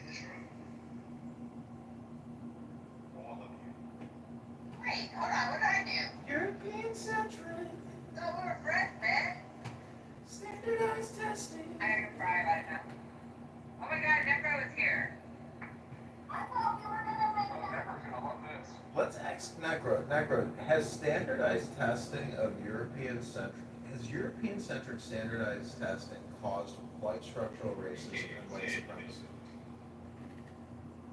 Yeah, I know that there's, yeah, I know that there's like a discussion about like tests, scores, and having to do with race. I'm not an expert on that subject, so I can't really say. Well, the good news is we have an expert here. Well, I'm willing to hear them. Good luck, Necro.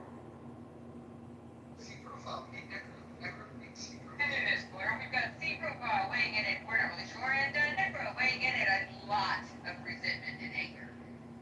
And look at John. John thinking that he could somehow, he still thinks he's selling Negroes and he can set up a fight night with me. Down top. Well, I just put it down top. You can't tell me. No, you can't. No, you stay on topic, bitch. Well, I just wanted to comment. I didn't know he sounded that angry.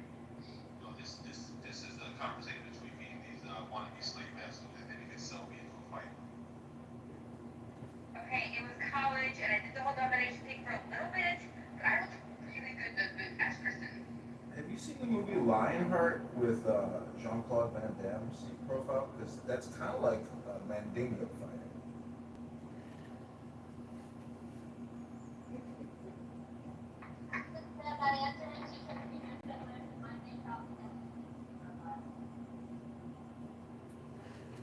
You know, Django and... Oh, wait a minute. The announcement. Gildas is here. Everything will be... Look, we're going to bring balance to the force with Gildas. Gildas, I want you to meet my new dear friend, C-Profile. C-Profile, meet Gildas the Great. It's a trap! He is the king of the Clubhouse Blacks, and he would like to talk to you. Sorry, please, nice to see you. No, Necro, this is not your time to speak. Gildas, go ahead. I do think I might have become the king of the blacks on this app. I don't know. I'm trying to vie for the throne. Well, you got some stiff competition because C-Profile here is a strong contender for top black on Clubhouse. You know, C-Profile, Gildas works in a European-centric university, and if they knew his opinions, they would terminate him for being what they, consider untoward. These wannabe slave masters think that they're gonna put me into a match with somebody. Not gonna happen. They're trying to do a battle royale. You know, this man claims to be hurt. He says he was hurt by the white man. His people. Oh man.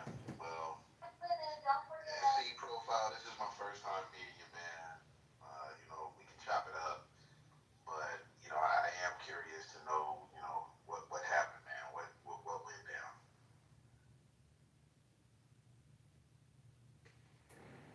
This is your America. I love America, C-Profile, so you mean like they got us with our backs against the wall, we can't breathe, or what angle you might be coming from, man? I just want to be clear. The conversation I'm about to have has nothing to do with Mojo. Has nothing to do with any of the individuals in here. David, or whatever his name is, Will something. That's fair enough. So you just want to understand something. Wait, you just want to ignore your environment. They're using you, brother. Don't let these brothers use you, man. Hey, man, I don't feel like I'm being used, man. I feel like I'm doing my own thing, but, how am I being used? You're putting a battery in your back, brother. You are just an android. Gildas. C-Profile is the real replicant. No, that's not what I said. See, that's right there, right? See? Well, Well, by assuming that we are using Did you hear the part where he said, C-Profile is the real replicant? You see that? He tried to add a level of competition there and try to trying No, to I said you're the real replicant. no. You're trying to instigate, and it is so low level that you don't even see how stupid you sound.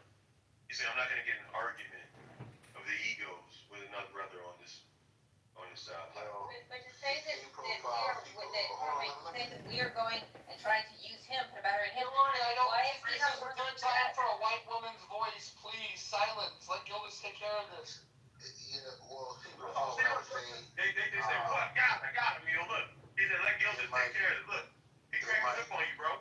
You hear that? I understand. But, everybody on this stage, let me look, everybody on this stage, I've had vehement disagreements with. I've gotten into fisticuffs with everybody on the stage, white, black, whomever. A lot of them don't agree with everything that I espouse. Sometimes we can't even talk to each other for several months because it's like, man, I don't want to talk to that motherfucker Gildas or whatever it may be, man. I'm a fair actor on this app, so if it was a racial topic you want to talk about, these are my homeboys and shit, my homies. But I can disagree with people. I'm a man. I know how to disagree and separate or come to some kind of understanding. So I'm sincere with my shit. That's called the credibility part, C profile. Thank you. There's still white devils there. Maybe we can start asking your opinions on capitalism. Capitalism started with the transatlantic slave trade. Alright. Well. What made it trans? I think that capitalism, in its really like newborn form, started somewhere in Italy during the Renaissance, but it didn't get its best unfurling until you got to the United States, and even then it wasn't perfect. But the transatlantic slave trade, I think, was not capitalism. I think that's a mixture of colonialism and mercantilism. That's not capitalism, though. Mercantilism? Yeah, like when the government or the state or the king, basically says that our state gets a monopoly over this trade and nobody else can interfere with it, nobody can be an individual and trade against it. And basically the state kind of running the economy in so many ways. I mean, not like a socialist economy, but akin to it. Whereas capitalism is free individuals being able to trade with whomever they want to trade with, nationally and internationally. Are they using standardized testing in a European-centric fashion? Well, not at the inception. They weren't doing that. Really? But, I mean, I didn't get kicked out of another room, but I was just in another room where a similar conversation was being held, and a lot of people maybe conflate the crimes of colonialism and mercantilism with capitalism. And I think that capitalism is one of the only reasons black men like us can call ourselves even semi-free today. If it weren't for the capitalism, we'd still be slaves. Well, don't forget the Republican Party liberated all this stuff. If it wasn't for, that's so false. If it wasn't for Haiti, we might still be slaves. Haiti's revolution set off a change and shift in paradigm in the European world. See, when the Haitians revolted and sent the French flee after losing over 100,000 men, you had a change and shift in ideas. Africans weren't thought of as humans with autonomy. They were thought of as things, these creatures. But once they realized that they could strategize and execute and potentially win at war, this changed things. So they had to realize they weren't just dealing with some what they thought were brutes, when in actuality European was the actual brute. So I'm not going to talk about, for me anyway, I don't try to intellectualize it words like, capitalism and, this one and that one, and all these, literally words to take away I from really like the whispering tone. If anybody's keeping score, that's voice number 6. the really weird sort of intellectualizing of history, using these words to try to sidestep, historical events that literally change the path and course of history. It's something funny. I find it to be very popular and common in groups of white Europeans and white people and people who have white supremacy ideology or Eurocentric ideology. They start saying things like, "Oh, that's that's Marxism or this and that," instead of and trying to label things. So busy and focused labeling things instead of actually examining the human behaviors that exist within that thing. Because it's so much more important for people to accredit themselves with knowing these forms of terminology as opposed to actually talking about historical events that change things. Black people weren't freed by law. We freed ourselves. Yeah, well,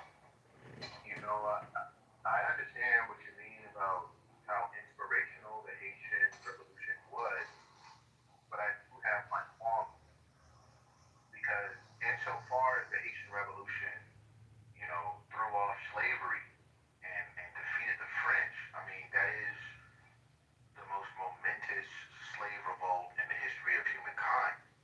The fact that they won, Spartacus did not win. Do you know about the Gullah Geechee Wars? I've heard of them, but I'm not. The Morant Bay Rebellion? Okay, all right. Do you know about? They made another movie about another gentleman, Nat Turner. Do you know the most decorated Marine in U.S. history is Chesty Puller? His first engagement was in Haiti. The Gullah Geechee Wars was one of the few times that the American military lost 3 battles back to back against a untrained or supposedly untrained group of escaped humans of African descent who were previously enslaved. Well, Human beings. I recognize that. So hold on, brother. I'm not done. What I'm saying to you, this is not about your recognition. I care not about your recognition. I don't care about that.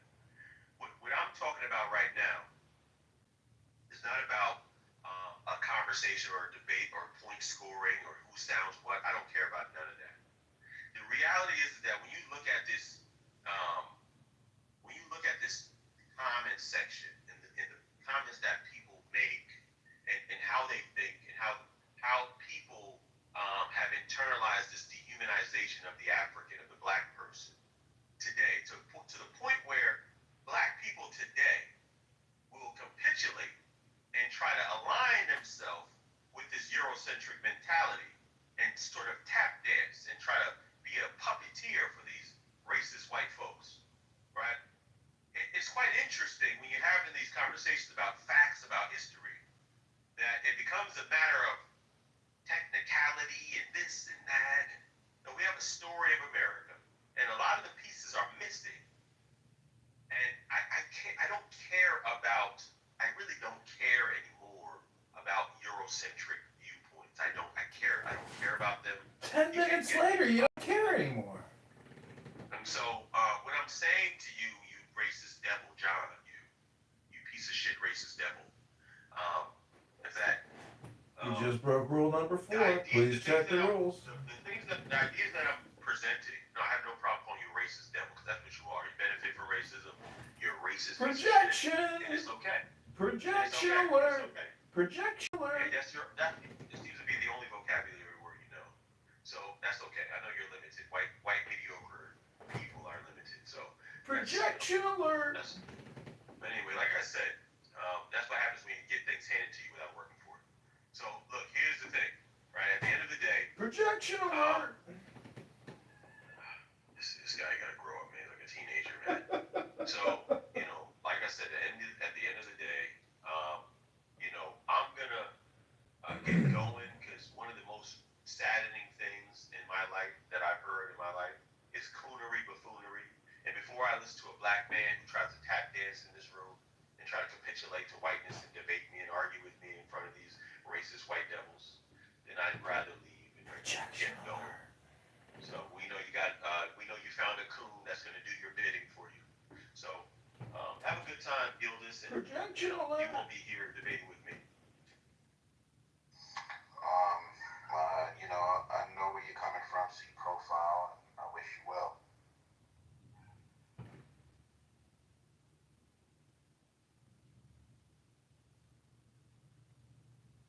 I don't wish you well. That was positive vibes. Well, I mean, it's not anything new. It's par for the course. You got a lot of angry black folks. You got a lot of angry black folks, and they haven't really wanted to get into the history or get into the nuances of things. They just know like something ain't right, and it's the white man's fault. And to a certain degree, man, I can understand where a brother like that might be coming from, but it's that unwillingness to engage intellectually that it holds my community back, man. It holds it back. I'll say this in front of white folks. I'll say it in front of black folks. You can call me a coon. You can call me whatever you want. But at the end of the day, you saw what the man did. He's like, this nigga sounds smart. I ain't about to argue this nigga. Oh, so I'm sorry. I don't mean to say the word.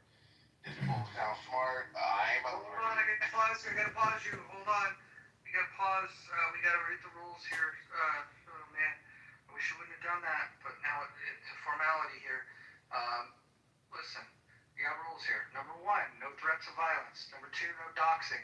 Number 3, stay on topic. Number 4, keep your shares brief. Number 5, do not interrupt speakers, especially mods. Number 6, mods may interject when appropriate. Number 7, and this one's for you, Gildas, the N and K words are forbidden on stage and in chat. Number 8, do not spam the chat. Number 9, do not bring drama here from other rooms.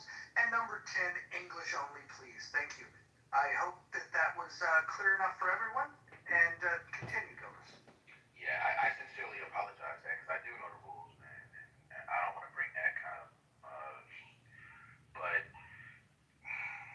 man, it's just, I don't know. I get a lot of love from Caribbeans, from Africans, continental Africans, from European Africans. They can get it. Sit down and talk with me for a little bit. They're like, okay, Gildas, you ain't so bad.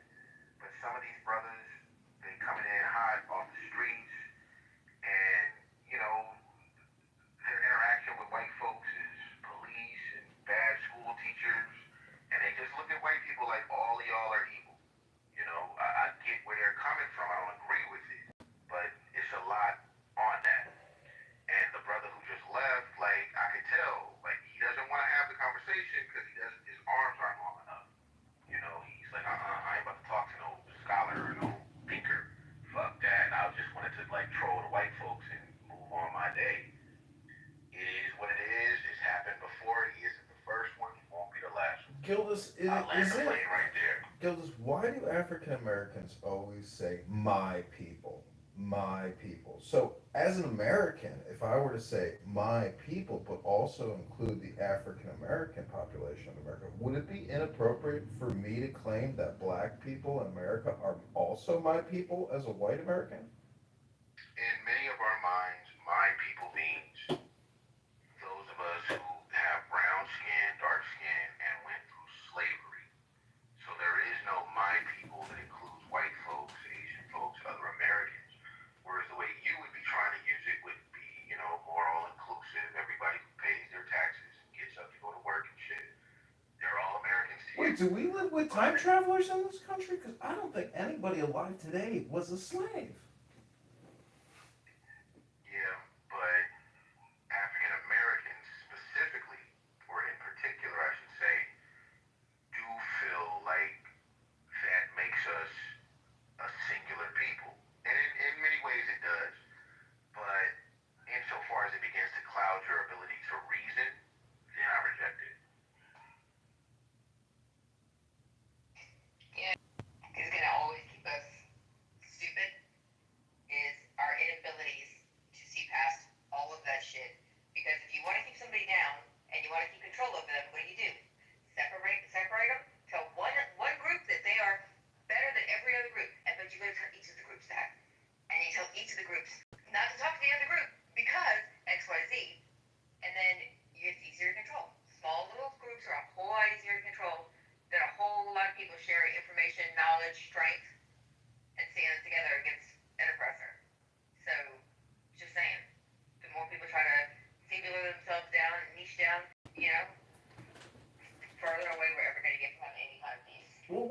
destructive, a group of people who oppress people or people who self-oppress themselves?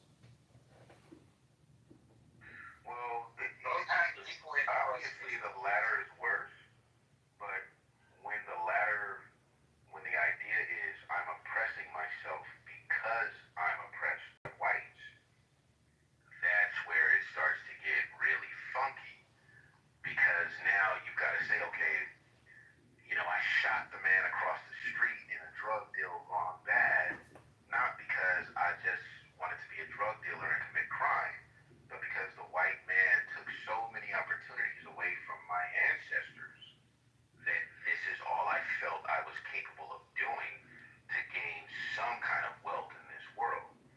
And now I don't agree with that assessment, but that is how a lot of black folks in America think. They think that the only reason I'm committing crime is because of the original sin, the original crime of slavery and Jim Crow and everything like that, redlining. And so if it weren't for that, then you wouldn't have to worry about being acted out. But because of that, I get act out, and you should not try to lock me up. If you catch me, you should just let me go.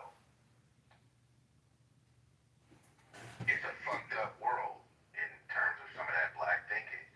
I grew up around it. I know it. But it's wrong. It is wrong. And that's not to just sit up here and tap dance for Mojo or anybody else. That's me tap dancing for myself.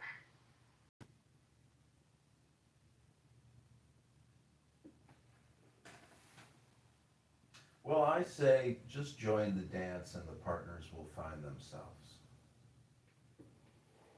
Here's what I don't like about the interaction that the two of you had. And it wasn't from your part, Gildas.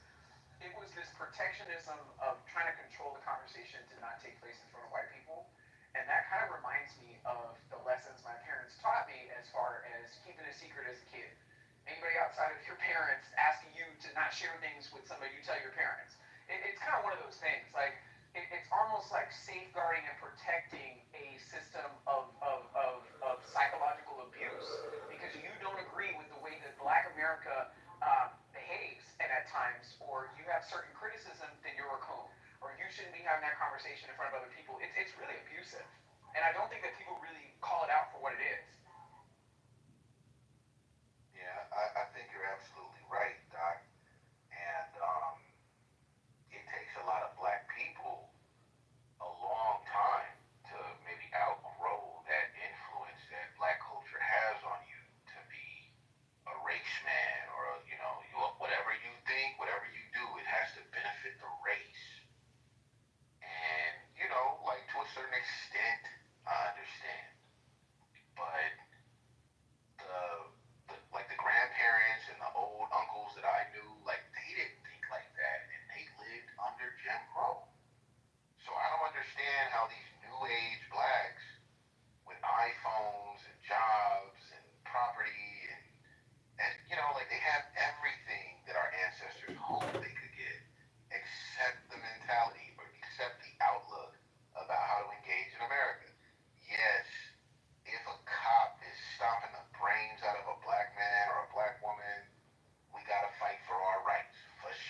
based on the race.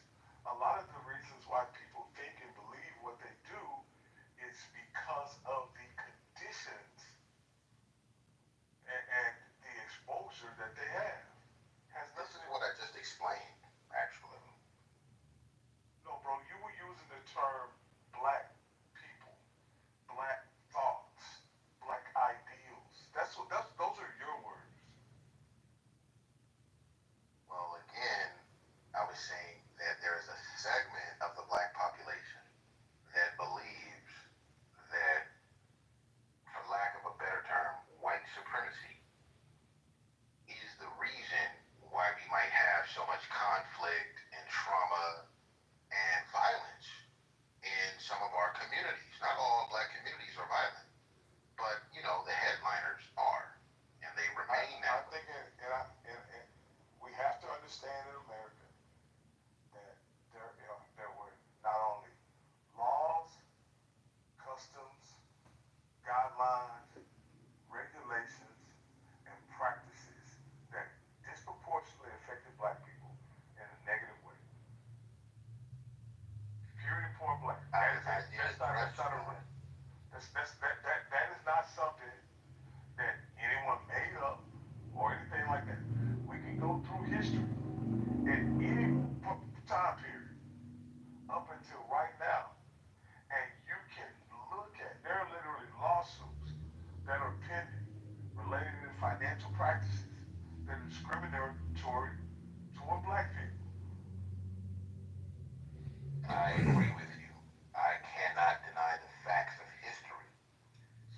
But my question, well, let me ask you a question, please, before you go on, because I'm listening to you. I'm not trying to yell back and forth. But given that history, why is it that 100% of black people are not criminals? Why is it just this 2 or 3% in our community that endured those conditions, that lived under those laws? 98% of us chose not to become criminals, but the 2% that did probably did more to ruin our chances in this country than any slave master did, is what I would go ahead and say. When you start shooting Uzis over crack sales, that's only 2%, 1% of the people in the community, just a few YNs. Everybody else is going to church and going to work, being garbage men and janitors like my father, trying to buy Christmas lights and shit like that, trying to just get along. But it's just that one little segment that kind of ruins it for everybody. So how do you explain that? Okay. I think you're framing the question the wrong way, sir. I think you're framing the question as if it's a racial question. We live in the most violent, civilized society in the entire world. Period, point blank. And if you think we're the most violent modern society? Are you serious? yes, absolutely. Okay, give me 3 things that make us the most violent modern society aside from others. Homicide, assaults, and robberies. He's describing his own community. Okay, if I recall correctly, other countries have a higher level of homicide than we do. No, they don't. No, they don't. If you look for the places that have the most violent murders in the world, the U.S. State Department says to stay away from, yes, they certainly have more murders per capita than we do. Give me one modern, civilized, developed country that has more crime, murder, however you want to divide it. Mexico is controlled by the cartels. And the use of violence That by the is cartels. absolutely a lie. Nigeria. No, it's not. The Gulf Cartel Rwanda. and Uganda. the cartel run by El Chapo use violence as a means. This is where Marshall comes in handy. He does the heavy lifting. Hold on, Marshall, hold on. So, we've got Jamaica, Ecuador, Haiti, Honduras, Mexico, all with higher rates of homicide than the U.S. I can go on. Okay, so you said homicide, that's now out. Homicide is no longer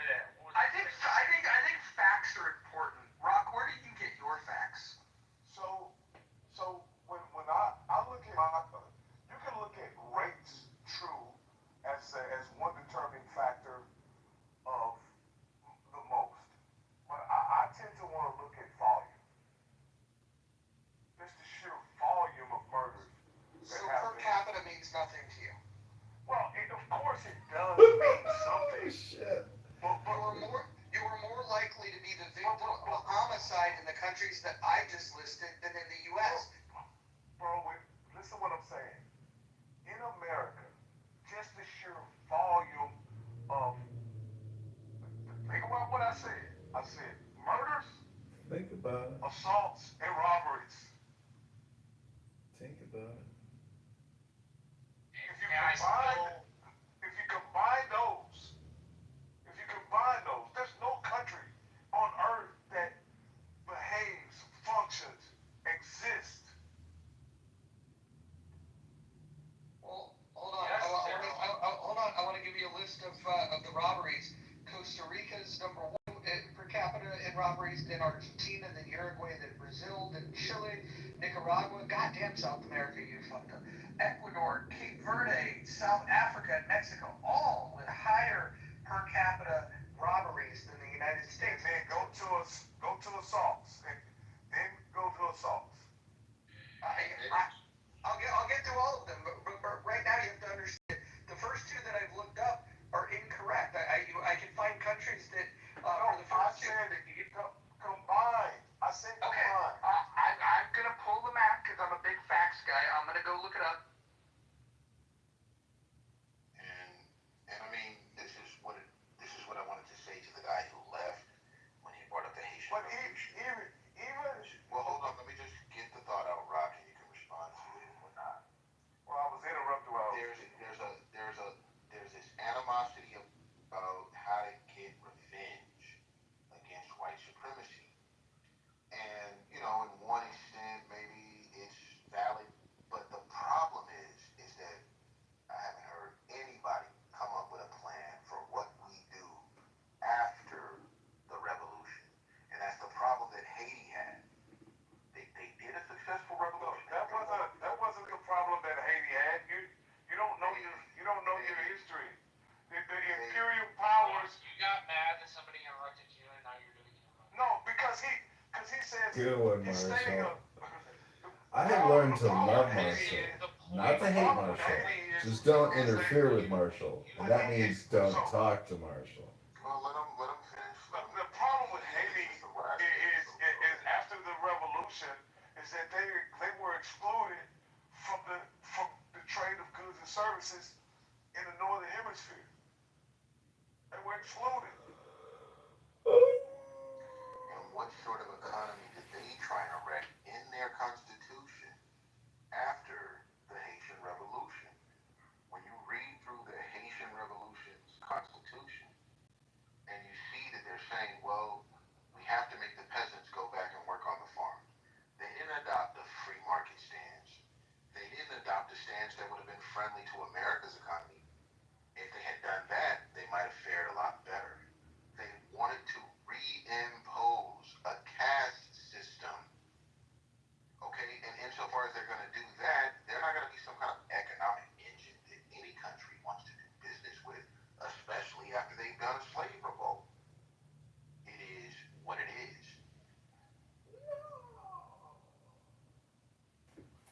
Bro, if they had been able to get a fair market value for their coffee, sugar, and other agricultural products, they would not have.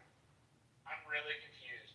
You're actually going to argue would have had better castes and lower castes, where certain black people in Haiti got treated like princesses and princes, and certain other black people in Haiti got treated like dog shit? Isn't that the exact same problem you had before? Just saying. I'm talking about the economy of the nation. I'm not even addressing that. Their customs of their society is something that they have to deal with. I'm talking about the economics of why they have never been able to be a viable economic power in the northern hemisphere. That's what I'm talking about. In what universe does the idea of reimposing a caste system not screw people? So have we? And at what point is imposing? We don't as Americans. And at what point is imposing the caste system imposing the same behavior that you now have criticism of? If you're from the Chicagoland area, economic partners based on their customs. customs and ideals match ours. Entire point is you think it is wrong to reign over. Hold on, let me interrupt. Let me interrupt. Okay, so the top 10, I'll give you number 10 for is Mexico for most combined homicide, robbery, serious assault per capita.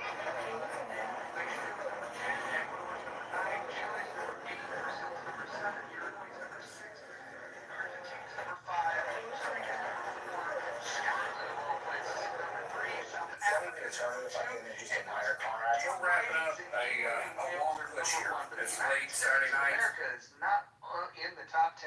So facts matter, people. Yeah, and so you're telling me how many murders happened in England the past year?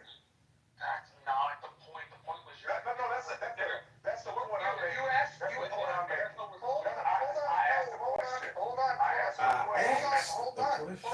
When I looked them up individually, you said that you weren't happy with that. No. Hold on. I'm not trying to argue with you. You listed all three of them, and then I said, okay, well, when it comes to homicide, U.S. isn't in the top 10.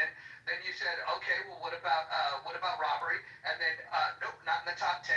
What about assault? Not in the top 10. And then you said, well, you got to blend them all together. So then I blend them all together, and I give you the top 10. And now you're saying, hey, let's talk about the homicides. It's like, make up your mind. You're looking for some piece of data that would back up the incorrect information that you speak. And the bottom line is you don't know what you're talking about. I live in this country, and I've traveled abroad in Europe and in South America. Wait, so why are you so wrong? Make up for facts? Are you kidding? No. What I'm saying is, I've lived in Europe in a country of 17 million people. They had 10 murders the entire year. None of them due to gun violence. What you are doing is saying your experience.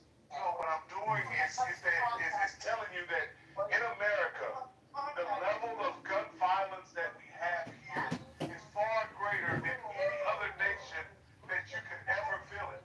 Okay, hold on. Marshall, you have to mute yourself. I don't know what Marshall, but we don't mod men in this space. We only mod women in this space. I'm going to bring Marshall back up, but do not mod men in this space. You are in the muff. Y'all have a caste system here? Make some genders. Yes, we. Well, I'll leave then. It's called in the muff. Like, have you ever been in the muff? There you go. He's afraid of pussy. There we have it. Look, he said something and he wanted it to go unchecked. And then once I did the fact check, and by the way, I wasn't 100% sure what the answer would be. But then when I started looking at it, I was like, damn, we're doing pretty good here. So I think here's the bottom line. When people say things, whether you agree with them, whether you disagree with them, whatever, fact check their asses. This is Clubhouse. People make up all kinds of silly shit. All kinds of silly shit. And then it wanted down because we have women moderators. But Marshall, I love you to death, but in the muff, we do not have male moderators. The only reason I'm allowed to mod here is because I wear the scarf that I wear. And so this gives me allyship. I mean, Bravo, you asked us to rise you up. What do you got to say for yourself?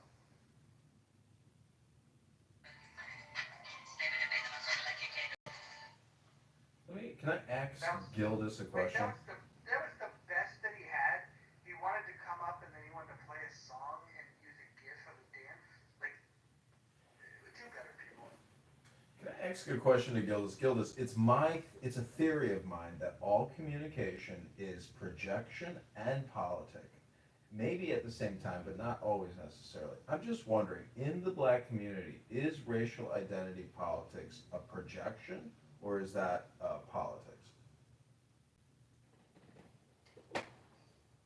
Well, I think that would be to understand more about how you're defining the term, but initially I would say it's more politics.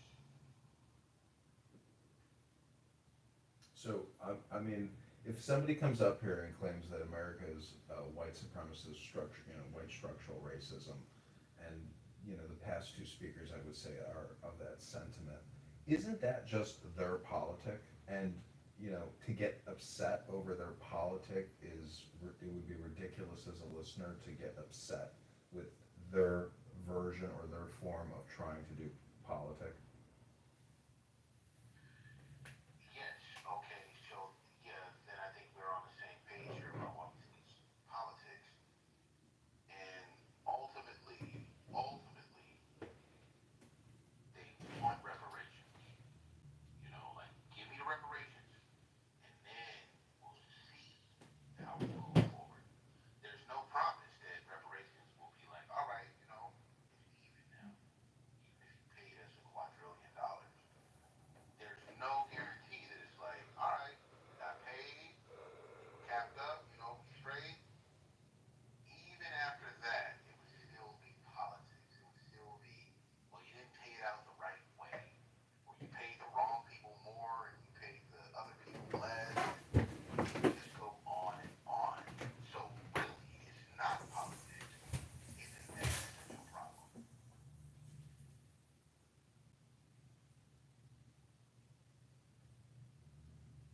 We have a new poll up.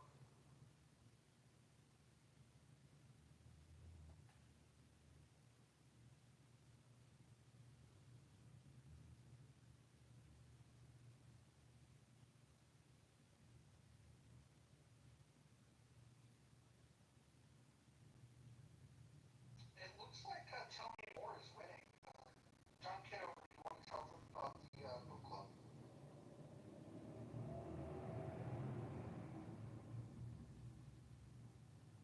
As John stepped away from the phone.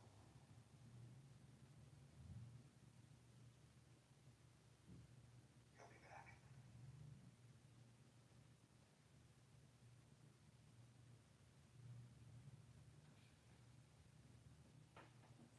How do you reckon the last fellow was?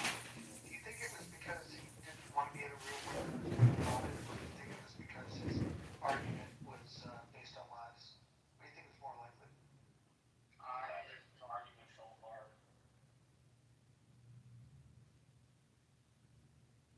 I think he made a lot of assumptions about what he was commenting on.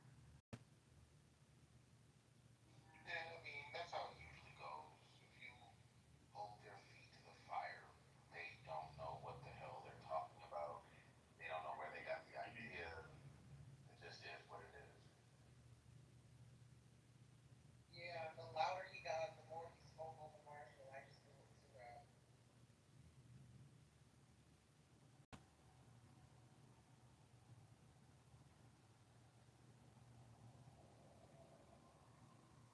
John, are you back with us? Yeah, I'm here. Can you tell us, in the poll above, Tony Moore is winning, so maybe you can tell people more. So, yeah, if you are interested in reading a book where everybody's gonna, instead of having like, never-ending conversations on here, we're gonna pick a book. I've suggested The Tao Te Ching by Lao Tzu, which is a great psychological and political book based on wisdom, that we would all read from a book for 5 minutes and try to increase our collective IQ as opposed to having never-ending heated debate and discussion. I'm down back. Sounds fun. Oh, Absolutely. boy. Well, I don't know about that. Have you met Kristen? Oh, we're open to suggestions in the book club. She's like me, Roger. She loves history. All right, Kristen, what's the second book? Not that it's appropriate to move past the first one. But what The first one, I just want to have first dibs. okay. Is it gonna be a romance novel? I guess it could be. I didn't get any romance from it, but I recommend the book called The Art of War. Sounds soon.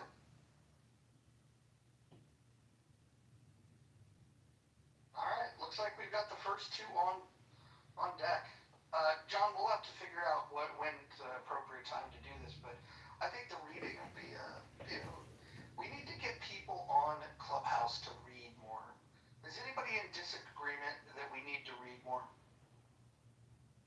Anyone? What I think you'll be shocked to discover is that some people, when asked to read a book, are actually incapable of reading a book out loud.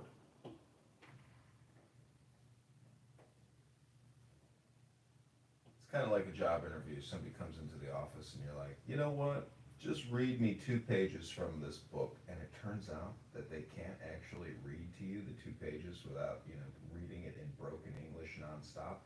And so that could be a disqualifier in terms of getting employment.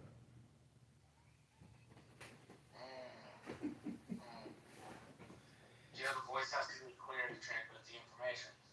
It's what I call a diagnostic test.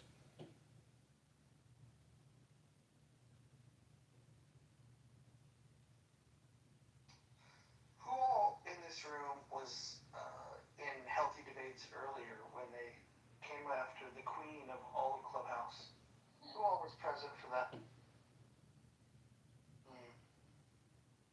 Naughty, naughty. They thought they were going to come for the head of the queen. They thought the king was going to capitulate. I didn't. Stand by your lady. I am getting a. No, you didn't. I was removed. What? I was not in the room. I did not know. Get in there. Wait, Serendipity, you were removed. I can assure you, I did not do it. Tiffany, you were removed? Yes, I was removed. Did you do anything wrong? No. I was action emoji you. Oh, wow. Wow. Has spoken.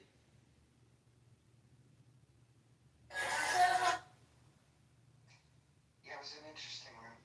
Interesting room. If you're interested, Mojo, I can recommend a historical romance. I would recommend A Knight in Shining Armor. You're welcome. See, it's my belief in book club, you should go for high value books. Hang on, John. Hang on for a second. Serendipity, what happened? Why were you removed? Hey, Kristen. I would assume, JB knows that Monica and I are good friends, so I'm just assuming he just removed me because he knew I wasn't there to support Monica. Do you remember who was modeled at the time? Oh, I really don't. Like I said, I was not in there for 60 seconds before I was removed. I was modded, but I definitely didn't remove her. I was also modded. I was also modded. I did not remove it. I think there was another mod. I don't know. It was JB, it was Nye, it was myself, and I think there was a fourth person. I don't know that person. Okay, thanks. Shut up. No, I was joking, by the way. Yeah, Serendipity, if you got any ideas about who it might be, or if you hear them, please let me know.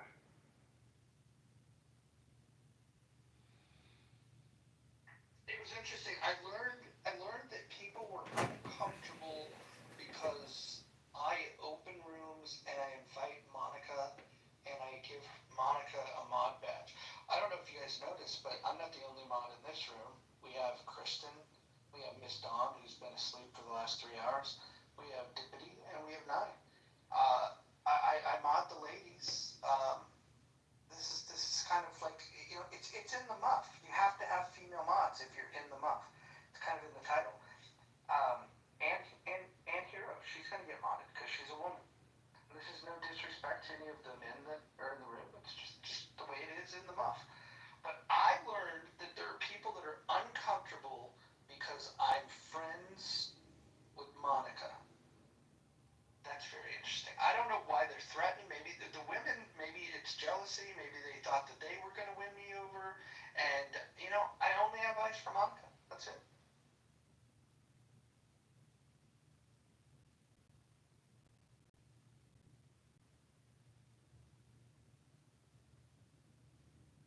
I was really proud of you, Rob.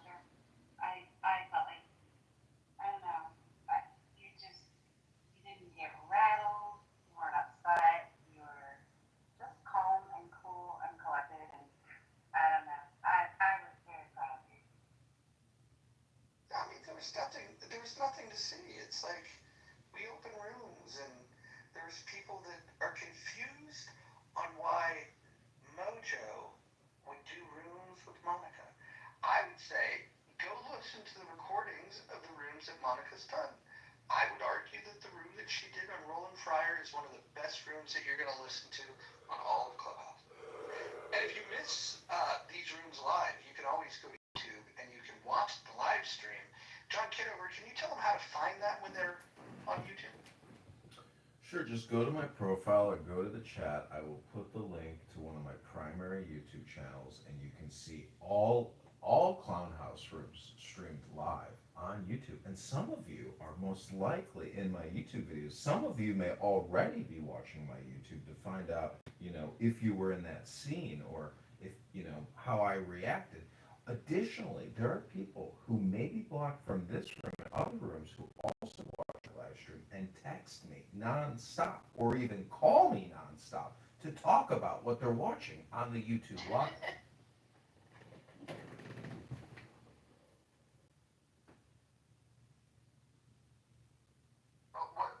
When was the biggest room that you streamed? When was that? A couple months ago, I was live streaming Patty's Politically Correct, and I rebranded a YouTube channel to like Republican Comedy or something, and I put up a Pepe mask on this gay stool that I have with all this other weird stuff, and then that room like took off. That YouTube live got like concurrently, it was like in the high hundreds and I think like 15,000 views or 10,000 views.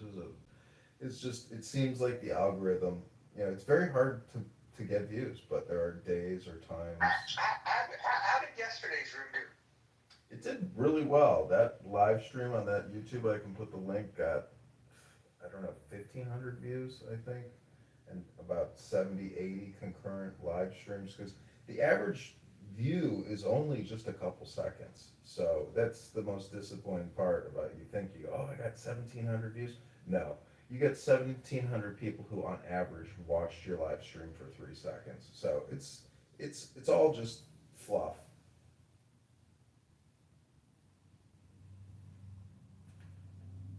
Well, we're going to try to break those records. Oh my gosh. I'm in. That's great news, Joe. Can you maybe tell us what the hanged man means in tarot? Oh, for me, it's sort of the indecision. Like I'm unsure but okay about what's next. Like I'm not the expert. I'm on a ride, and I have to be humble about what's going to happen next, because I'm not the expert. Well, I know this isn't book club, but I do happen to have a book on tarot right in front of me. If moderators would approve, can I tell you what Key 12, the Hanged Man, or Mem tarot means? Absolutely. What man tarot? Mem, it's a Hebrew letter. Witchcraft.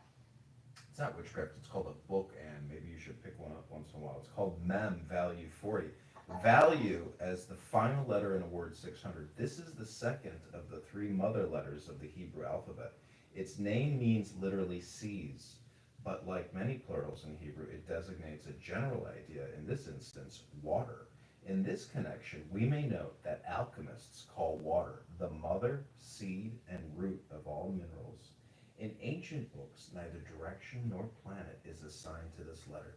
In the cube of space, however, it corresponds to the inner axis of the cube, connecting the center of the eastern face with the center of the western face.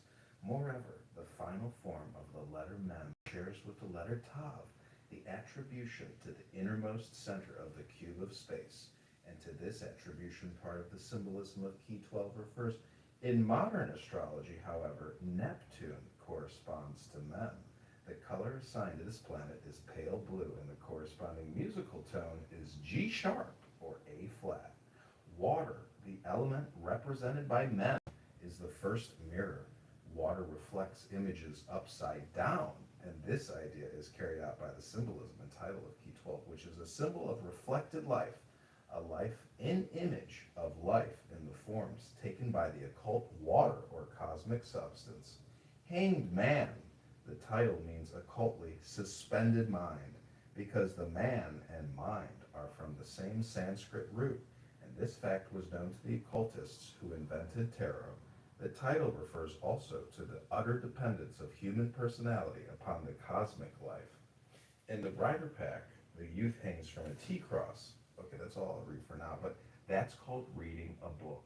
And I hope maybe some of you will come to this week's book club to also read a book. Yeah, and I should say that my hanged man came from the Celtic Cross tarot reading, where I had majority swords, and then end with the hanged man, and that stuck with me. Just by the way.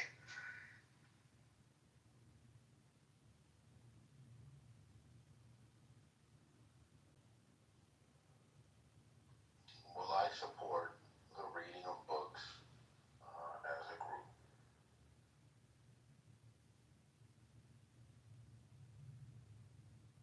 How else are you gonna learn about Dorian Gray? You gotta read them books. What I'm looking forward to most is to hear Monica's voice when she's reading from the book. 5 minutes of the most glorious voice on all of Clubhouse. If we read the most glorious books and have the most glorious reader and sounding person, clearly the room will be glorious, and hundreds, if not thousands, of brain rotted out clownhouse users will finally hear what we call intelligence, knowledge, comprehension. It will be a hallelujah moment. We have some epic voices here. Gildas, for example, will be awesome. Adam's reading is going to be great. Anne Hero, that's going to be amazing. John's voice. I hate the sound of my voice, but I'll read because reading's important. We have an Australian accent with Ro. Nye, oh, your voice, it's going to do big things. I think this is going to be great. We got to get El Normo. El Normo will be nice. Anybody else? No. I don't want to read. I love that girl's voice. I've done some readings. Popcorn and Mojo, you got a great voice, by the way. I mean, I'm not gonna say. I think most people don't like their own voice, is what it is. I'm sure it's just as handsome as everybody says it is, but I just don't see it that way.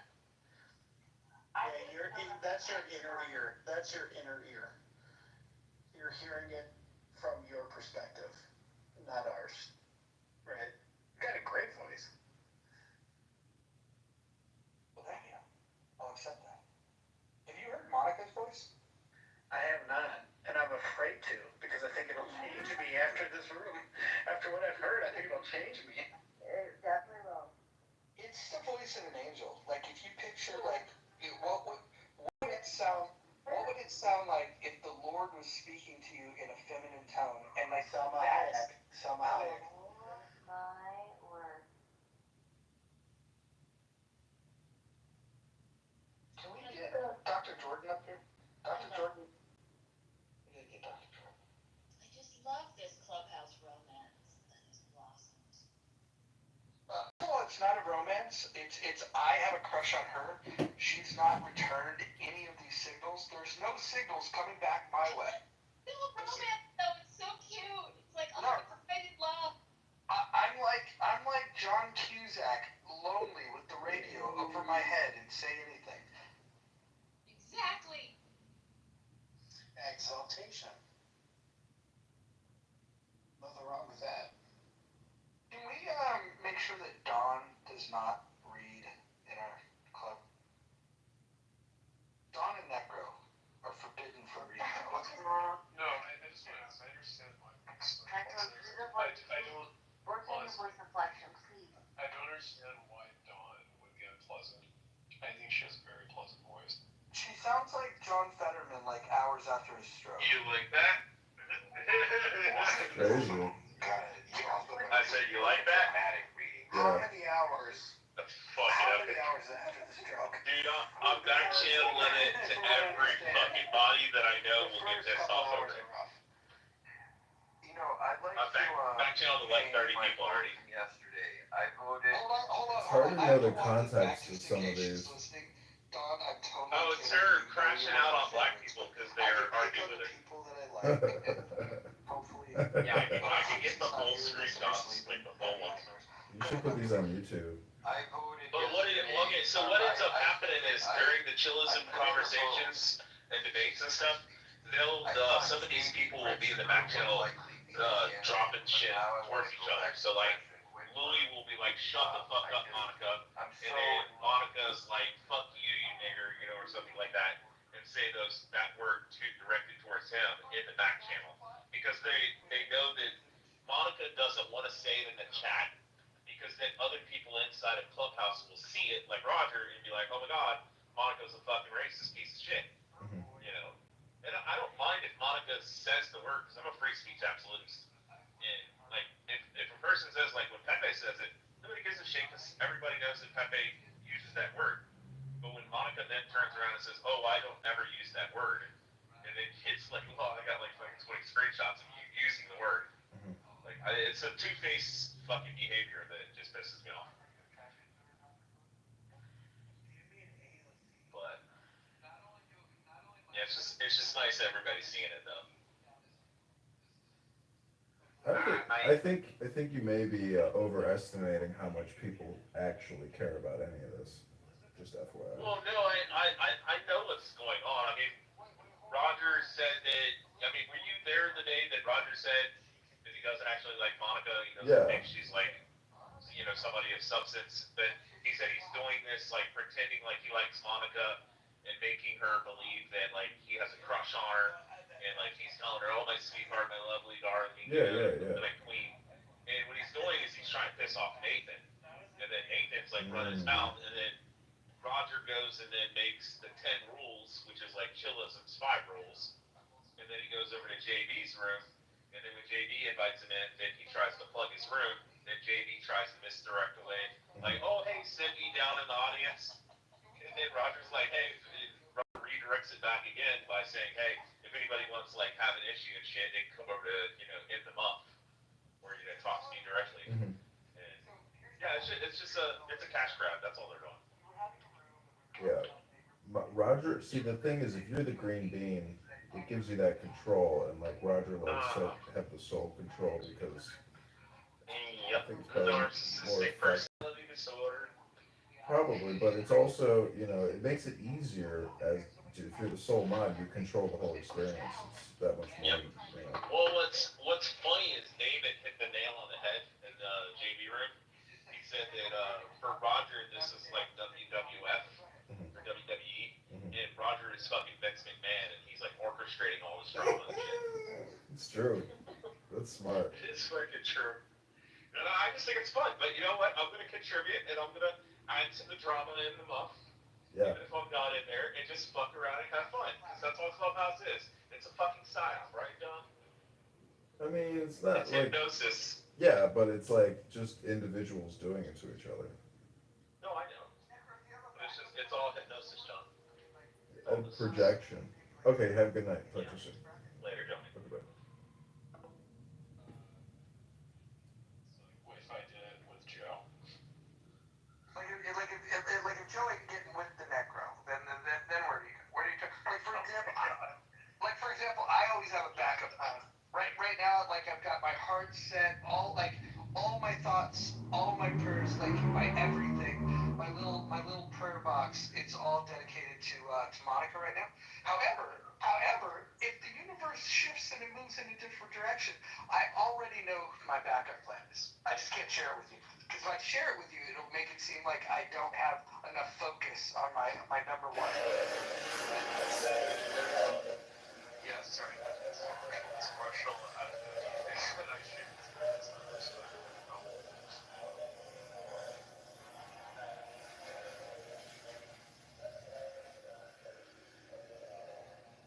Are you there, Marshall? Marshall can't save you now. No comment.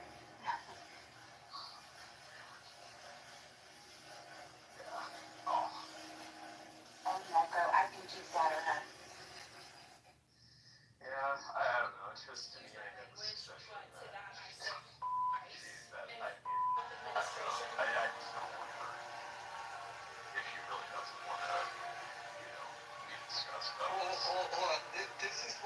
this is what I suggest. Don't publicly pursue her the way that I did with Monica. This is a special technique that I'm using. I don't think this will work for everyone. What I would do if I were you, this is my personal advice, is I would just be in her presence, be excellent in her presence, make her laugh. Once she laughs, send her a private message, keep the conversation going. Try not to make it awkward. Don't pepper her with too many compliments. And then just, like I said, just be excellent in her presence. Is there any way I could experience Monica? I just hear about back off, pal. I saw her first. No, just to experience it. You can listen to the replays because the replays are on. Well, I just want to say, it's like, I mean, making Joe laugh, I mean, is it an issue? Because I can definitely make her laugh. So.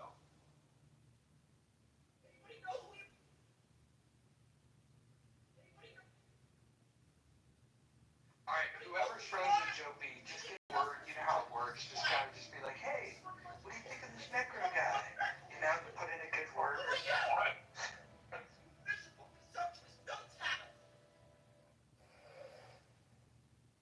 I think we can make this happen.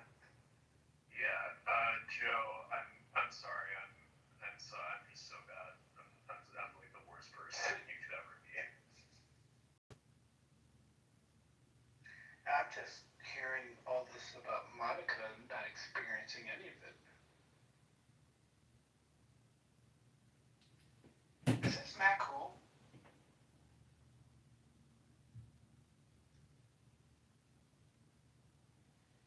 So I have gotten some messages from Rich. He's watching the YouTube live right now, and if anybody's interested in watching that YouTube live, the link is in my profile. And Rich is sending me all kinds of stuff about Monica and some of her communications with other Chillison members, which some of you may. Wait, hold on. Before you go sipping for Rich, let's just be straight. He tried to call her out on the stage, tried to say some things that she said that he took out of context. He's made it sound like she was a racist. All the while, he was in a room using the N-word repeatedly. You busted, Rich. Has been blocked from this room. Now, he could get back if he swears that he's going to follow all the rules, but he would have to swear to follow the rules. Because right now, I think that Rich has offended enough people in this room, broken enough rules, and the last thing that he's ever going to do in my presence is disrespect the Queen of Clubhouse. Well, he's putting a lot of smiley emojis in the YouTube live stream right now.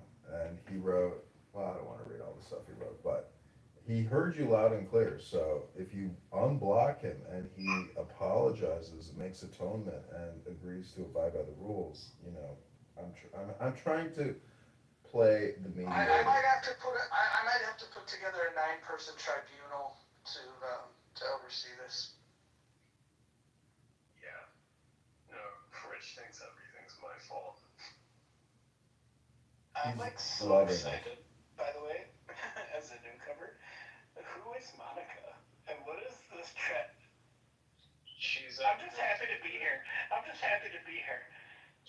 Joe, so Monica is everyone's favorite Canadian who wants to make America great again. I've never interacted with you. Hey, don't be doxing my girl. You mean Jeremy? Or Monica? The chances of you seeing this YouTube short are super. Yeah, Jeremy is Mojo's girl.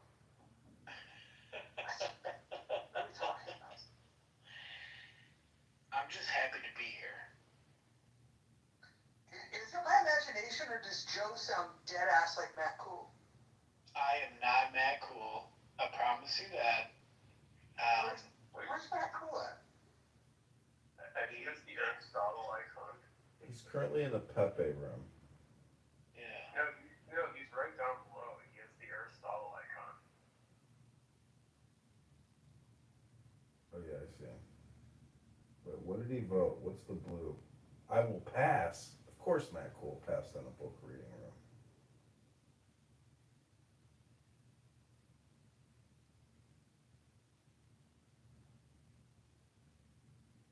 So who is Monica? She's the most attractive, beautiful, and This is intelligent getting woman. weird. If you mention her name again, I'm gonna have to remove you. I'm getting very uncomfortable.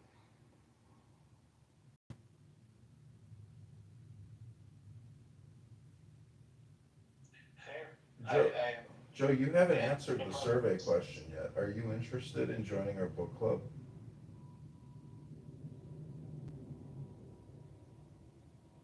will answer that now. There's a whole lot of other people on this stage and in this room that have also not answered the survey question.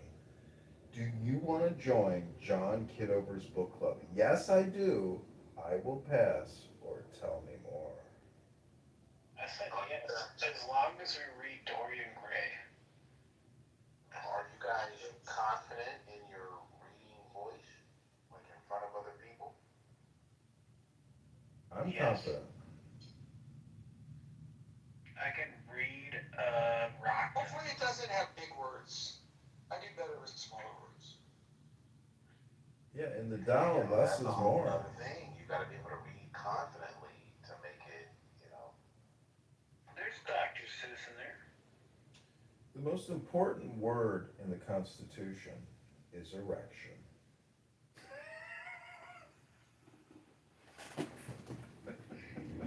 That's the most important word in my Constitution.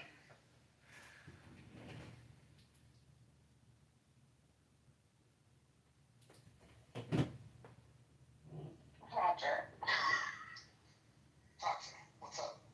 that YouTube link that I just put in the chat, it's just a really short little clip of a nurse that does like these little, I don't know, hospice videos. But I want you to listen to the patient and tell me who you think it sounds like.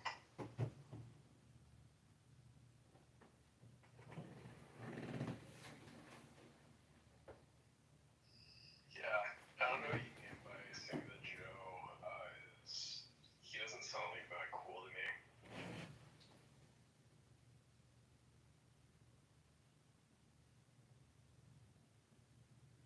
Right? Yeah, I'm not. Dang. That's crazy. That's crazy. It's her voice to it. I'm not that cool. I'm Joe Cool, if you will.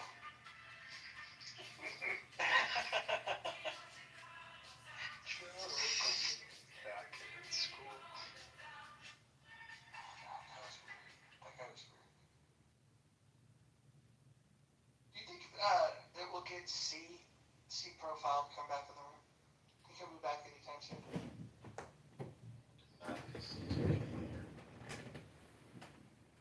What about the guy Rock who made some outrageous claims and then we fact checked and he ran off? Same difference. They don't want to talk to one of their own kind who can hold them, to the fire. Not in this room. They might come catch up with me in one of the black rooms on the side, and it may happen that way, but up in here, Well, I'm black, and everyone came out of Africa, so, I mean, we held him to account as Americans. John, Randy brought up a good point. If the book club decides to do Huck Finn, we won't be able to do it in the muff for obvious reasons. because what is it, 260 mentions? I thought it was like 80. It's like 300 mentions.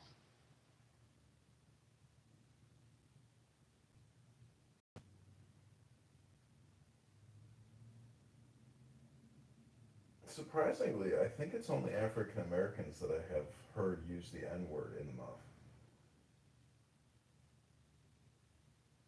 Nope, Rich has used it.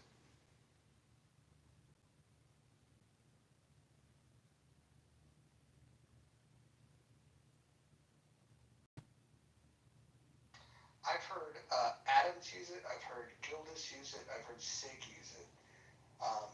Interestingly enough, they all used it in a context where they were explaining somebody else using it, but just to hold the line, just to hold the line. Well, I I try to say ninjas, but I'm gonna stop saying that. I try to say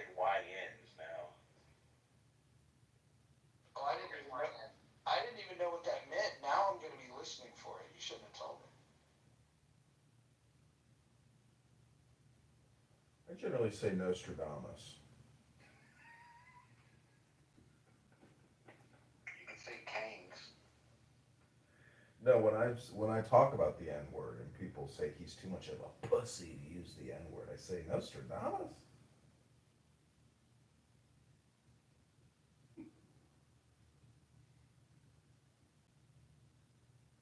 We added no saying the K word to that rule. Rule number 7's now banned the K word. And today we were asked if the K word stands for kangaroo. And we had to explain what the K word was, which was hard to do without saying it. You know, Kitover also starts with a K, and many people don't know the Hebrew basis for the word Kitover. I didn't know this until I went to a rabbi's house for Shabbos, but he was like, "What is your last name?" I said, "Kitover." He said, "Do you know what that means?" I said, "I don't know. What do you mean?" He said, "It's, uh, yeah, Keet, or, yeah, Kitov, Tov, yeah, so Ki is that, Tov is good, like as in Mazel Tov, or Mazel Tov. So Ki in Hebrew is that, and Tov is good. So my last name means he is good. And thus, my nickname at the bar is Good Johnny.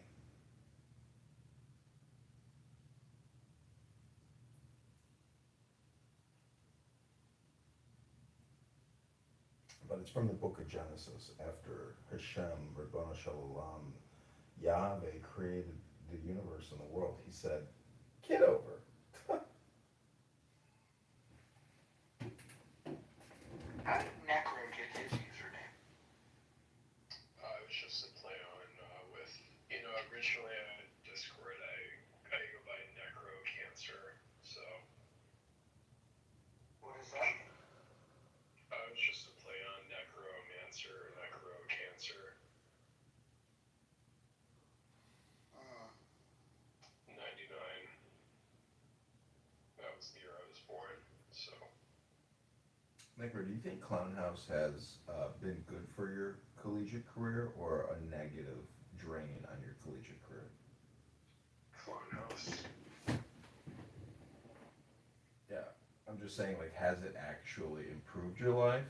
You know, has it made your socialization better, your communication better? Like, how has it helped your college, experience? You say clown. Like Okay, Clubhouse. Clubhouse, Necro. Clubhouse here. Necro, come on. Don't do this fucking thing where you like do the worst of the autism. You're better than this. You knew what he meant. Yeah. Give the autistic guy kid a break.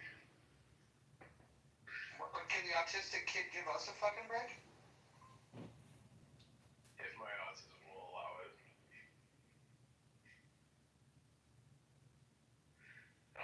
Anyways, as far as this app improving my life, I've definitely met a lot of people in social life. You met Joe B. Yeah, and she's very kind. She's probably one.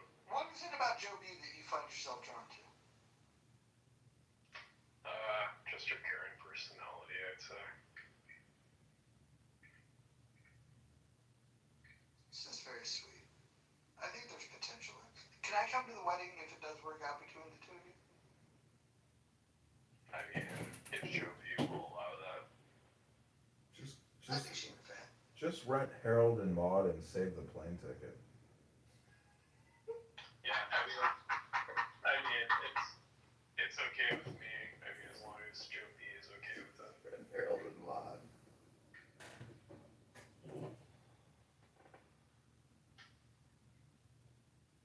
The more the merrier, in my opinion.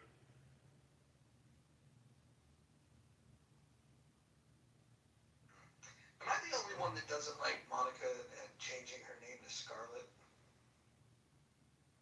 Does anyone else have a problem with that? I didn't know she changed it to that. Yeah, I have a problem with it too. Yeah, she'll change it back. But, not a fan. Oh, Bruce is here. Listen for the babe. Oh, Bruce, my talent manager has arrived. Bruce, when's our next booking? I'm so happy you you know, took on being on my talent manager a couple of years ago, but we've yet to book any acts.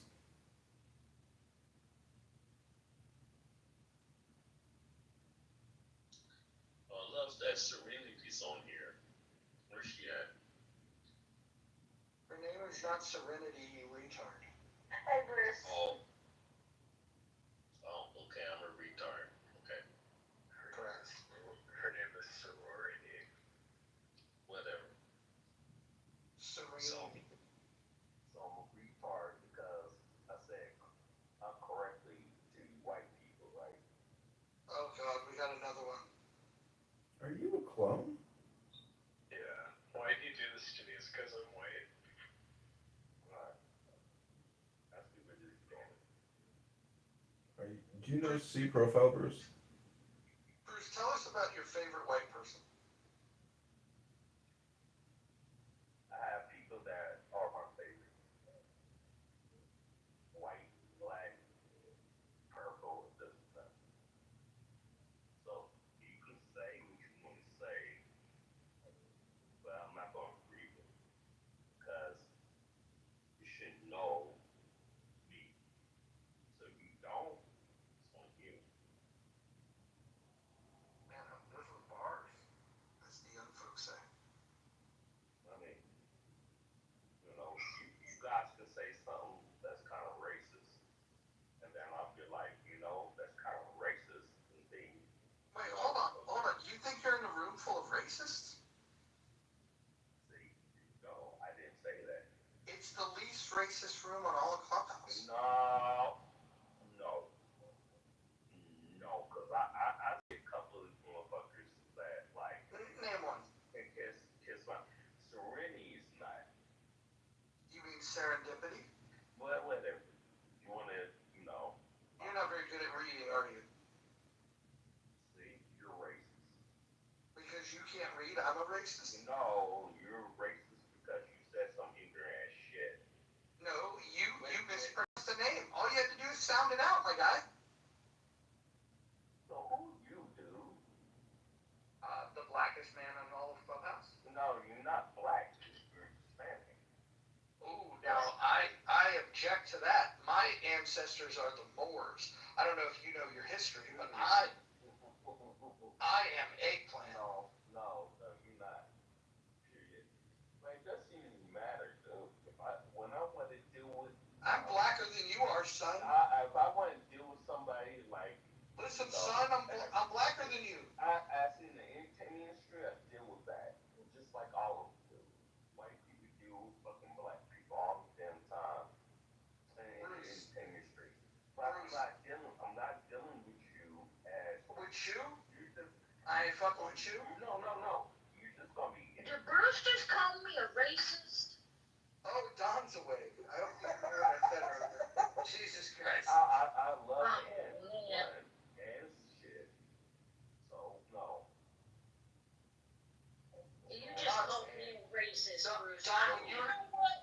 Don, when you were sleeping, hon, I was talking about how much I'm looking forward to you participating in the... You might think this is a giant cockroach, but it's not even an insect. It's a giant isopod, and they live all the way on the ocean floor. These alien-looking creatures are marine invertebrate that live in the depths of the Atlantic, Pacific, and Indian Oceans. And they don't call them giant for nothing. They can go anywhere between 17 to 76 centimeters big. The giant isopod's larger size is due to a phenomenon known as deep-sea gigantism, where creatures that reside at great depths are typically larger than those living in shallower waters. This can be attributed to factors such as colder temperatures, higher water pressure, and the scarcity of food. In fact, the giant isopod's main food source is, well, the stuff that falls to the bottom of the ocean floor, and since the opportunity to eat doesn't come... question for you, and you can either participate and answer the question. It's been insanely hot these past couple of days. Answer the question, yes or no? Okay, you didn't want to answer the question. You cannot speak over me. There's no way you're going to... You cannot speak over me. Version of God. If things get so bad, I can just create a fucking tidal wave, and those that aren't on the fucking boat, they don't get to survive. Think of me as God.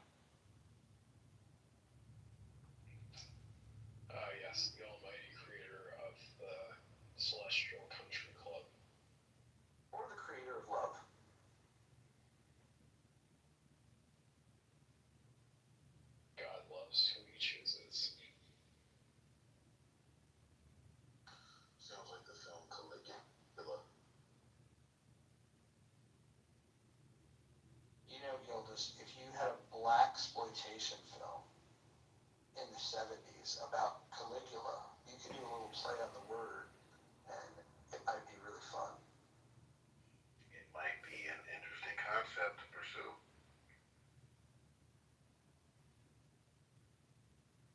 I mean, you know, I always thought that Django Unchained was a great movie, and they should have done like a spun-off film called, you know, Mandingo, and it would have been about like you could have had uh, Leonardo DiCaprio being like a Mandingo, you know, like fighting broker coach or whatever.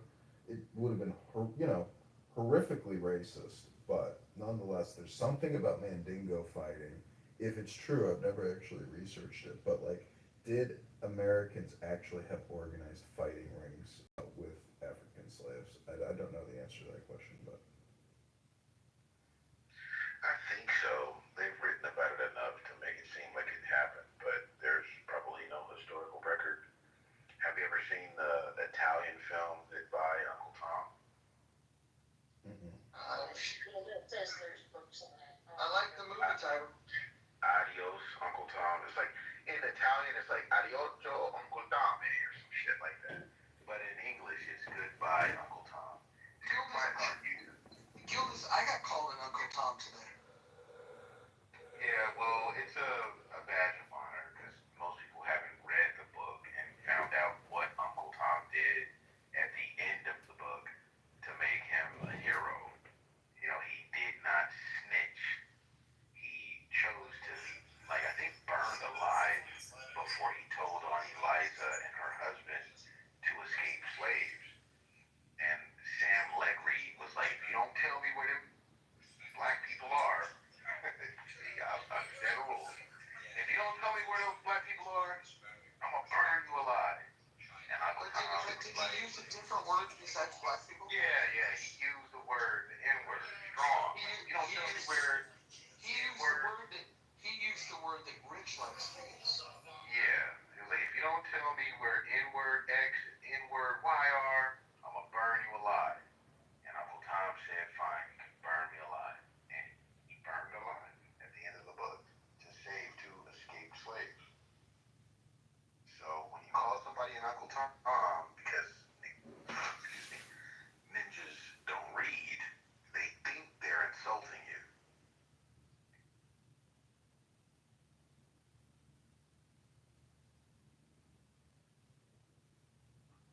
If you don't believe me, you know, chat GPT it. Uncle Tom died to save runaway slaves. That's how he died, and he uses like coon tactics to give them a head start. It's really crazy if you really read the Harriet Beecher Stowe.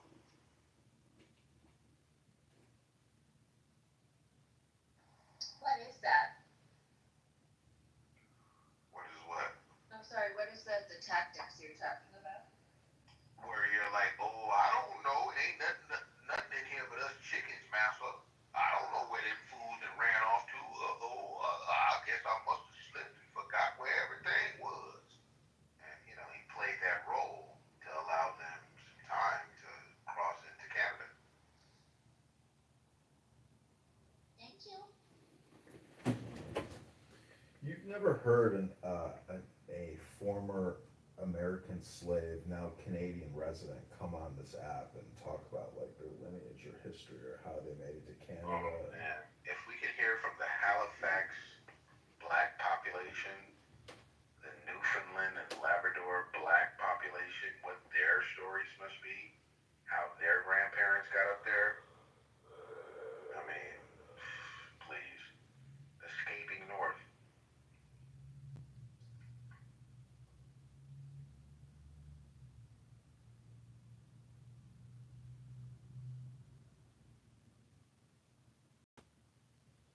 But for all that, when anyone calls me an Uncle Tom, I take it as a badge of honor.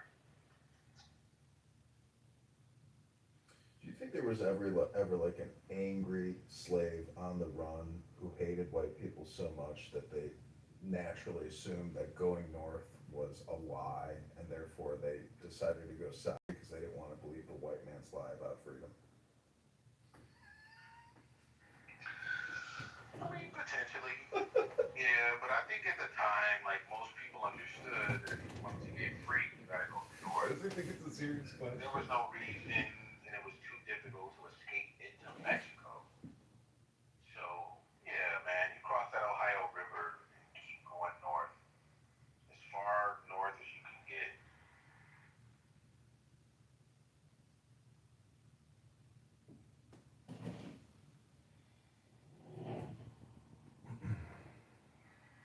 Which also undergirds my opinion about illegal immigration. I think they're just trying to move north too. And I don't understand why so many African Americans are against, Hispanic immigrants coming to this country because they're basically doing the same thing that my people were doing around the Fugitive Slave Act, trying to get north.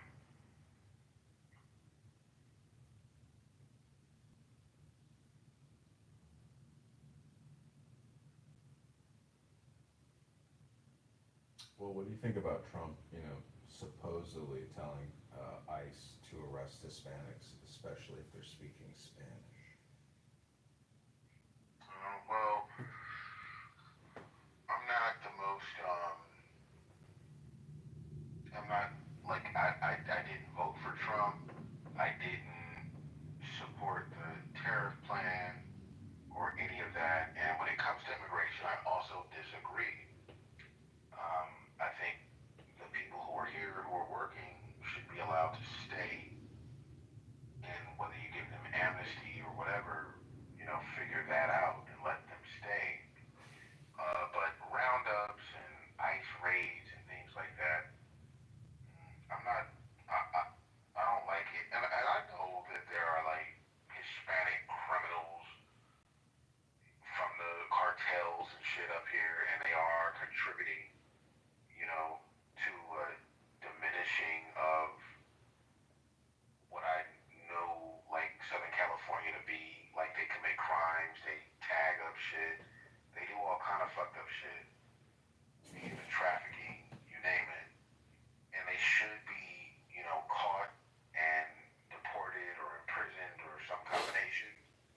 But I do believe that the vast majority of people who are coming over here, quote unquote, illegally, they have every right to be here, and they should stay here, and they should be,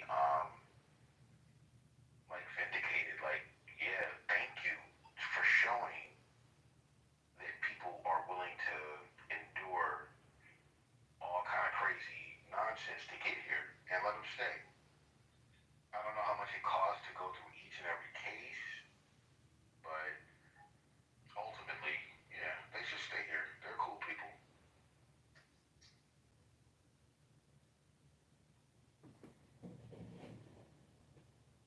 Can you think of any contrarian positions to your position? Why, some Oh, people... absolutely.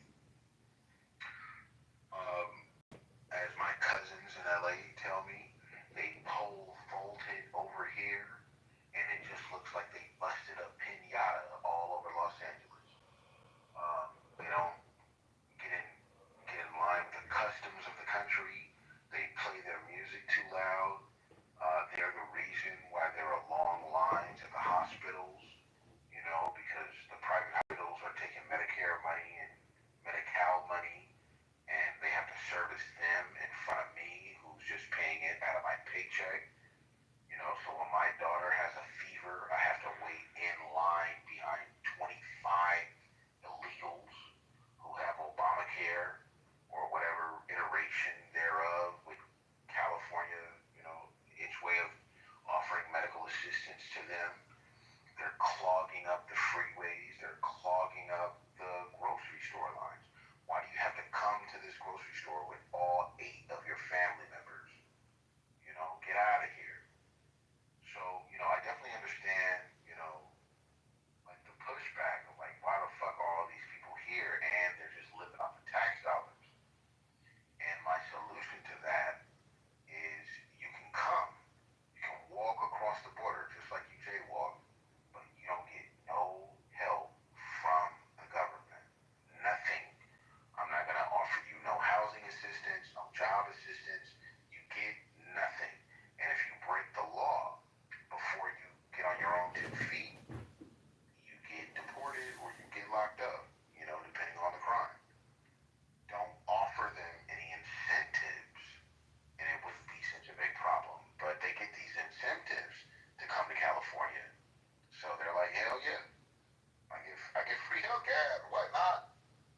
than just deporting everyone. They should go do ICE raids, but find out IDs and arrest the criminals.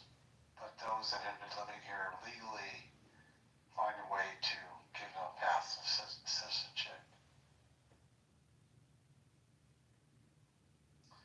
It shouldn't take 8 to 10 years to go through that, and both administrations have done nothing to increase the judges and a path to quicker citizenship. David, do you know what it's like in, let's say, India, Russia, Bangladesh for that matter, when an illegal alien comes into that country and tries to work or live? Do you know what the punishments are for that in other countries other than the U.S.? I'm not advocating what I just said, but it was one idea. I have no idea. I'm sure it's severe. Yeah, it's very severe. It's like 10 years automatic imprisonment in Russia, multi-years in India. I mean, other countries do not tolerate this type of clown world behavior. I don't know if some of you are aware of that, but America is very lenient compared to the rest of the world on this one topic. We're lenient.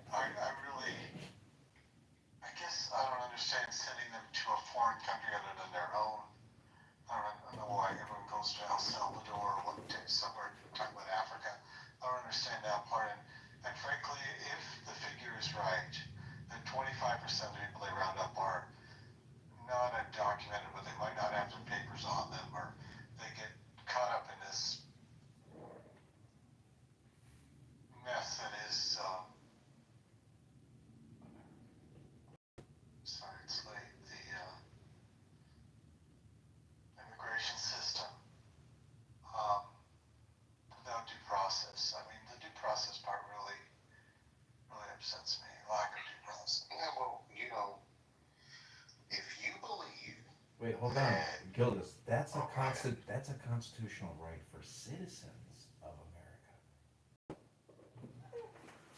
I'm talking about people with green cards. I'm talking about people who can't prove it immediately when they're rounded up by someone in a mask and hauled off to another state in many cases.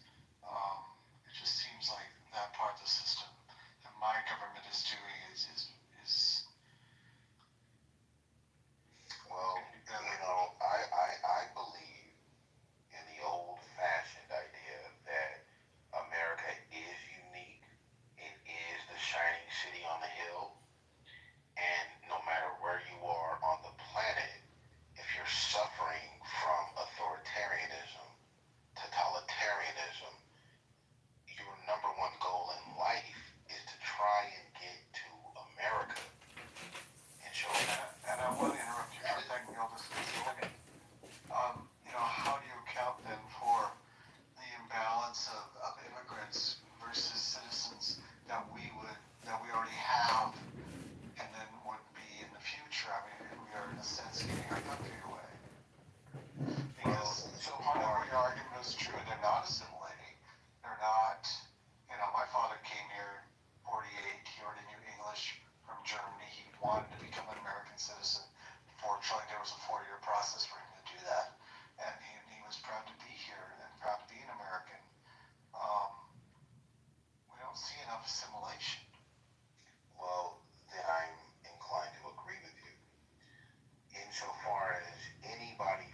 saying, if someone can pay for their citizenship and be a productive member, multi-millionaire, you'd be okay with that? No, I don't think you need to. I don't think you need to purchase a gold card.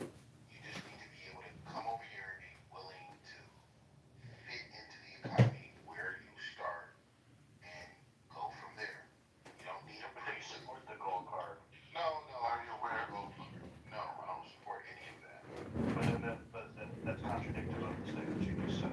Because Trump's created, or I don't know if it's actually in place. I think it's better. I don't think it is. But No, I wouldn't want the government giving out privileges to people who just have more money.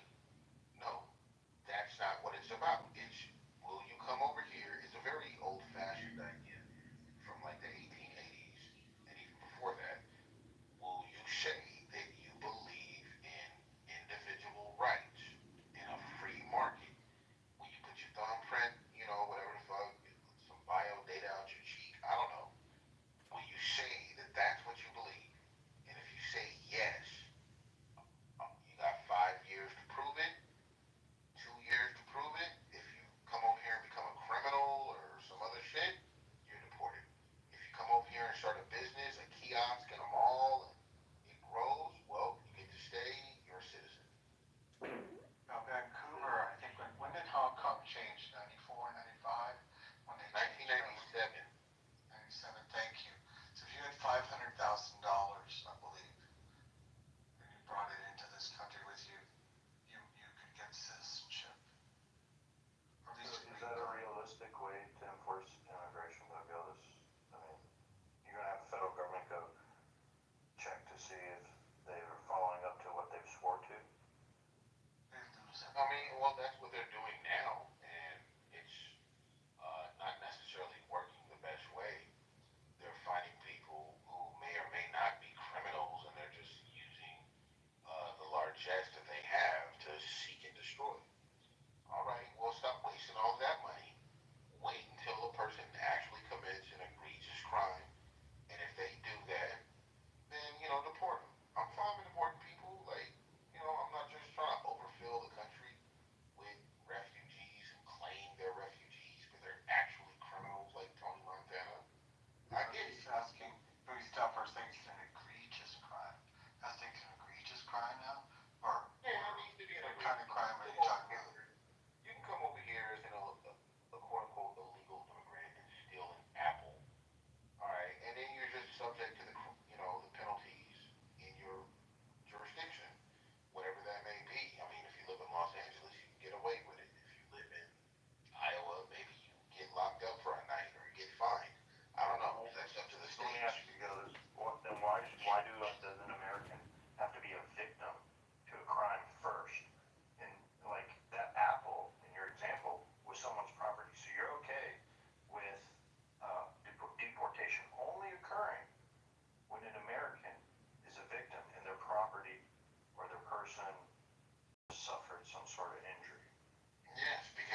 suggestion is Lao Tzu's Tao Te Ching, which means the Book of Changes or the Great Way, which is a Chinese philosophy book. There you go. The first thing that we're reading is a Chinese philosophy book. I've never read it. So I'm excited. And just so you guys know, what we're going to do is we're going to read the book aloud on Clubhouse. We're going to do rooms, and each person is going to take turns having 5 minutes to read from the book. Some people aren't going to want to participate. They don't want to expose their reading comprehension level, but that's okay. The people that do read can read to the people that don't read. When do you guys start? I'd love to be there. We've got so many things. Tomorrow there's a room at 2 p.m. Pacific time, 5 p.m. Eastern, which is counter programming to the Critical Thinking Forum.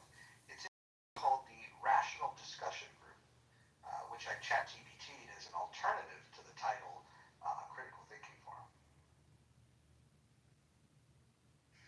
Well, if people are reading books and discussing them, I'm here for it.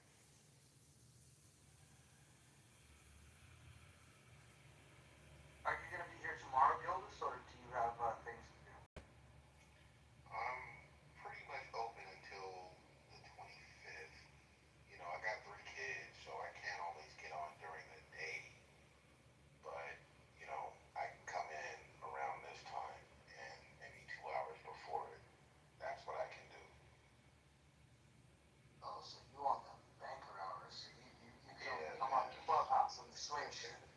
Yeah, it's like I know everybody's getting ready to go to sleep on the East Coast.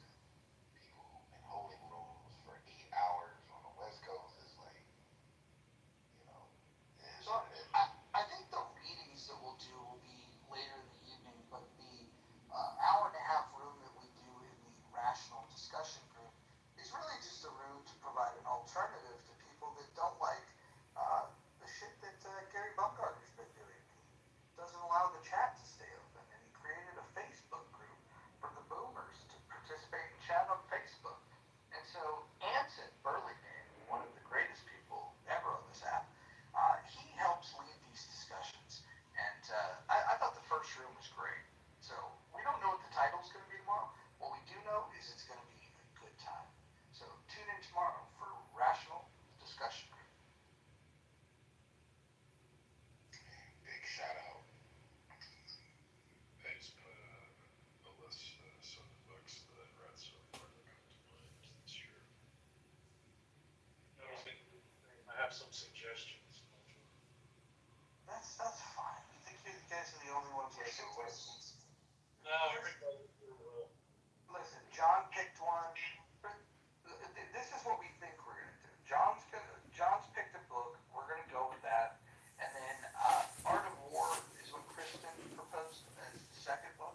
I think that what we should do is we should first get through the first one, and then we should vote on whether Art of War should be the next one. I think that's a good one. I've read Art of War a few times. I think that'll be interesting. But there's a lot of things that we can do. Have you ever read Behave, The Biology of Humans That Are Best and Worst? Well done. No, but there's a book that talks about this theory that human beings got enlightened by the monkeys coming out of the trees to eat mushrooms. We could get that book and we could read that out loud. That might be fun. Are you talking Food of the Gods? No. Eating meat made our brain grow faster. Yeah. Are any of you familiar with Robert Heinlein's Stranger to Strangeland? Yes. I actually have the information. Did he write Starship Troopers? Yes. Yep. Okay. He's also the one that came up with the term "there ain't no such thing as a free lunch." Yeah. It's interesting. It's interesting though. Robert Heinlein, he actually competed with the guy who founded Scientology, Dianetics, Hubbard. They both were competing to see which book could create a cult with the Stranger in Strangeland. So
psychopath best by Ronson. And put it in the, put a link in the chat. Any of the novels by Bret Easton Ellis would be good. You guys might be familiar with some of his film adaptations, such as American Psycho or Less Than Zero. I don't think any of the films have ever worked out quite as good as the books, but if you've read American Psycho, it's a doozy. I'd say that the best sci-fi author I'd recommend is Philip K. Dick. Just any book by him. Did you just recommend Dick? Yeah, Philip K. Dick.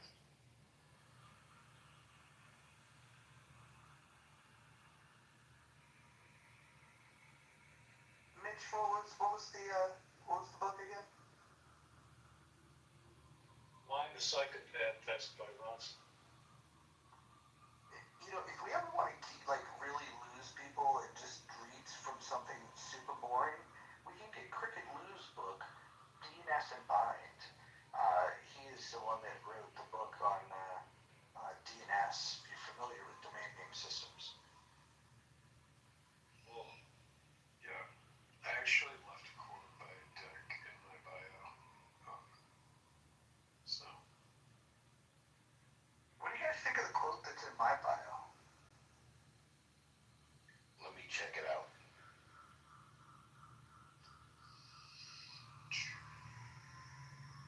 Gildas, if you want to read it out loud, this will be a practice. Yeah, that's what I was trying to do. You know, get my Hold on, Necro. Gildas is going to read it. This will be an example of what it sounds like to read out loud in a room. A man who refuses to be self-reliant is like a bird who refuses to fly. He will be forever dependent on those who can. Oh boy, sounds like a Passover Seder. yeah, it reminds me of the book Jonathan Livingston Seagull for some reason. I ain't gonna ask nobody to read my quote, my profile. It's too long. But it's something that you need to know. So just read it on your own time.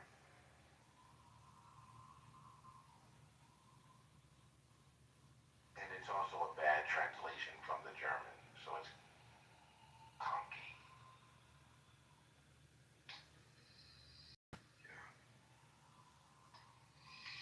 Yeah, I also put in my bio that I share the same birthday as Eric Clapton and Van Gogh, and I also was born on the 18th year anniversary of when Reagan was shot.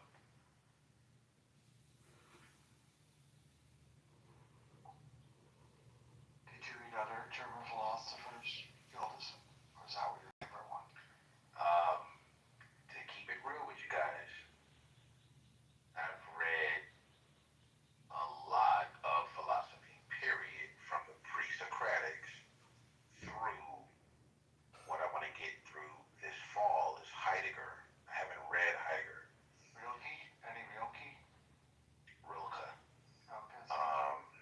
Nietzsche. Yeah, I read him when I was young.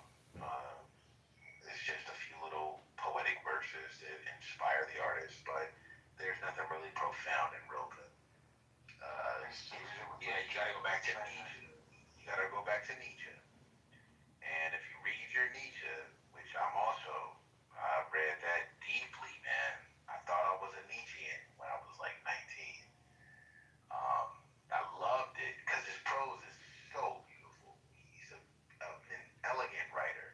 I wish I could approach 10% of his elegance, but he's out of his mind. He has no idea that his stupid ideas are going to lead to Nazism, but they do lead to Nazism. So, Gildas, here's my test of whether you're knowledgeable of Nietzsche.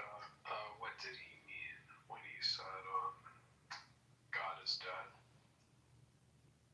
Oh, he meant that the Enlightenment had undermined the ability for God to be the authority. If science is going to be the new authority, then how can we rely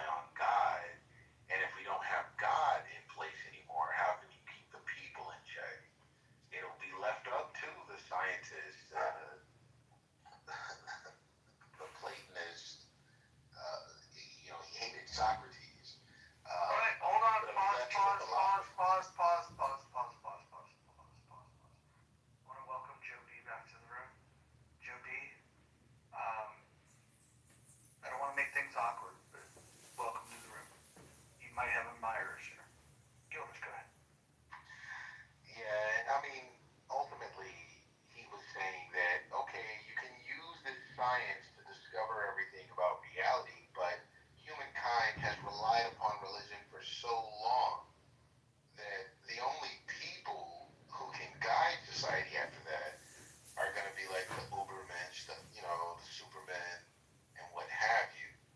But if you undermine religion with science, which is what he thought Socrates was trying to do in the very beginning, you know, that's a bad development in Nietzsche's eyes.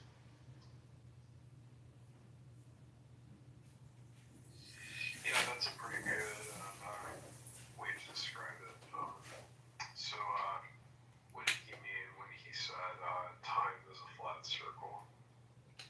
And what creature did he use to describe what a flat circle was? Why are you, hold on, why are you trying to have the most boring version of this conversation? Like, what's going on here? And the test that you do to test people's knowledge of Nietzsche, because I'm also very familiar with Nietzsche. Hold on, why are you trying to test Professor Gildas? Because I mean, I do admire his intellect if he is a person who knows about Nietzsche. Yeah, I'm not sure if it was Nietzsche who discussed like the Ouroboros, the snake eating its own tail. But I know that Nietzsche had the idea of specie aeternitatis. You know, would you be willing to live this life over and over again? Sub specie aeternitatis, the Latin term.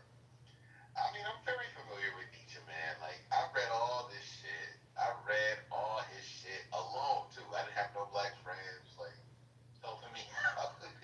Like, I read it, though, man. Like, I don't know it all. I can't recite verses from Zarathustra, but I'm familiar enough with his philosophy to where I can at least say, like, he does value the individual, but he values the individual insofar as he can become like a maniacal leader, if that's what he feels he's compelled to do, especially in a world that is post-enlightenment and getting rid of the Godhead as a figure to guide society.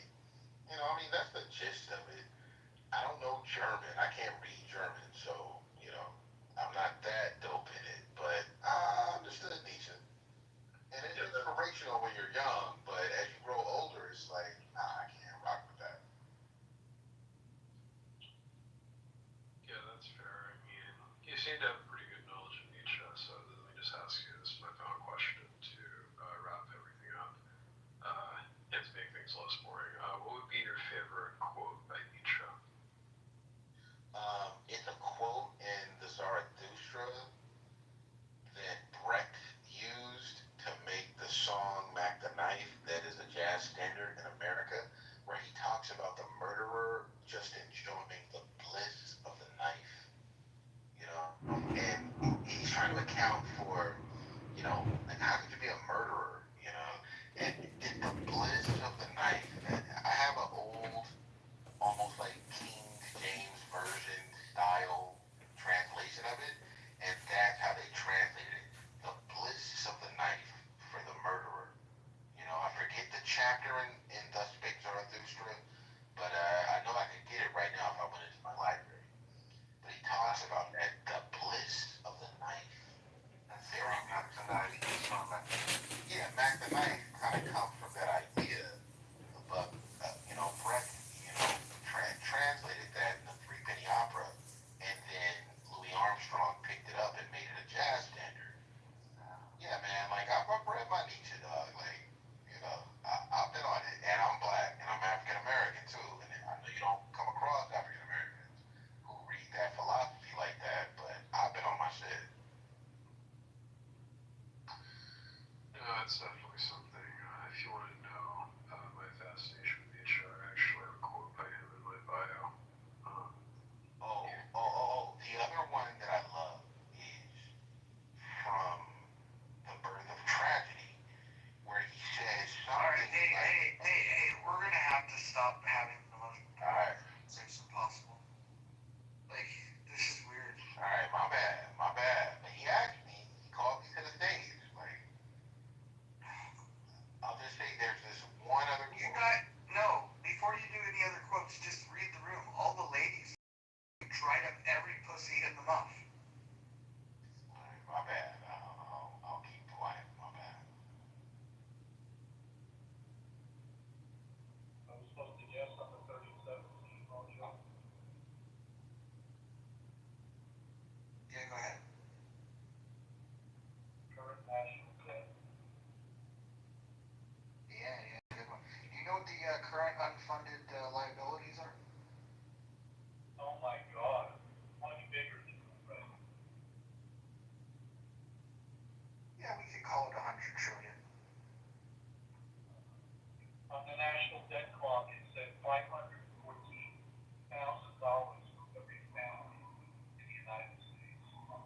know if you're following the United States debt clock, but they've been changing it now. They're talking about the assets that we have and the money that's being cut from programs, Doge, savings.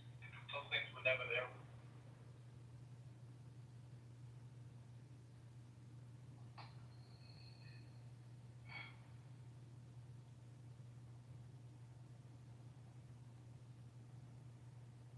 Yeah, my bad. I didn't mean to nerd out.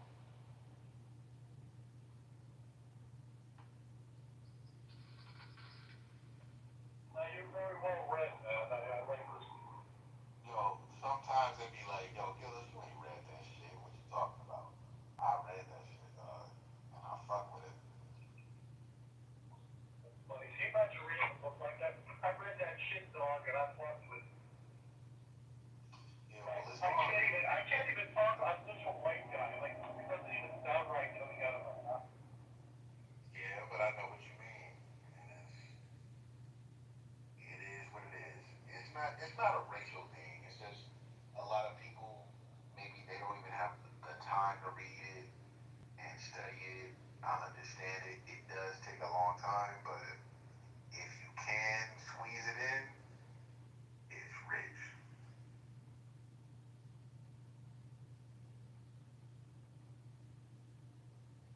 Those facts average votes are good too. Yeah, I think that's the best advice you can give anyone, I think. I'd love to know if everybody could take one book, they think changed their life. What would it be? I think Kurt Cobain, though, the one where he says, everybody dies. Nobody dies of original life fucks us all. Yeah, he said a book that, that was influential. For me, it was in 1984 when I read Atlas Shrugged. It was right before that, in 92, I voted in the election, voting for Ross Perot. I didn't really know anything about politics, but I knew that Dana Carvey's impersonation of Ross Perot was pretty funny. So I voted for Ross Perot, and then after I voted, I had this sense of like, what did I do? I just voted for the president, and I don't know anything. I made my selection based on an SNL skit. So then I started thinking about politics. That was like after I voted, I started thinking about it, and then I was inspired to read Atlas Shrugged, and then I did. That was kind of like the beginning of my political awakening and thinking about things differently. Now, in hindsight, I think that if I were to go back and read it right now, which it's such a fucking long book, it'd be a task to do it. I doubt it would move me in the same way, but that was the initial thing that got me thinking about, like, hey, what if the entrepreneurs, what if the producers really did just say, to hell with all this and stopped working? We talk about like labor strikes and frontline workers going on strike, but what if the real producers, the ones that come up with the ideas to innovate and change the world, what if they were to say, to hell with this shit? Yeah, Ayn Rand to me was like an eye opener, but as you get older and as you think about it, there is something that's, I guess, a little simplistic in her thinking, and then there's something like really problematic with some of her acolytes.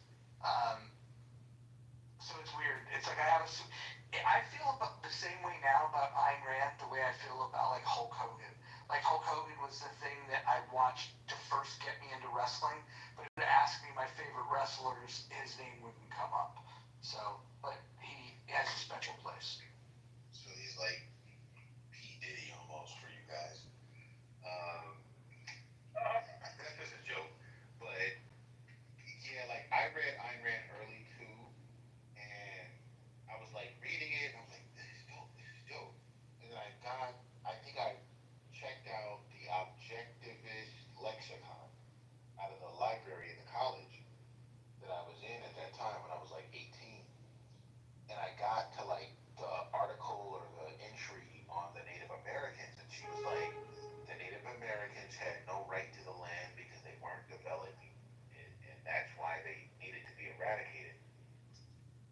She hold on. She called them savages, and Yeah, she called them savages, yeah. yeah. But here's the thing, right? And some people just say, oh, it's a shit take or whatever.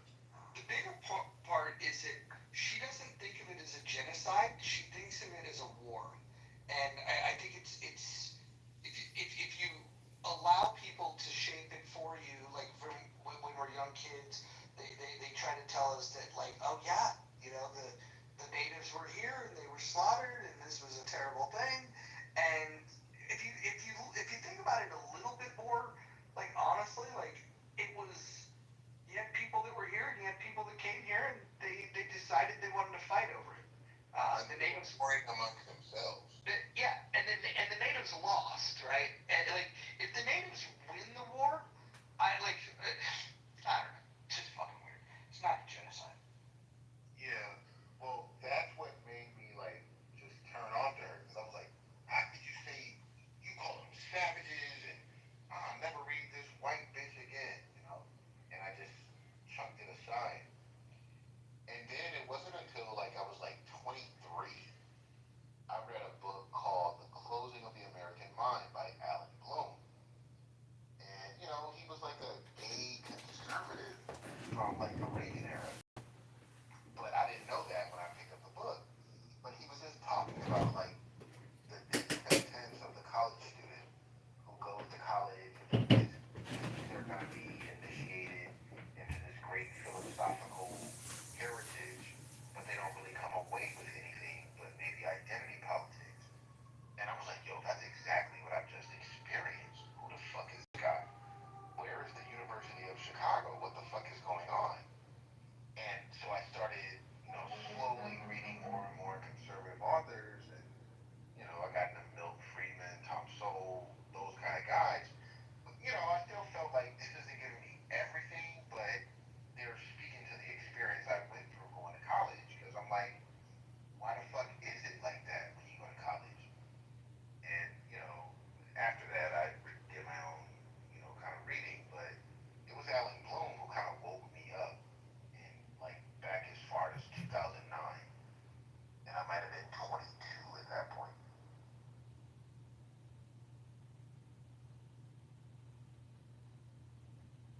Yeah. Have you ever read Robert Nozick?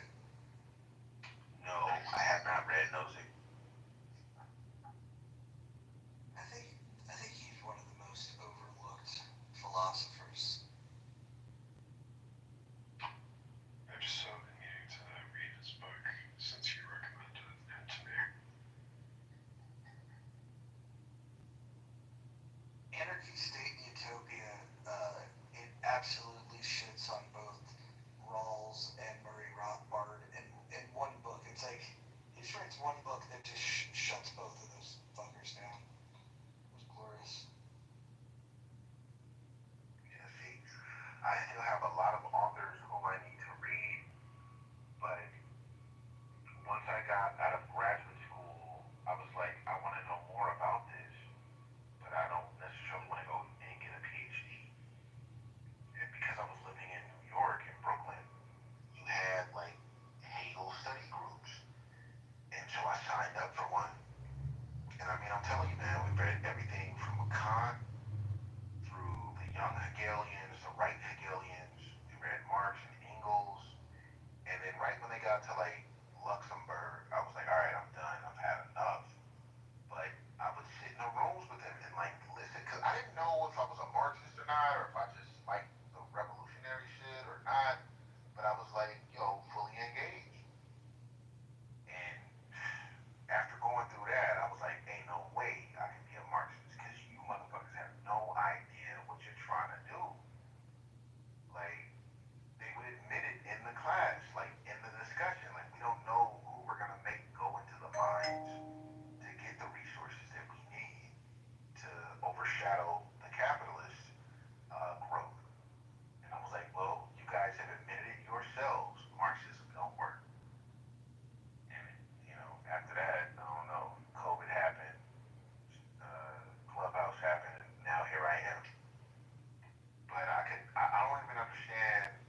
Hi, my friend. You want to talk about something, Mojo?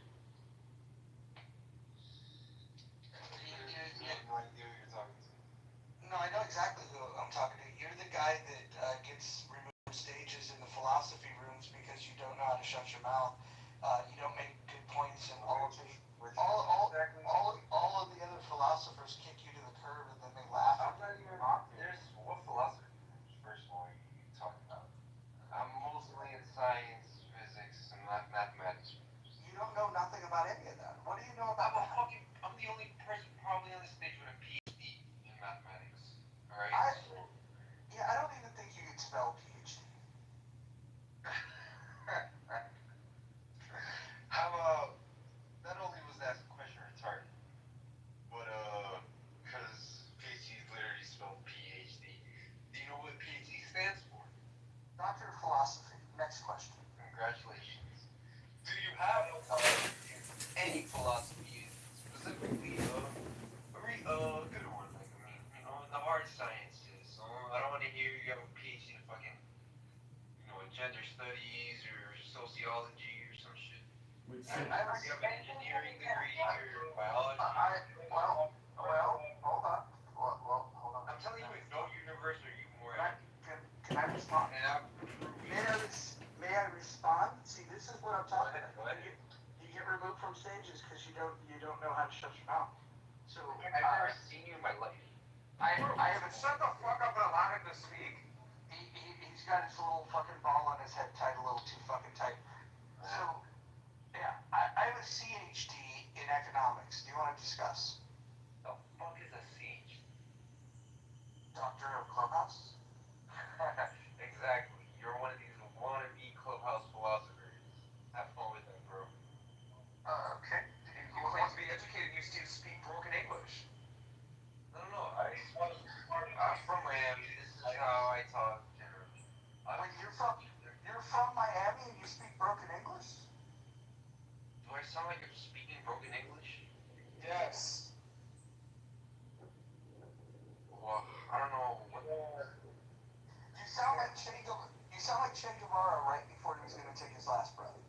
I was gonna say Benny Blanco. How fucking stupid. Okay, so you guys are going crazy, like far right or something. Like, is that the thing? And that's why we're not stuck. Hold on. Or fucking ranking. Hold on. Pretending like they discovered the virtue of self-control. When you can find it in English 1848 treaties. Come on. Hold on. God, it's no universe. What? I promise you. Don't. Yeah, no, you don't even know how to have a fucking conversation, you fucking retard. You don't understand. Okay, I got your warning. Go ahead. I told you, Roger. He doesn't speak English. He doesn't know what shut up means. He doesn't know how to have a conversation, for fuck's sake. Welcome to the stage, Hagoop and Dave. What's going on? Hopefully you guys speak fucking English. Let's talk. Oh, I definitely speak English. Yeah, I got to do my best. I sound like I'm from California, which some people don't think is proper English. No, you're good, bro. This is sounding like Bakersfield right now. Go ahead. Oh, no, definitely.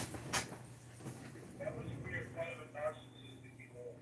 I got a question. Fresno, man? No, I'm Southern California, Los Angeles County. Oh, okay. I lived in Buena Park for about 6 months. Did you at least enjoy it? Well, I was on Beach Boulevard. There was mini golf driving range, and we had Knott's Berry Farm, and we had the dinner and a show spots. I mean, there was a lot of entertainment, but other than that, it was lame. You had to go to. For me, it was going to La Habra, where I can go and get a taste of the Hispanic women. They smelled amazing. It was awesome. I think I'm closer to where Adams is at. Actually, no, Adams is on the west side, so I'm on the east side. I'm on the west side. I think you and I both have the same congressman. Hey, I got a question for Necro and Gildas. I just got rid of Adam Schiff. Oh, do we definitely do have the same? Damn. We're like practically neighbors, Adams. ask a question about Nietzsche? It's Nietzsche. Nietzsche. It's about the will to power. So, is will to power and is God dead, or God is dead and will to power, are those contradictory statements? You'll find out. No, they're not. The notion of God is dead means that man is no longer ruled by Christianity in Europe. But to say that, the other part of it means that man has to decide what his fate will be, what he will want to do without, with the absence of God. And Nietzsche said that that was a great development, which is what the Enlightenment also said. But where he diverges from maybe like the Voltaires is you don't have to use reason as a guide now that God is gone. You can use your feelings, you can use your blood and soil nationalism to direct your thinking. And that's why people will associate him with being like a proto-Nazi, because they're saying, he opens up the door not to use logic and reason to guide you in the absence of God, but to use your gut feelings and your the land that you live on to help direct you. Well, if you want to talk about an abandonment from reason, we would go and look at Kant. Well, Kant wants to hold up reason, but he wants to make some room for faith. And that's all he really did. He didn't. No. The problem with Kant is the simple fact that he believes that that people should submit to this idea of a duty to other people. This is highly problematic. He doesn't believe in people's ability to to reason out of self-interest. And this is why Kant is a favorite of collectivists everywhere. Yeah, I mean, absolutely, you're right. Like, Kant left the door open, he just didn't get explicit about it. He just left the door open to say, you don't have to rely solely on reason. There are other capacities in the human mind that can guide your actions. And he left the door open. He didn't say much more after that. But after that, you get Hegel, who says, okay, so I get to decide what's going on as an individual, and he comes up with his tripartite philosophy that's crazy. And then Marx inherits that and turns it into his shit, and the rest is history. But, A question. yeah, sure. Treatment of precepts. Knowing what you know about philosophy, what do you think of Donald Trump? He's a pragmatist. He is just trying to see what works. Hold on. It's very simple. He's a right-wing anti-capitalist. That too, absolutely.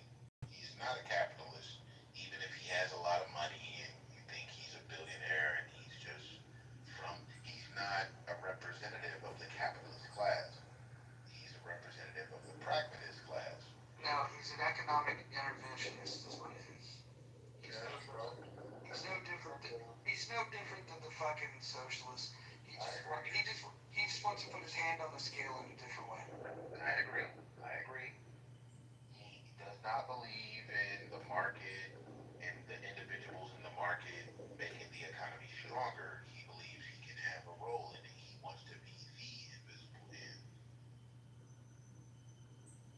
I actually don't think that he wants his hand to be invisible. I think he wants all the credit for putting his fucking dirty ass fingerprints all over the economy. Yeah, that's true. Yeah, he is a government interventionist, and insofar as he is that, he's not a leftist communist, but he's operating from the same standpoint that they operate from. No, he's not. He's making similar mistakes in the fact that he believes that he can put his hand on the scale and achieve better results, but he's doing it for different reasons. And it's important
Gildas. And then when they were asked directly if they've ever read it, they said that they never read it. And then Ike follows me in this room to defend himself and say that you can become an expert on something through third-party sources and that it's unnecessary for him to read.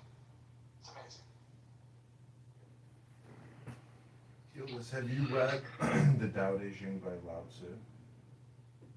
I have not. Well, tomorrow, if you're free, welcome to the book club. I mean, I'd love to read it along with you guys and see what comes of it. We're going to read it out loud, Gildas, so it requires comprehension and the skill to be able to say words, string them together for 5 minutes. You want the synopsis? Yeah, John. I mean, now. Basically, if you make a very, very well-skilled decision or you roll the dice, your chances are more or less equal where you can end up. Yeah, well, I'm sure that that's what it's about. I've never read it, so I can't say yes or no. But I do hope that you guys try and give like some historical context to it and like let us know what was going on in China at that time. Hold on. No, hold on. We're gonna read the book aloud because there's a reward in reading it out loud. There's a reward in listening to it being read out loud. If that inspires you to do additional study and prompts another discussion, that's fine. But we want to do something other than what we've been doing on Clubhouse, which is just arguing with each other. We're gonna read aloud. Imagine that. Yeah, well, I'm all for that. It does give you the historical reference about what was going on in the kingdoms and et cetera. So there's an introduction prior to the actual book. Drew, I just wanted to ask if you possibly have Meditations by Marcus Aurelius on the reading list. Yeah, I was going to recommend that next, but that's to be determined. Yeah, because I'm sorry, Luther, did you want to say something? I was just gonna say, I think we should allow people to recommend a book, and then we'll go ahead and we'll agree that is the book, and we'll have some veto power. Like if some asshole says, "Hey, let's read Sam Harris, Free Will," I'm gonna say, "No, that's a waste of fucking time. We're not gonna read Sam Harris about free will." So there's some books that we're not gonna read. I'd rather fucking read Twilight than read Sam Harris. That's got That's a good suggestion. You get to read the book with me. I'm gonna give you the full, balanced criticism. I'm gonna get into it. I'm gonna show you why I think it's wrong and why I think it's right. But yeah, you'll definitely benefit. Nobody cares about the analysis. The exercise here is to actually read the book and read it out loud. Hadoop, you were trying to tap in. Go ahead. Yes, sir. Gustav Le Bon's The Crowd. It's a cool, quick read. It's the foundational work that inspired Mussolini and the early fascist leaders to come up Can you with drop the fascism. link in the chat? Yes, I would pull that for you guys. Thank you. I thought you were going to say The Prince by Machiavelli. Overplayed. There's better book. I'd say that as much as I don't like Sam Harris, he's at least a cut about Jordan Peterson. Highly disagree. I think they're both doing the same shtick. The problem is that Sam Harris legitimately believes that he's the smartest guy on the planet. Sam Harris is such a fucking retard.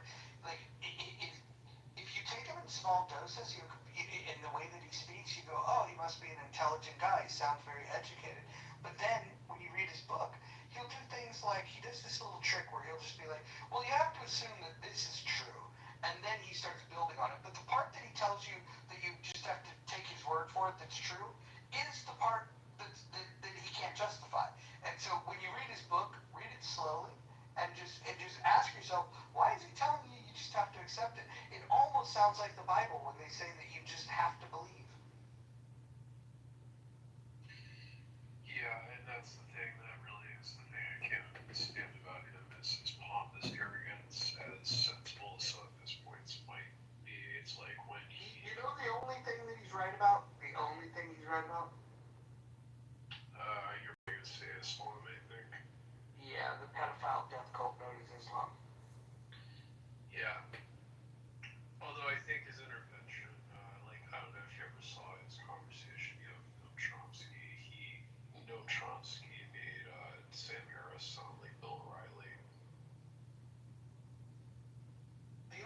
reason why I think some people think that Sam Harris is a guy is when he owned fucking Ben Affleck on the Bill Maher show, which was really Ben Affleck just owning himself and Sam Harris was present. But if you watch that, you get the feeling of like, oh, I like this guy. Yeah, Ben Affleck, that's gross, that's racist. That's racist. It's like, it's a religion, it's not a race. He's got really bad TDS. I don't know if you've ever heard him go on and on about Trump, but it's like, it's borderline obsessive, or it is obsessive, 100%.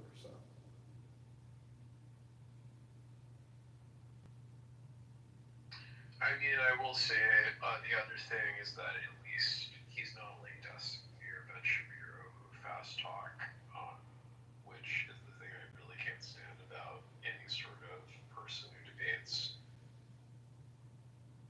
What's the queer kid that swims in that same circle? I forget his name. The queer guy, the queer conservative. You guys know who I'm talking about?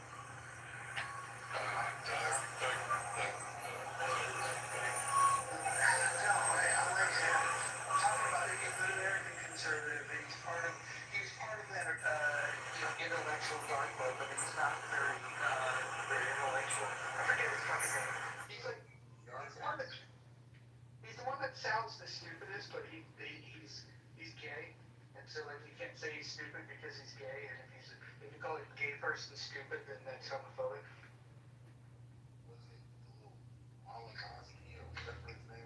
No, it's the little twinkie faggot guy that like. Let me go look it up. Yes, Dave Rubin, thank you. Ever said Dave Rubin? Yeah, Dave Rubin. He is so fucking stupid. He has no original takes. He just has nice hair and he's on the team because he's the gay guy. Well, yeah, here's the brilliant part. You can't fuck with him because he's gay. And like, so, he gets away, like, it's just like a battering ram. It's like when they tokenize Candace Owens. Yeah, Candace Owens, I can't stand black grifters who have defended, giving reparations to people who owned slaves and their descendants. Candace Owens is the most obvious grifter that's ever been produced. She, just months before she started talking her shit as a conservative, she was like hardcore left. Somebody got in her ear and said, hon, you're not gonna make any fucking money doing this shit. But those motherfuckers over there, they would really appreciate a mildly attractive black woman agreeing with them. And so they weaponized her, she made a lot of money. I don't begrudge her making money, but don't ever tell me that she's sincere. She's the biggest grifter of them all. Yeah, I just imagine Prager, he's like, how can I make a video about race? And Candace does backflips through a 3-story building, through the window on the 3rd floor, saying at your service.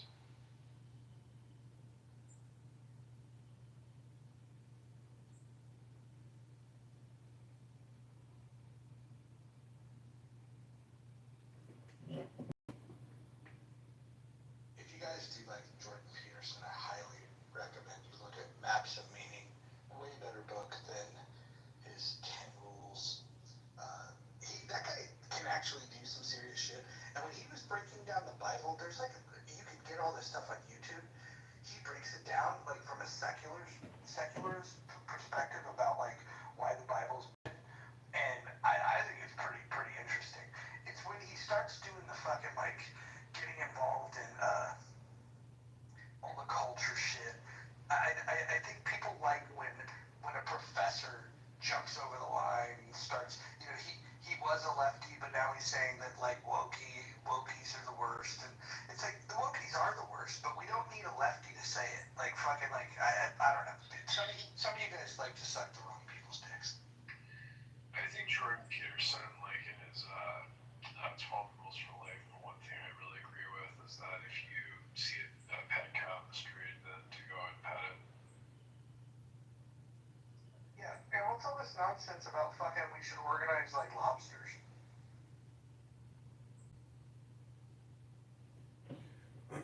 That's the peace and love movement. Did you ever see that movie with, I think it's Joaquin Joaquin Phoenix called? Oh no, it's the guy from Bull. He played Bullseye. I think he's Australian, but it was that lobster movie or whatever it was. Or if you don't fall in love, yeah, Colin Farrell. If you don't fall in love at this like retreat, you become a lobster. You become any animal of your choosing. He just chose the lobster. And that's a great movie. It's a famous director too. I forgot who it was. It's really funny. Very dark, morbid comedy.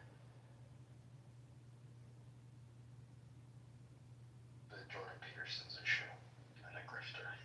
It's sad to see that he went down that path, just like everybody else did. Let me ask this question, if it's okay. Is the proliferation of the Marvel films a sign that American culture is in decline? Like we just want cheap entertainment? Or is there something about those films that are good and they mean something dope about American cinema? Have you heard the Scorsese quote, Gildas, when he talks I think I heard about it. Like he's like, no, those are not films. Those are just junk. They're theme park movies. They're theme park movies. So you go and you feel the rush of the roller coaster, but they don't leave anything to think about after the fact. That's just not true. That's what I'm asking. Like, do you agree with Scorsese, or are No. those films just showing that like we reached a level of cinematography? I said yes, and you keep talking. What the fuck? Well, I mean, for other people to chime in. No, you know how you can prove that it's actually quality is if you just type in Thanos quotes or you type in Ultron quotes and you just listen to the dialogue of those main characters, you'll realize it's very smart. It's like listening to Sopranos and just typing in on YouTube, Tony Soprano quotes or Tony Soprano, and then you can listen to Tony for an hour talking, and it becomes like the Tony Soprano show or the Ultron show or the who was the guy from Avengers, Thanos show. So like they take a lot of esoteric philosophy and plug it into Ultron and Thanos and other characters because those are the myths and the legends, and they're written by intelligent people who draw from good source material. But they're all made for China. That's the one thing to remember is all these family-friendly movies are made for mass distribution from China to the United States and everywhere else because it's global distribution. Thanks, everyone. Go to bed. Have a great evening. Good night, brother. John, have you seen the John Cena apology to China in Cantonese? No. You should YouTube that. It's fucking embarrassing.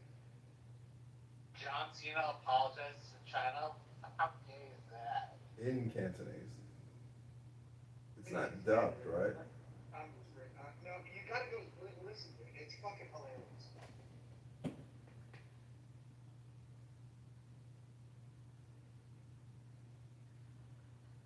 I mean, can anybody point to like a great American film of the 21st century, or is it just Marvel shit?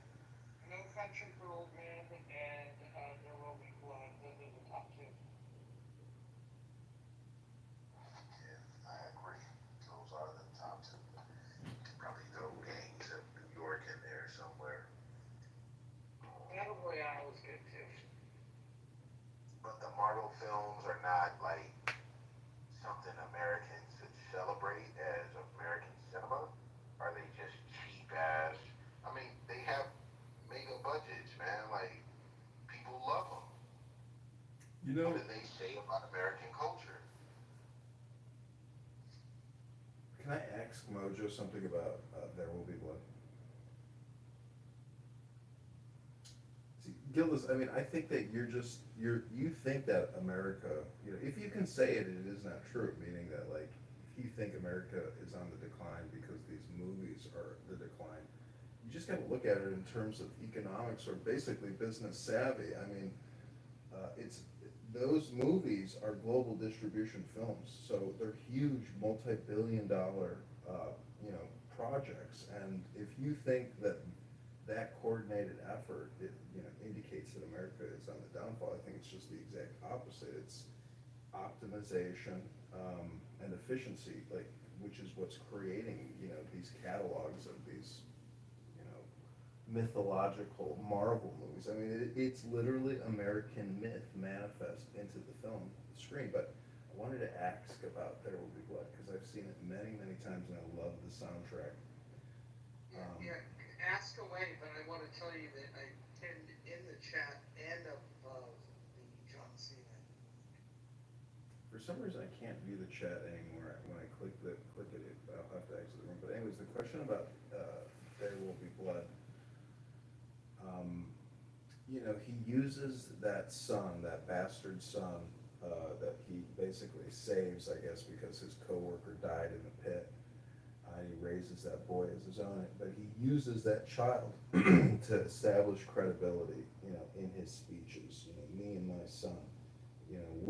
So what I'm saying is, do you find people in the real world also use their children as like a grift to essentially establish their credibility, when having a child really gives you no credibility, only sympathy? Oh, I fully agree, and you know who's got a really good take on this is Craig Ferguson.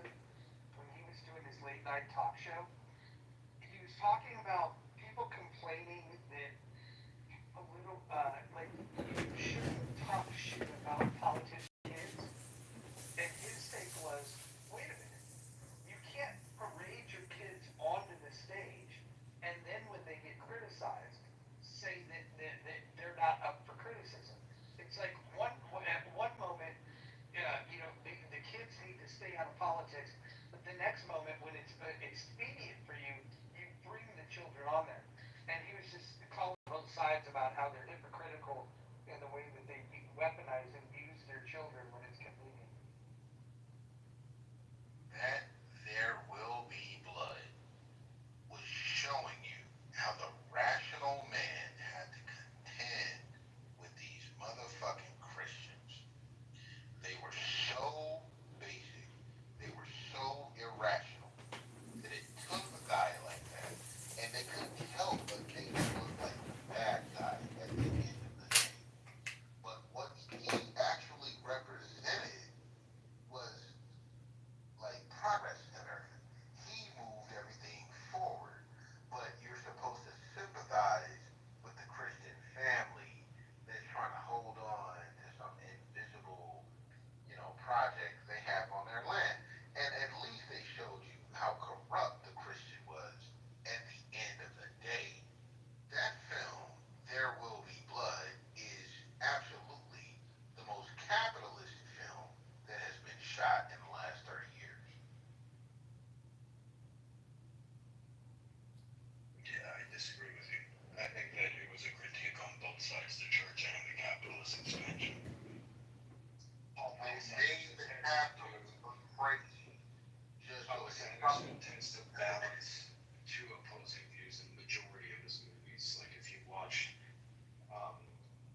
Phantom Thread, it was the same thing. It was like the aristocrat class versus the working class, and how the struggle for identity is pitted against each other when those two worlds meet. It was the same thing. But who actually got anything accomplished in There Will Be Blood? Did the Christians accomplish anything, or did the capitalists accomplish anything? And even though, like, I do think, like, they had to hide their intentions, maybe, like, that film shows you, obviously, that the capitalist was right all up.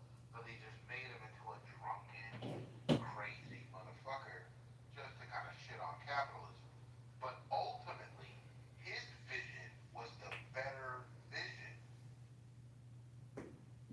Really? He destroyed himself in the end.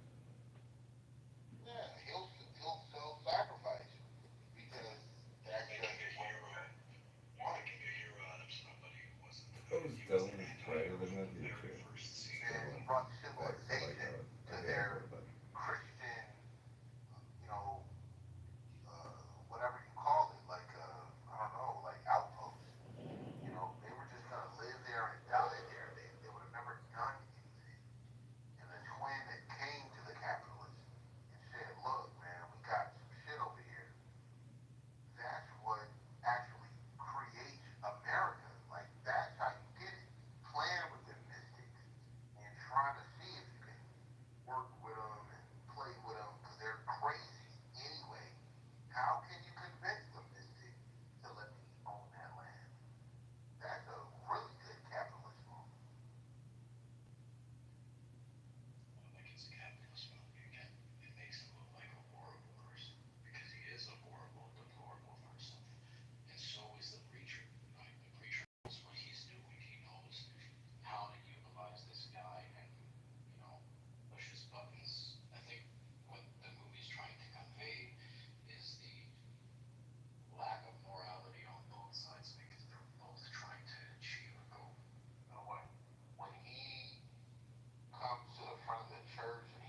Gildas, what is the big makes diff? a good point that he's a killer, and he's a drunk from the very beginning, and he's ruthless. But he also brings oil. No, he's not a drunk from the beginning. Expansion.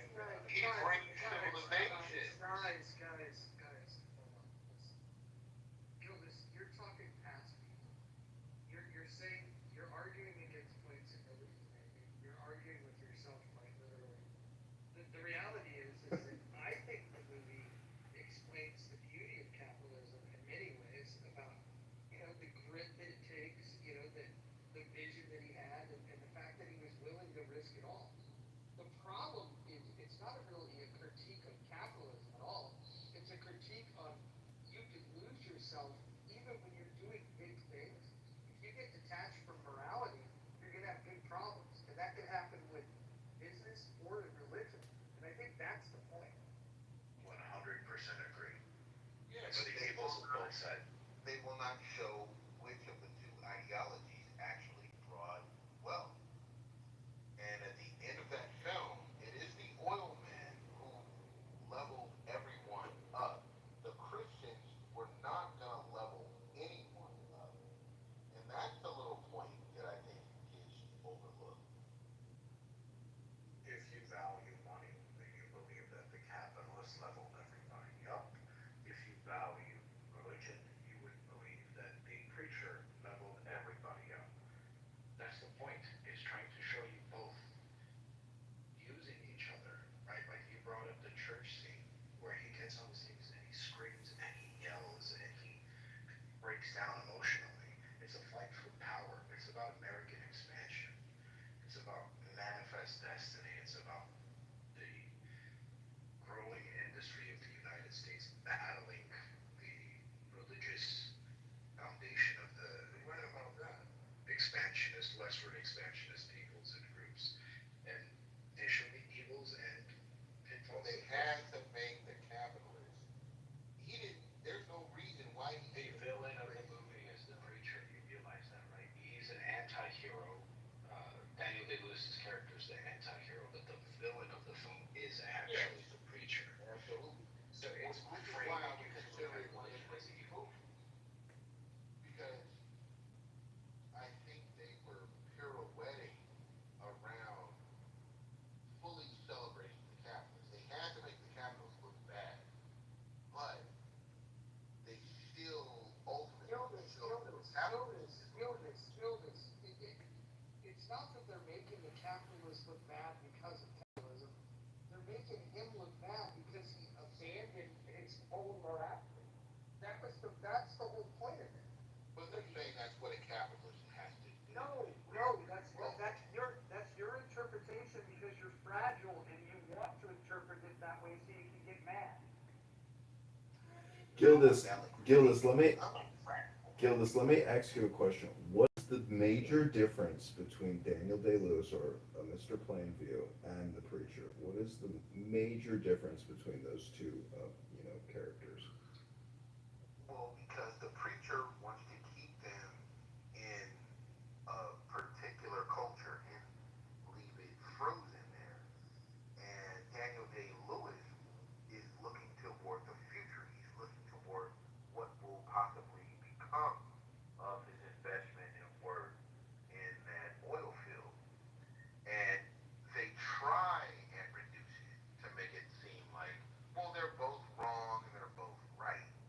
But history has shown that Daniel Day-Lewis's character actually benefited humankind. And whoever that motherfucker that played Sandman and Batman, his his character was gonna keep us in the dark ages. It was gonna keep us just living off the land, pumping water from a well, with no kind of innovation. Exactly. So Daniel Day-Lewis is the technologist. He's the engineer. He's the actual intelligent person who has to use, subtlety or guise. When he gets baptized, he's not doing it because he's remorseful. He's doing it because he's being strategic so he can get his pipeline. So what my point is that they're both hypnotists and both have to do persuasion, but only one of them is actually intelligent, and Daniel Day-Lewis, because he's an actual engineer. Yeah, well, I'm happy that you will say that. Um, but that is, I mean, insofar as like when we're talking about like the best films of the 21st century, yeah, that's up there because it gets to that argument. Like, should you be able to be a mystic and guide America, or should you guide it through your own individualistic principles, which do a little bit shot upon in that movie, but at least they got it out. That's a strong film. That's a strong film in American cinema to show like the capitalist urge still should win, and they did decide on the side of the capitalists as opposed to the religionism at the end of the film, even though they made the capitalists look kind of bad. So I do think that's a very important film. Well, the Can I safely assume, Gildas, that you probably hated Parasite because it's like extremely I didn't watch Parasite. I didn't watch that. I've seen it, but I haven't watched it, man. I hear people say it's good, but I haven't. in the last 20 years. For sure. Okay, 20 years, 20 years. that was the last film I saw before the pandemic. Those Batman films were pretty good. Those Batman films were good, like the one with the Joker and Heath Ledger. That was like a moment in American cinema, and it was talking about, like, can you be good if you have to do bad to be good? Is that do you have to kill the Native Americans to make good, or are you just as evil as the Joker? That's a good philosophical question. Our film and our cinema should ask. Um, was the Joker right? Was Batman right? I'm okay with that. That's a good question to ask. Of course, I believe Batman was right, but it asked that question. We could bring it back to comics on the critique of reasoning. Who was actually evil in the Dark Knight? Who actually had the right moral compass? That's why I hated the comics. There's way too much like universal presuppositions in his philosophy. You have to agree to the first steps to be able to actually get him. I don't agree with some of this shit. The Christian Kant believes you guys have Kant believes you guys have duties, and if you don't live up to those duties, then you are immoral. What his duties are, we should talk about, but those aren't any American duties. I don't believe in them German duties. Like the German duty to make sure the state lives. That's Plato and that's Crito. The state is most important, even over your individual life. As an American, I can't believe that. What do you think about this quote, Gillis? Let me read it to you.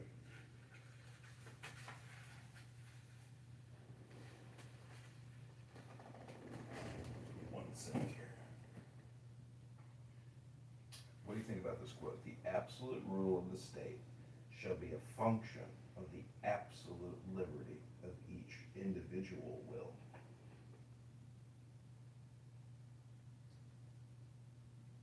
Can you read it one more time?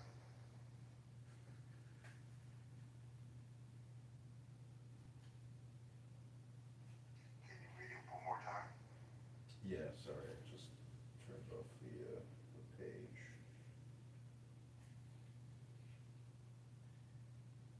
The absolute rule of the state shall be a function of the absolute liberty of each individual will. I disagree because the state should not be the starting point of freedom for the people. The starting point for the freedom of the people is within themselves, and then they agree to what kind of state they want to kind of oversee them. It doesn't come from top down; it comes from bottom up. I think that's what the quote is actually saying, no? but it says that it's a paradox. The absolute rule of the state shall be a function of the absolute liberty of each individual will. So the absolute liberty of each individual will equals the absolute rule of the state, meaning that, you know, your will should be the will of the state, I suppose, but that's not what's happening in America today. No, no. The individual's will does not have to align with the state. The individual's will should be whatever he or she wants it to be, and the state should facilitate it insofar as it's lawful. It doesn't infringe on another person's ability to act the same way. Y'all love top-down authority. Have you ever read the Cryo? Yeah, yeah, I've read it. Come then, what reason can you give us in the city for trying to destroy us? Did we not, to begin with, give birth to you? And wasn't it through us that your father married your mother and conceived you? So show those of us the laws concerning marriages, what faith find that keeps them from being good. I find no fault with them, I would say. Just because the government married you and solidified you, is your life beholden to the government? They educated you, they married your mommy and daddy. Does that mean that you have perfect allegiance to the state?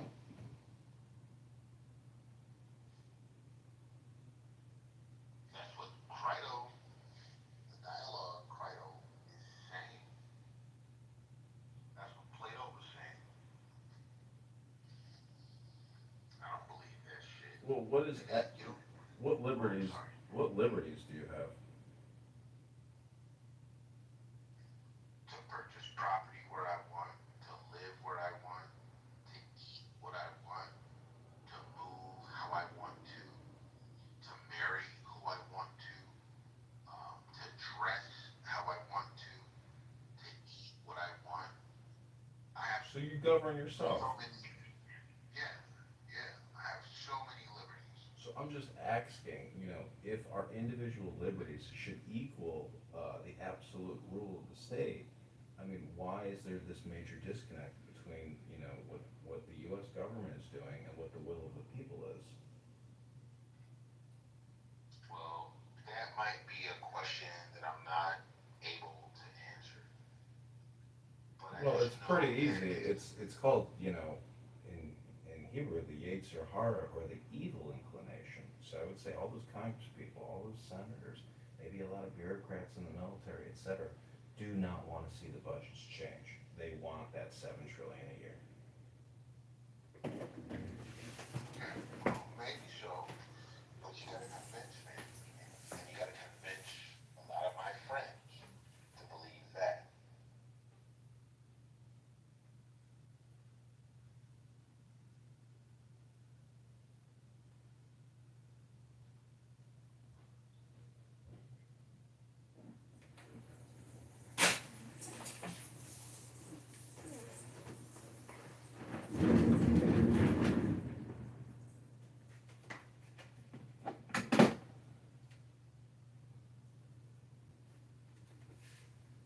Ladies and gentlemen, I am exiting my office, but I am not exiting Clown House. Good night, and I look forward to the book club tomorrow.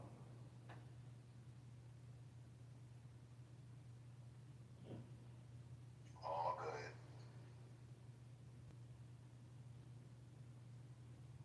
Also, if you want to update the room title, you should put a 1 in front of that 37, because technically, you know, unfunded liabilities are still liabilities.